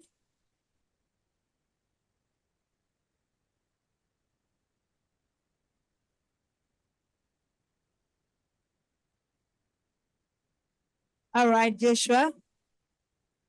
Thank you so much for making time to be with Ghana in our 2025 conference. We know your slides will be available, then we'll put it on the platform. If anybody has an issue, we will connect to you so that you can directly assist. We also want to be using R in this R era. Thank you very much. We are grateful. Thank you. Thank you. Let's give him a hand of applause. Good. Right now we have Mr. Jon Harmon, the Executive Director of Data Learning Community in USA. Mr. Harmon, are you ready to share your slides so that you take up? I am. All right. Thank you, sir. You are welcome. This is Ghana R Conference 2025 that is being held in Tamale. Tamale is in the northern part of the country. You are welcome. Okay. Well, thank you for that introduction. Thank you, Francis, for inviting me, and just to the entire Ghana R user community. I am very happy to be here. I am, as she said, I'm Jon Harmon. I run the data science learning community at dslc.io. I invite everybody to join. I'm sorry, I want to get the chat up in case anyone says anything. Okay. You can find me at Jon the Geek on most social media, mostly Blue Sky and LinkedIn these days, and also on GitHub. And today I want to talk to you about how you can help me make APIs easier to work with in R. These slides are at api2r.org/Ghana 2025. And I actually gave a talk to the Ghana R community 2 years ago, also in June. You can find those slides. I think I might link to them again later, but they're available at dslc.io/Ghana 2023-06. In that talk, it was just kind of an introduction to APIs, and don't worry, I'm going to include a little bit of an intro here as well. And this talk is about what I've been up to in the 2 years since I gave that talk. So I'm going to start with the introduction about what the heck is a web API. So API, that stands for Application Programming Interface, but you'll almost always just hear it as API. APIs are services that enable communication between computer programs. You might also hear like the arguments to a function are sometimes called the API of that function. I just got a message that you can't see the screen. It says it's sharing it. Are you able to see it? Yes, we can see your screen. It's visible. Okay. Good. Okay. Yeah, because it is being shared. Good. Okay. Yeah, you might hear the arguments to a function referred to as the API of that function. So that is a kind of general case for APIs. Specifically, web APIs are services that enable communication between computer programs on the internet. For the rest of this talk, when I talk about APIs, I'm talking about web APIs. You almost certainly use web APIs every day. If you go to a website and it says, log in with Google or log in with Apple, or on your phone, anything like that, that's hitting an API. If there's a create Zoom meeting link in your work messenger or on a website, that's hitting the Zoom API. If there's an add to calendar button on a web page, that is generally hitting the Google or Apple APIs. And technically, when you load any web page, you are hitting an API, sending it what's called a GET request, and asking it to send you the web page that you are trying to access. There are 5 methods, 5 verbs basically for web APIs. Technically, there are a few more, but there are 5 main ones. Get is, like I say, that just gets information. Post for creating something new. Put for replacing. Patch for editing, and delete for deleting. But a lot of APIs just use get or post, or a combination of the two. We're not going to get deep into what that all means in this talk, but just I wanted to introduce that. All right, so how do you find APIs? If, let's say you want to access some data source and you can see it on a website, but you're not sure how to access it. Number one, just Google it. I don't have that in this slide, but a lot of times you can find the API of typing whatever the thing is that you're looking for, and then API. But you can also look at your browser network tab in Google Chrome. I'm not going to go deep into this, but you can look at the fetch or XHR tab checkboxes to find the APIs that a website is hitting. And I actually have a package, very experimental package on GitHub at jonthegeek.github.io/API sniffer. That I made as an experiment. I haven't done a lot of work on it, but I would love to see if anyone uses it and how you would like it to work if it doesn't quite do what you're looking for. But that helps. Basically, it does this checking of the browser network tab for you. But there's a lot more about finding APIs I have a whole chapter on it chapter about it in the book that I'm writing, Web APIs with R. You can find slides for the book at dslc.io/WAPIR. I am writing it backwards. I'm running book clubs through DSLC and learning what people want to learn, kind of working out the details, and then turning those slides into a book. I definitely encourage everyone to join dslc.io. I'm going to have another book club cohort, hopefully pretty soon here. Let me see. Okay.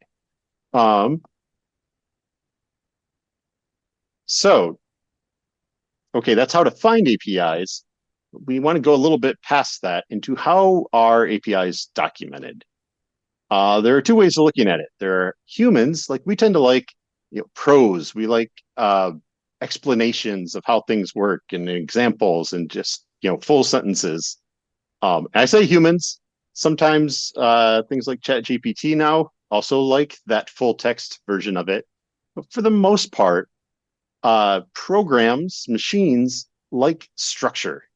I also, as a programmer, I like structure. Probably a lot of you like things that are in tables that you can kind of see how it works, find the common pieces, the repeated patterns. And so because that is useful, way back in, I think it was 2011, this system or this structure, the specification called Swagger was developed by someone at a dictionary company. They were working with a bunch of different online dictionaries, and they wanted a way to describe those APIs that they all had. And so they came up with the system, which is actually really nice. They donated it to the Linux Foundation in 2015, and now it's known as Open API, but you will still see Swagger all over the place. Technically, Now Swagger is the tool that you use to like view open API specs, but people refer to them interchangeably. Swagger 2.0 was the version back in 2015 when they turned it into Open API. That became Open API 2.0. So there was never an Open API 1.0 technically.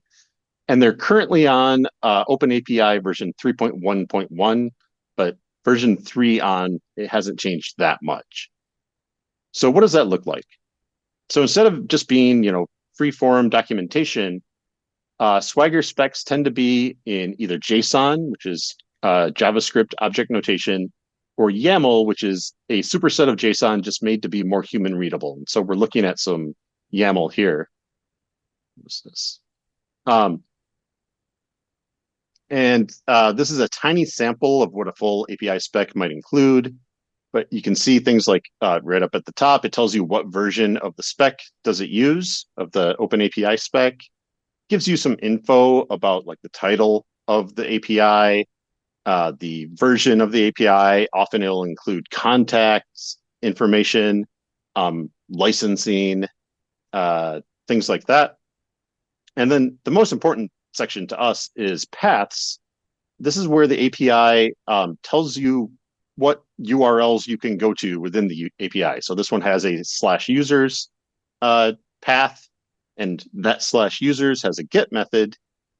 Tells you a little bit about what that get method does, what responses you might see. It would often also show parameters to that function. And then, this 200 is saying if a 200 response means it's okay. So it's telling you that that's what you might see. Specs can also describe like the servers that you'll hit, the security, any reusable components. And a lot of times, if you're working with an API, yeah. Please, can you make the fonts a bit bigger so that those at the back to be visible for them? I will try. I can't on this.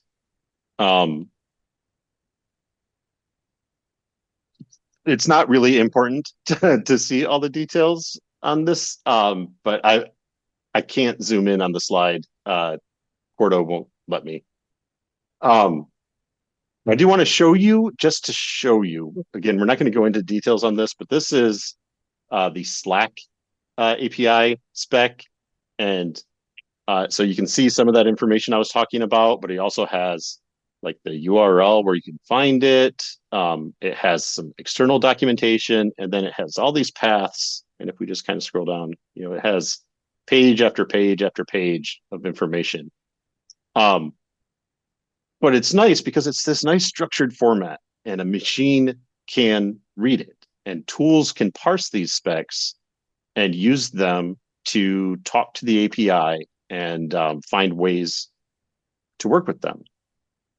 And that leads to the API2R project. So I started this project. My goal was to make it easy, or as easy as possible, to take an API and turn it into an R package.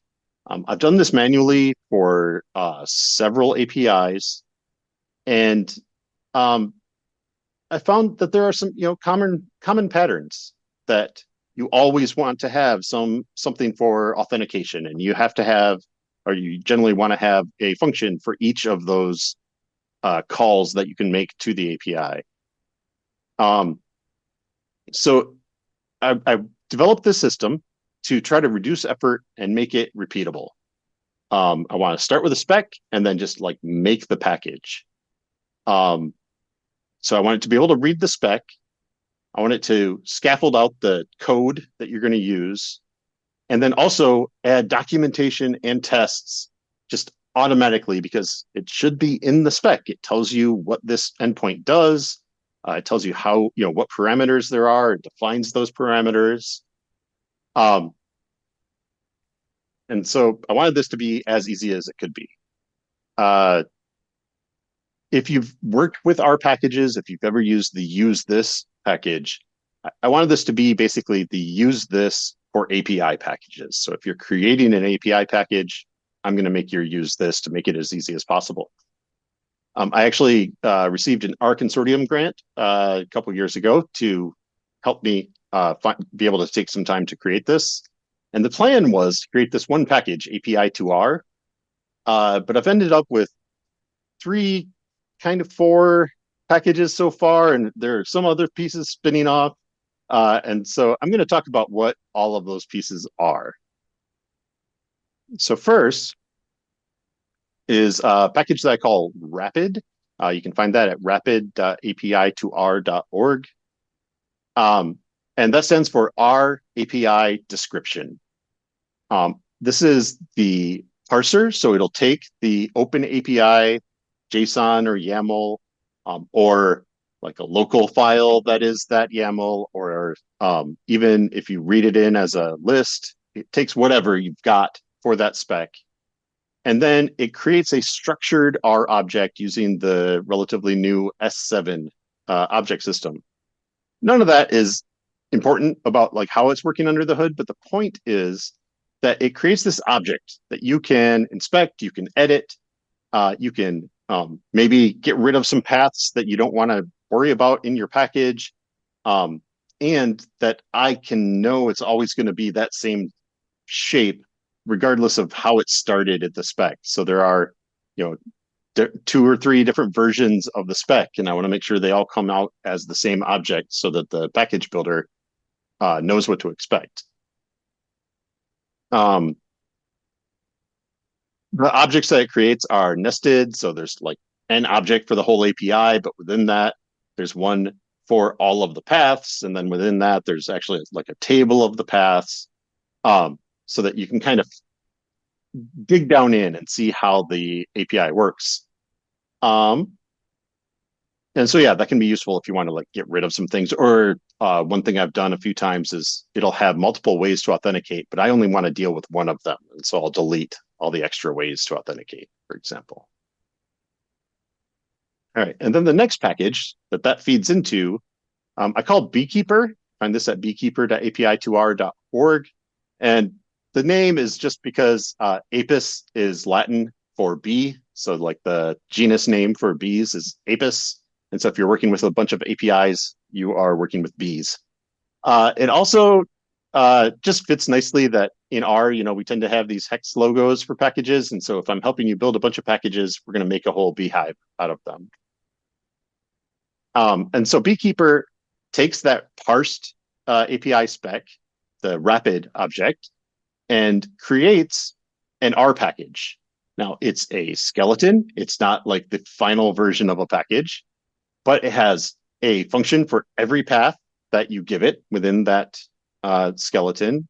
It has full Roxygen 2 documentation, so the docs that you see in most R packages. And it has like test that and HTTP test 2 test frameworks just set up. Now, again, you'll need to edit this. It's not perfect, but it gets you started to where you can have a package relatively quickly. I'm actually actively working on a big update right now. I was hoping to have it done by today, but it's going to take me another couple weeks probably to get everything done in it.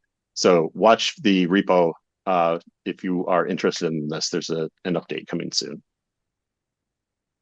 And then the third package I called Nectar, because if Beekeeper is like building all these bees, Nectar is feeding the bees. You can find that at nectar.api2r.org. And this is used inside of the packages that you generate. So once you make the package, you don't need Beekeeper anymore. And you don't need Rapid, but you need Nectar. It has all the functions that you're using to kind of talk to the API. It is what they call an opinionated framework. There's the package HealthyR2 or HTTR2 that has kind of very general functions for working with APIs, and Nectar I pulled out the way that I think they should work, and hopefully that makes it easier for you to work with. So it wraps HealthyR2. It also wraps a package called Tiblify, which is for taking like lists of things and turning them into nice, pretty tibbles. That's optional, but if you have that kind of data in your API, it will pull in that package to format the data that's coming out. It also wraps this package I wrote called stable, STBL. The point of that one is that it makes sure that the data coming in is the format that the API is expecting, so that you're not wasting money if the API costs money by sending stuff that the API is not going to understand. So it formats, it helps to format the inputs to make sure they're what you expect. And in general, so it has helper functions to make it easier to make those requests. So it like puts everything together for the API requests. For handling things like pagination and retries, those are things that can be really tricky. And I tried to make that as easy as it can be. And then, like I mentioned, for tidying the responses. So if you get back, for example, if you're doing pagination, that's where you're doing like multiple requests to get like one table of data. It has functions to string that all together into one clean, structured output when you're done. And part of the purpose of why I built this package Nectar instead of like just putting all of those functions into the package that I generate is this way, as we generate more and more API packages, if we find common issues, I just fix them in Nectar and then everyone's packages are fixed. So the full process, if you want to generate a package, you'll need to do the rapid as rapid with your URL for the API spec. I don't show the step here, but you do need to create the like package framework using use this. I have some help for that within Beekeeper, but the R packages book is a good step or a good first step for that to learn kind of the very basic setup. And then if you call this use Beekeeper, that will generate configuration files for Beekeeper to use. I broke this out as a separate step because that way you can like stop and make sure that the configuration is what you want. It's kind of like if you've ever worked with package down, there's a package down.yaml that tells the package down package how to build a website for you. And so this is just, it takes a step to say how it is going to build your package. And anyway, so it sets that up. And then you just call this generate package. And that generates sometimes hundreds of files, depending on how big the API is, with all of the different endpoints that you can call in the API, all the documentation, all the at least initial version of all the tests. And then you have a package. Past that, it is just like any other R package. You can edit it and maintain it as any other R package at that point. So the goal isn't to like eliminate all of the work, but it's to give you this head start and also to like share the load, that we all can work on the same family of fixes of, if all of these are being generated with some, it would be nice if the help said this or something like that. It's not using this aspect of the spec. We just fix it in one place and then it can be fixed in all of the packages. So, how can you help and how can I help you? If you work with an API, and I say a weird API, but here I just mean, some API that doesn't already have a package. There are lots of APIs across data science and government. Almost all like government agencies will have, or often they'll have some API, even local governments. A lot of different things within research might have APIs. But often they're not R friendly. Like their documentation will say, if you're using Python, do this. And if you're using JavaScript, do this. And we can kind of leapfrog right over that and just build a package. And then you don't have to think about how to do things, and we'll have all the documentation and it just works. So if you have anything that you work with, let's make it easy to work with. So let's make a package. I am looking for specifically APIs that have those open API or Swagger specs. So if you can find those, that would be great. And I'm looking for people who want to experiment, want to learn how to make a package. I can help you with that, but I need people to kind of own different API packages. Just a little tip on that finding an open API spec if you have an API you work with, but you don't know where the spec is, start with the docs. A lot of times, somewhere in the docs, it'll have a link to the API specification, or it'll mention Swagger or OpenAPI. So start there. You can try like /swagger.json /openapi.json on the API URL, or /YAML or /YML. Any of those, sometimes it's hiding in there. Sometimes I have found very recently that things like ChatGPT and other generative AI can be pretty good at spotting API specs that are kind of hiding. So I'll just like grab the HTML source of documentation, feed it to ChatGPT, and it'll say, "Oh, hey, there's it's like embedded in the source. They have the API spec, or it has this reference to an API spec." And so I've used that to pull out the API specs.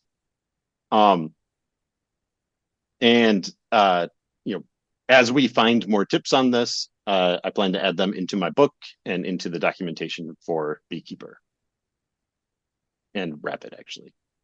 All right, so what I would love for you to do is go to beekeeper.api2r.org, and if you have an API that you work with that you don't know of any R packages that wrap that API, click Report a Bug and open a new issue for that API.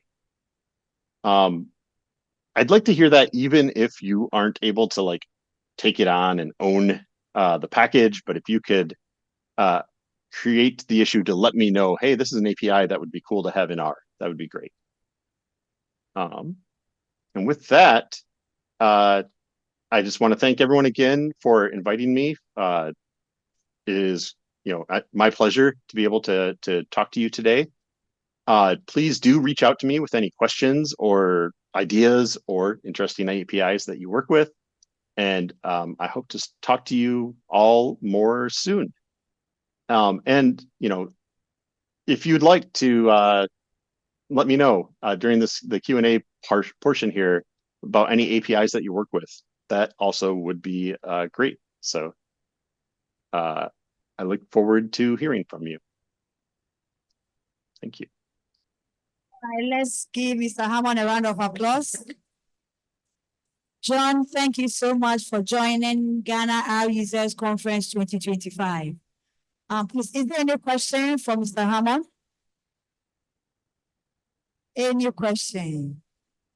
Please, those online, do you have a question for Mr. Harmon?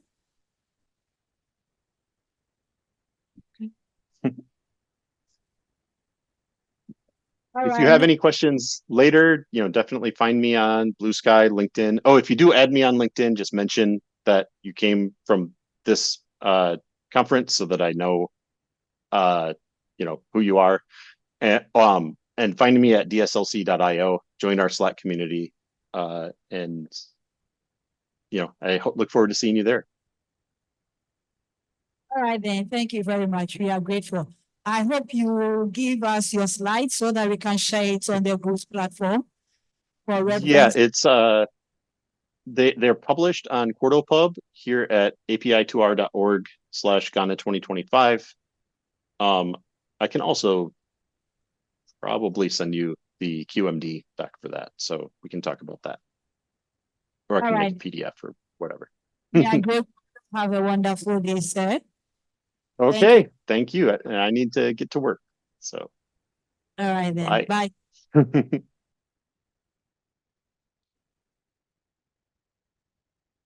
Please, we are left with our last speaker. Please, is he online? He's yet. Right then, please, let's stretch small. We look too tired, very tired.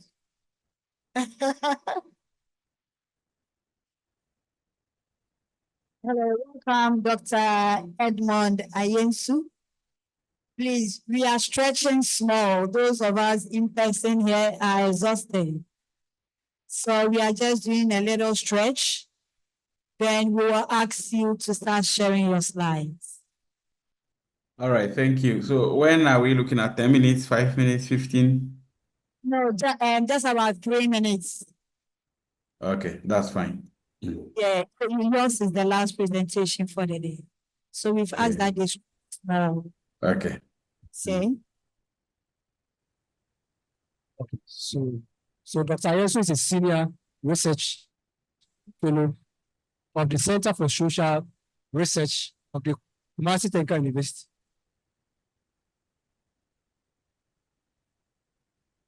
His research interest area is in the area of applied econometrics and stochastic. Hey, bro, where they know? Stochastics. Stochastics processes. Mhm.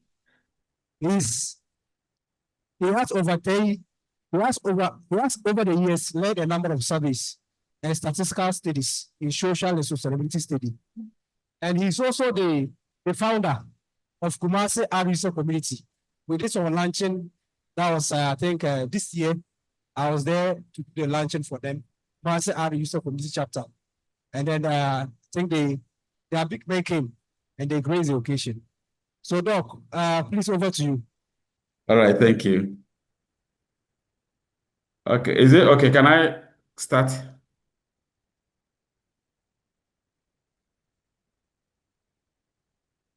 Hello. Please.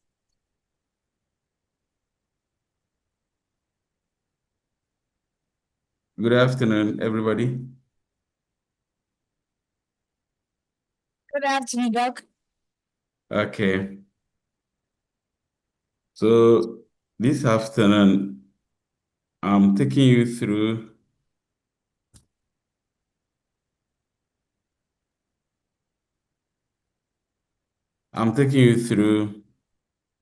a very important issues that has been confronting us as learners and as well as the country as a whole. When Francis spoke to me on the conference, then he said I will deliver a paper. Then he sent me the topic, and it goes like this: harnessing data-driven insights with R for sustainable economic growth in Ghana. So the key words over here, the action part is the harnessing. And then we have data-driven insights and not ordinary data-driven insights, but within the framework of R, which is an open source statistical package for sustainable economic growth. So we are going to look at the macroeconomic landscape within which the sustainable economic growth can occur with regards to that of Ghana.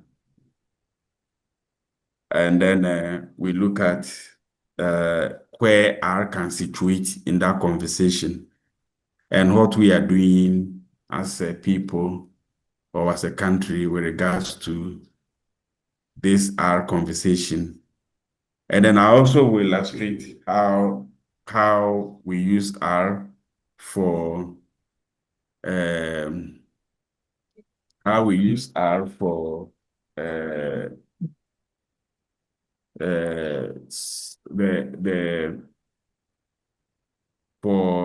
economic growth conversations in the country.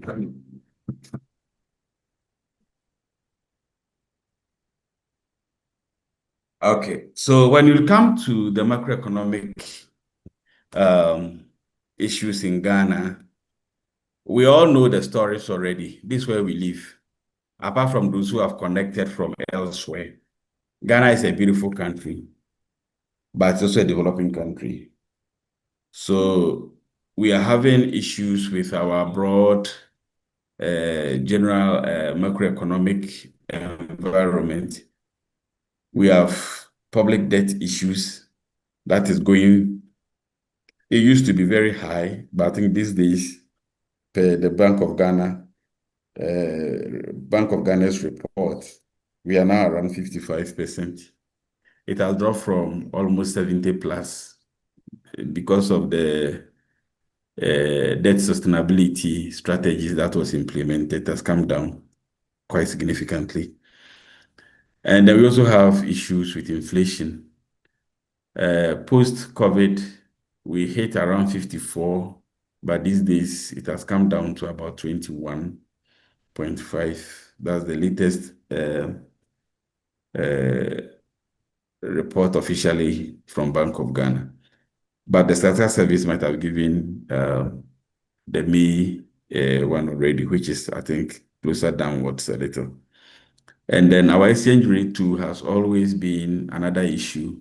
And everything in this country, from rent to transport to food to whatever, is anchored on foreign currency dynamics. And we've had some issues with it. But these days, I think we can see that there has been some downward trajectory on the exchange rate path. The issue is that these three indicators of the macroeconomy that I've highlighted, there are some more that I don't think we'll have time to talk about them. They reinforce each other. I mean, they affect one another. And that is how economic data or the economic variable series develop. The series develop in such a way that there are always some cause and effect among variables that you deal with in the area of the economy. So if one is hitting hard, then you know that it can create a loop, or sometimes it can be a cycle. Inflation goes high, debt also follows suit, and it affects exchange rate. Exchange rate goes high, it draws towards its level, inflation and debt issues and so on. So that is how the macroeconomic variables behave generally. So we are having macroeconomic instability, and we need to get out of this. One difficult battle to fight in life is the battle against poverty. Fighting poverty is a really difficult issue. And it means that you need to marshal all resources and forces for you to be able to win that battle.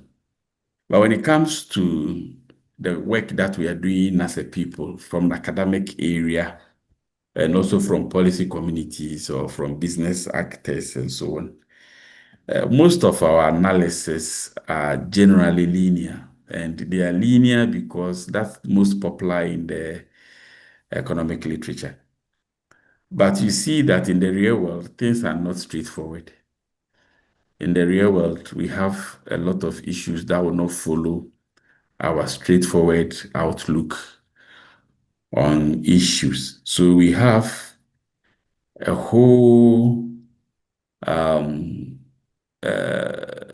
issues about how to incorporate nonlinear patterns also within the economic spectrum into the conversations we are having in both academic and policy literature. And we don't usually have grasp over it so much. I'm not saying we are not doing it, but the coverage on looking at the economy from non-linear perspective is I would say emerging. It's becoming it's coming up gradually in the literature. And all sometimes due to constraints that we experience in line with the requisite softwares that we use. Most of the softwares are proprietary. And you know that in Ghanaian institutions, learners and teachers together, we most likely use cracked software, or for want of a better word, pirated softwares to do a lot of things. We are unable to afford the entire proprietary softwares in our part of the world. And it's a major problem that we are faced with. And because of these challenges, this presentation focuses on 3 objectives. One, we are going to look at methodological improvements or innovations that R offers. And we are going to look at it from a non-linear perspective. And maybe for those of us on the platform who are doing advanced learning on the Markovian regime shifts models and so on. And then we're also going to advocate for open source data-driven approaches to look at some of the critical questions confronting economic policy making, because it is within the policy making strategies that we are able to establish sustainable growth. And we also illustrate a very simple work that I just did for purposes of this conference using the regime change model so that we can use it as a benchmark to see how we can improve our understanding of complex relationships and in economics. And I will focus on inflation and public debt for that illustration.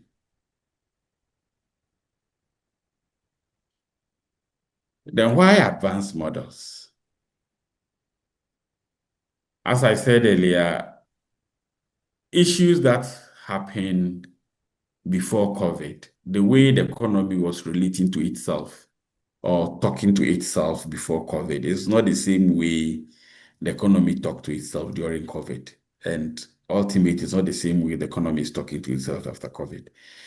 So it means that the way the variables relate, for instance, within the confines of this presentation, the way inflation and debt related before COVID, it's not the same way it related during COVID and so on.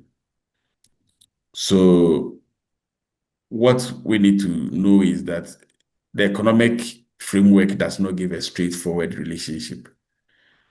And we need very advanced systems to be able to think through some of these. R offers us very simple but very powerful tools to look at these questions from the VAR framework and also from the Bayesian school of thought, where we are able to look at some of these non-linearities to shape the conversations that we have on our economy. And the R comes with very strong outputs, very strong and transparent scripts that we're able to develop and share, and also come with very reliable community of support. And that's when backed with the advanced software tools that it offers, we can use to break through a whole lot of questions that surrounds us in the economy. So some of these key tools include TSDAN, that's very strong for threshold vector autoregressive models. And then an MSwim, which also bring on board the Markov switching capabilities. And it's able to detect the breaking point of the economic system. So at what point did the economy actually broke into COVID era or COVID situation? And at what point did they exit the COVID situation and so on? The MSwim is able to give us very powerful insights into those questions. Then the Markov switching gash model for high frequency series that's able to capture the swings in volatility within certain regimes of the economy and so on. Then we have the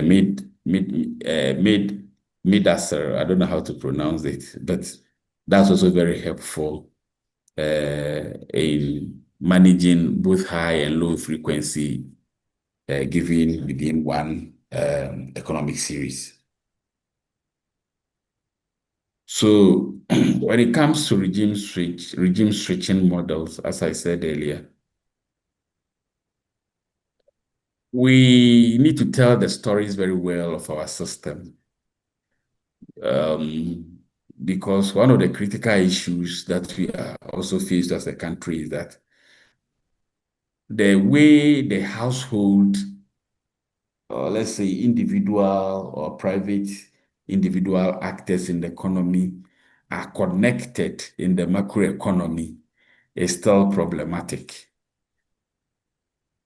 The economy is not capturing the very output of all households, especially those who are in the informal system. So you see that they are not well connected into the macroeconomy. And it's a very huge part of the economy that we are not really capturing their contributions enormously to tell our stories adequately.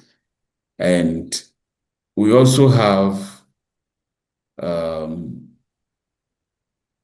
issues where, as I said earlier, the phases that we are confronted with in the system present different realities to the economic variables and so on. So these issues bring the non-linearities into the conversation that usually we are not, as a country, telling those stories very, very well to capture the essence of the stories. So the switching models comes with the advantage of capturing the bricks, the structural bricks, and the nonlinear dynamics that are present in the system. And also,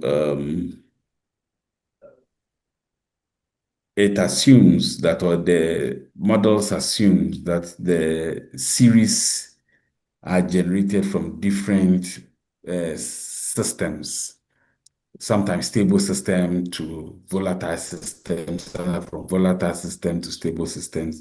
So the series pass through all these systems. But when we're analyzing them, we analyze them as if the series had not been affected by some of these dynamics.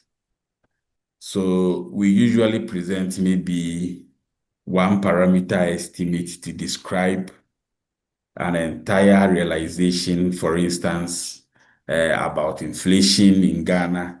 We analyze one parameter to say that inflation is significant between the year 2000 to the year 2004 or 2024, and it affects exchange rate this way.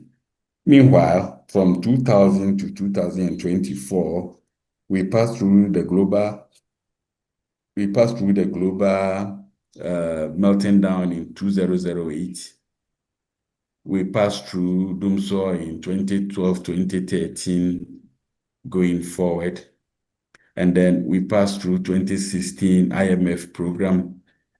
Then we passed through COVID in 2020, 2021, 2022, and so on. But we estimate one parameter to lump all these issues together, because ordinarily that is what the autoregressive dynamic lag models are programmed to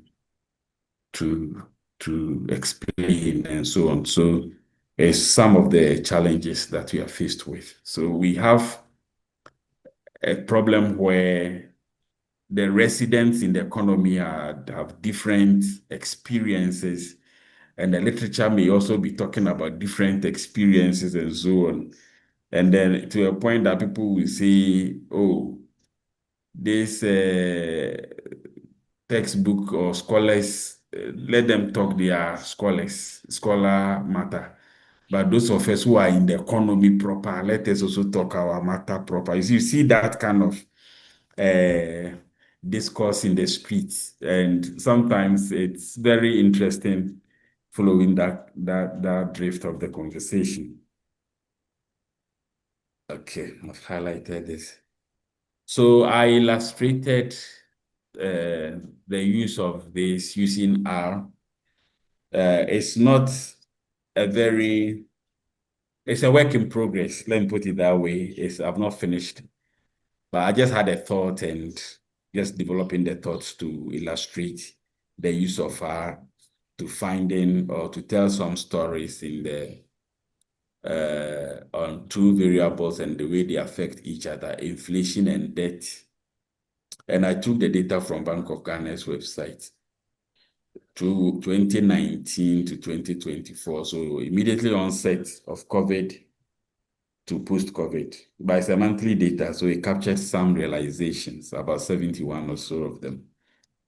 And then we also took the public debt, which is a lump.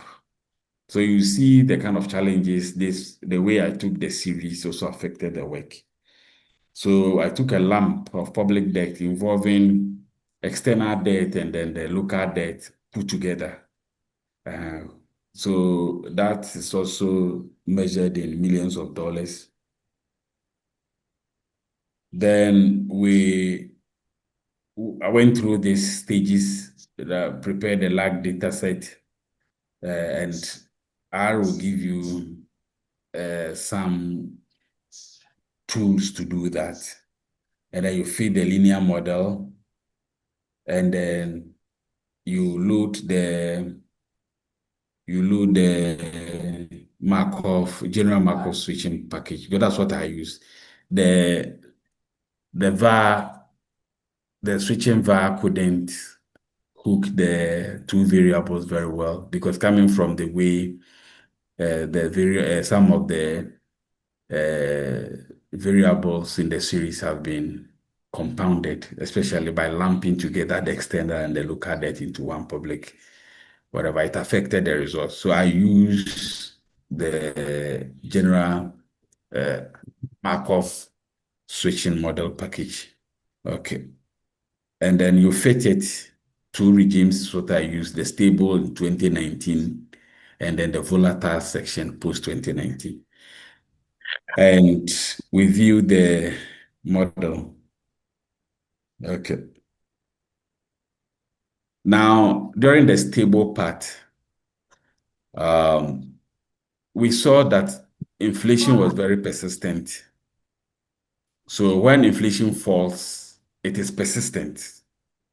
And then at that time too, debt does not affect it. So you see that the lack of debt couldn't explain the inflationary reality. Okay. But during the time of volatility, that's when COVID was in swing. We also saw that inflation was also very persistent.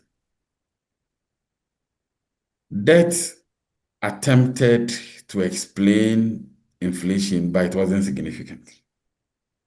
It wasn't significant. So the inflation was moving up because we're having debt issues in the volatile period of the COVID. And there is explanation to this. Okay. And we'll see that during the volatile period, we had larger residuals, and that is expected. That's expected. And from the transition matrix, you could see that from regime 1 to regime 1, from stable to stable period, we had 88.4%. The probability of staying in the regime is 88.4%. And then to switch from that stable regime was 11.6%. And conversely, to stay in the volatile region was 86.5%. So basically, the flow variables will want to stay in their regions, but sometimes we cause them to move. We cause them to move or to switch to the various areas. So you observe that when the system picked the heat, in the height of COVID, we saw how inflation became very volatile. And we also see that pre-COVID, you saw how inflation was quite stable and within manageable reach. So when we are able to apply discipline, when we're able to apply discipline, we'll be able to keep our variables within a regime of our choice until we lose our guards and then we switch the system to the realms that we are not happy to operate from. So in a stable regime, we have monetary policy and fiscal policy coordinating effectively.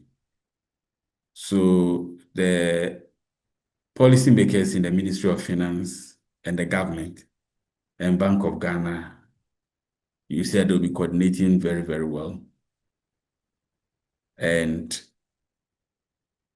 you will see that debt in this regime is not a major cause of the inflationary trends.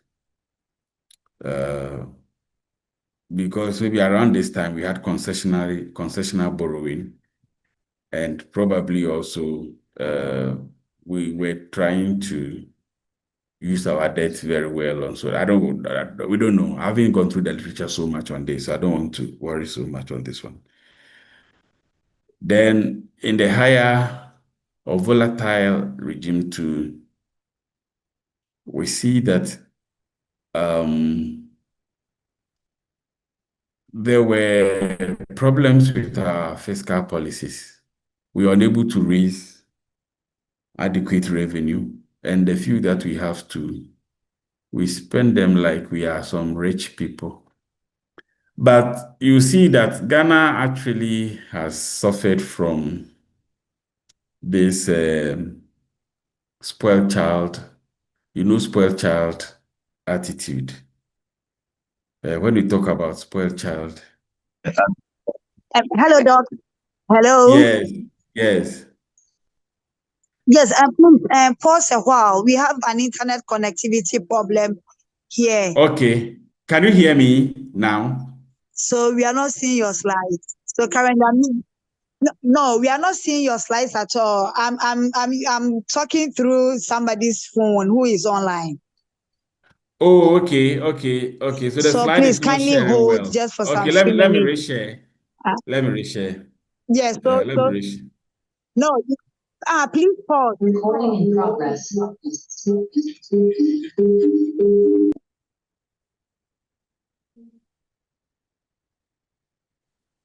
Okay.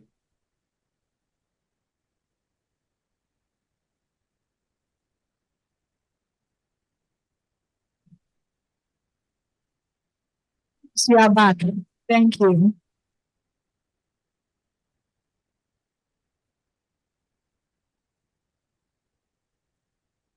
Can you see? It's visible now. But the font Is is it? small. If you can increase the font for us. Okay, I'm coming on. Yes, Doc.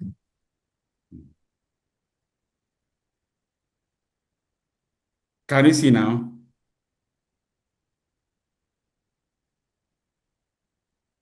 Is it okay? Hello? It's okay. Hello? It's okay, Hello? eh? Yes, please. Okay. Oh, sorry. I took you through. Okay. So I'm at the tail end of it. So All right, thank you. So we're saying that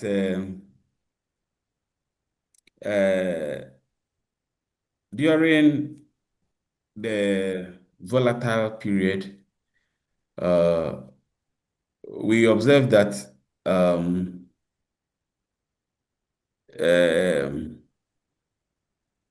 inflation was rising, but inflation was rising not because debt was causing it during that period.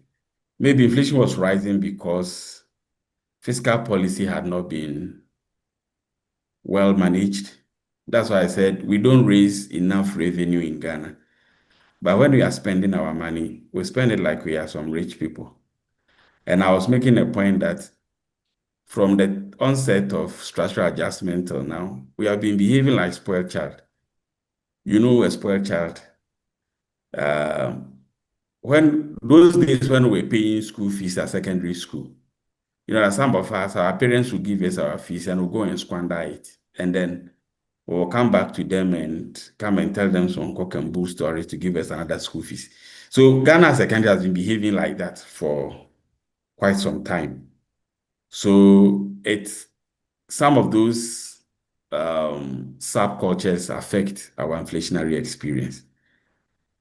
And also external shocks like fuel prices, food supply disruptions. I know COVID brought that issue. Post-COVID, we experienced very high food prices. We couldn't harness our agricultural potentials very well, and so on. So it also entered into the inflationary experience. And the transition matrix also gives us a very good story to tell, that our economy switches. It switches from stable to volatile. And this shows how we alternate from policy discipline to, let me use the word policy and discipline. So anytime that we are disciplined, we're able to keep the economy stable.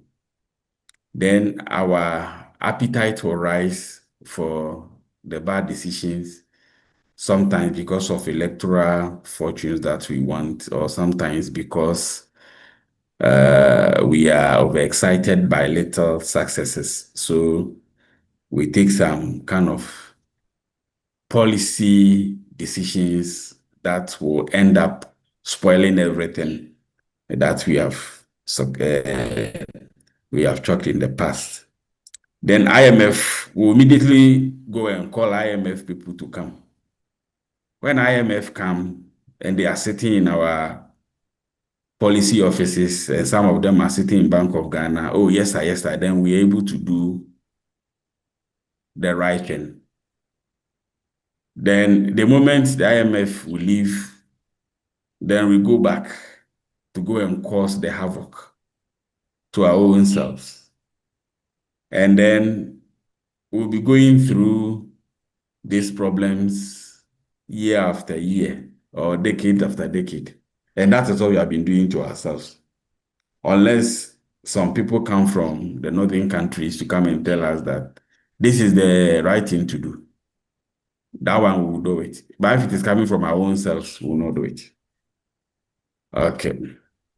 So I'll conclude by saying that the R software provides us with very strong and powerful tools that we can rely on to advise our policy decisions for us to be able to keep our economy in stable condition. And the more we keep the economy in stable condition, then it means that we are committed to sustainability. But the way it is, as we are doing in our days, where we do one right thing and then that will be followed by two wrong things, except some people will come from America and Britain to come and tell us what to do. Then if we continue in that line, that's going to be the challenge we have. It's all because we are not striving to get ourselves on a path of continuous research. I don't know whether those of us in the academic circles, we are tired from recommending and nothing is happening. Or I don't know whether the government that we create through our constitution has been given too much power and can decide not to mind anybody and will spoil everything. And then we'll go back and go and start all over again. I don't know where these are the issues. But that not withstanding, today, if we don't have money to buy proprietary software, and I don't think Ghana government will want to budget for us that as a university or as a policy community, we should go and buy proprietary software for our work. I don't know whether Ghana government would like to spend our money. So when you see us having those things, that is coming from either World Bank or some of these so-called development partners. But thankfully, our has come. And in our school today, what we are doing is we have created a R community.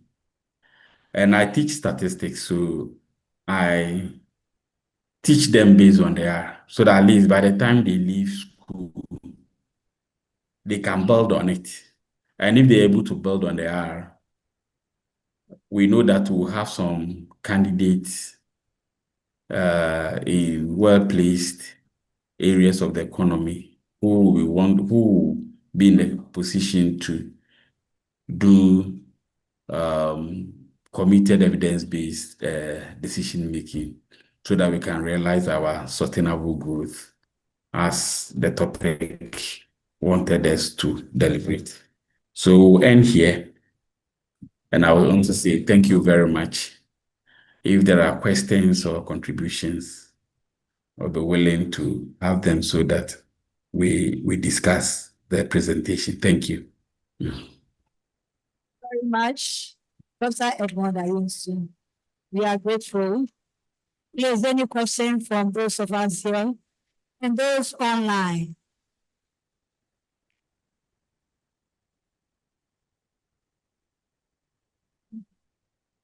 There's a question for you.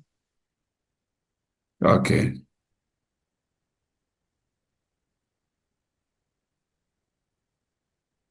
Thank you very much for your elaborate presentation. One request before the question. I saw that you have run the code, but the code is not part of your the work you have dropped on the platform for us. So I'll be very grateful if you can make the code available. That's the first one. But then let's go.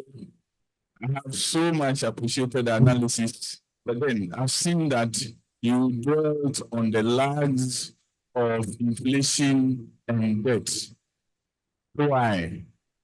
Then the second question is that after your results, I've not seen any diagnostic tests. Is that how the Markov switch model behaves? Thank you.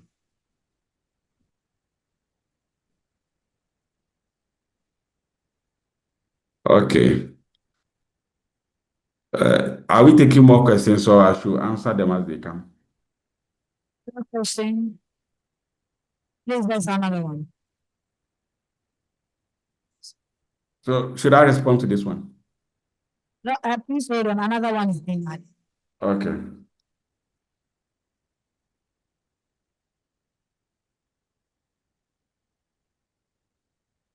Yes, mine is also related to the debt and inflation relationship you try to establish. If I look at the first data, I realize that the standard errors were very smooth compared to the second table where there seems to be higher. So it has to do with data quality and not really a relationship between the two. If that is what you can also observe. If you look at the second one, the standard error being higher made an attempt to relate debt to explain inflation. But where the quality of the data was high in the first data, you realize that debt could not offer any explanation to inflation. Okay. Okay. Let me respond to these two issues. The codes, I'll send them separately. I'll send them separately because I didn't think I'll be able to have the time to explain it one after the other. So I'll send them separate when I'm sending my presentation slides. So I'll send that on to separately. Then the second question was in relation to the standard errors. What you saw as a lower standard error was the regimes. The moment the regime is stable, you are not expected to see much standard errors. But when it is volatile, you will see that. I think I made a comment on that. I don't remember the slide. There's that slide that I used. Let me see this one. So you see that the larger receipt was indicative of a higher volatility. But it is true the argument you made about data quality. The challenge is, I was saying it earlier, that if we split, that's what I'm thinking. If we split the debt situation, because the way external debt affect our economic variables is different from the way domestic debts affect the same variables. But here, I chose a composite of it. And as I said, the work is work in progress. So when we split it, the picture may come a little clearer than what I have presented. Then about diagnostics, my objective is not necessarily to discuss this model in its entirety, but I was just trying to tell a story why we've been so much glued to linear models in analyzing our economic realities and telling our economic stories, which of course, sometimes it may not tell the story in whole, and that the economy suffers from some antecedents that causes the behavior of the relationship sometimes to follow a non-linear path. So I just try to present this to you. So when I'm sending the what do you call it, the codes, and then the raw data, sorry, the raw analysis from R, I'll capture everything and I'll send it as part of the package that will be sent to the organizers to put them into the documents that they want to put it. All right, thank you, Doc. Please, any other? Please, those online, is there a question? Good. Then if we don't have any question, Dr. Edmund Ayesu from Kumasi Technical University, thank you so much. We are grateful for the opportunity to be with you. And we Thank you too. Your elaborate explanation, letting us know how R can be used to analyze and assess the state of the economy. Thank you very much, sir. Thank you. All right then. Oh, please let's give him a round of applause. Good. All too soon, we've come to the end of the first session today. Tomorrow is another day. I hope you've learned a lot. We have a lot we are going to practice on. When we come tomorrow, we'll add knowledge to what we already have. We are sorry that it's 2 days, so we have to really pile it up. I realize we're really getting tired, but then we have to.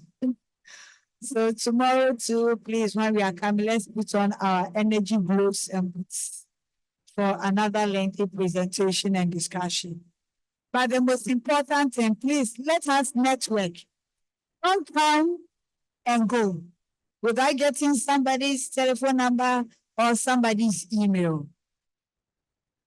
Somebody connected Mr. Francis Mensah to me online. When we used to do, was about 4 or 5 years ago, SPSS and Kobo Collect, whatever. Then when he was starting out, he asked me to join.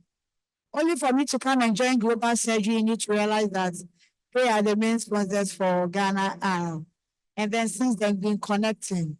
So please try and connect with somebody.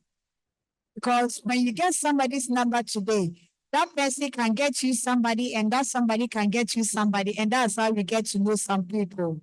So it's very important. Let's network. Don't only mingle with people that you came with from your group. Try to know somebody. Say hi to somebody and connect to somebody. We thank you all so much for being with us today. We hope to see you all tomorrow. Thank you so much. Mr. Francis, do you have a last word for us?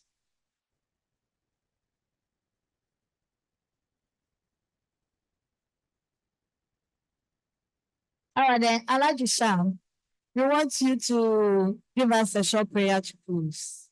I'm bringing it there. Alaji Sham is all of us, our boss. This is too much for me. It doesn't give you clearance. You can't work in TTH. Thank you very much. We first and for fact, it is more or less like a combo. We thank the organizers for this insightful opportunity and learning process. We appreciate your efforts and God bless you more. We thank the Almighty Allah for granting us the energies and time to be here. We pray that our coming here should not be in vain. We should, like Nana's already stated, we should be able to connect well. By the grace of the Almighty, we will make an impact in society.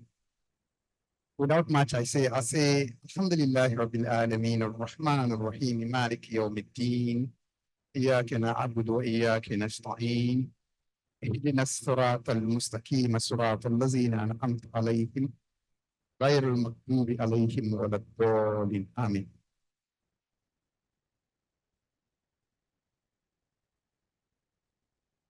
Thank you very much, Alaji, and thank you all. Have a sound rest.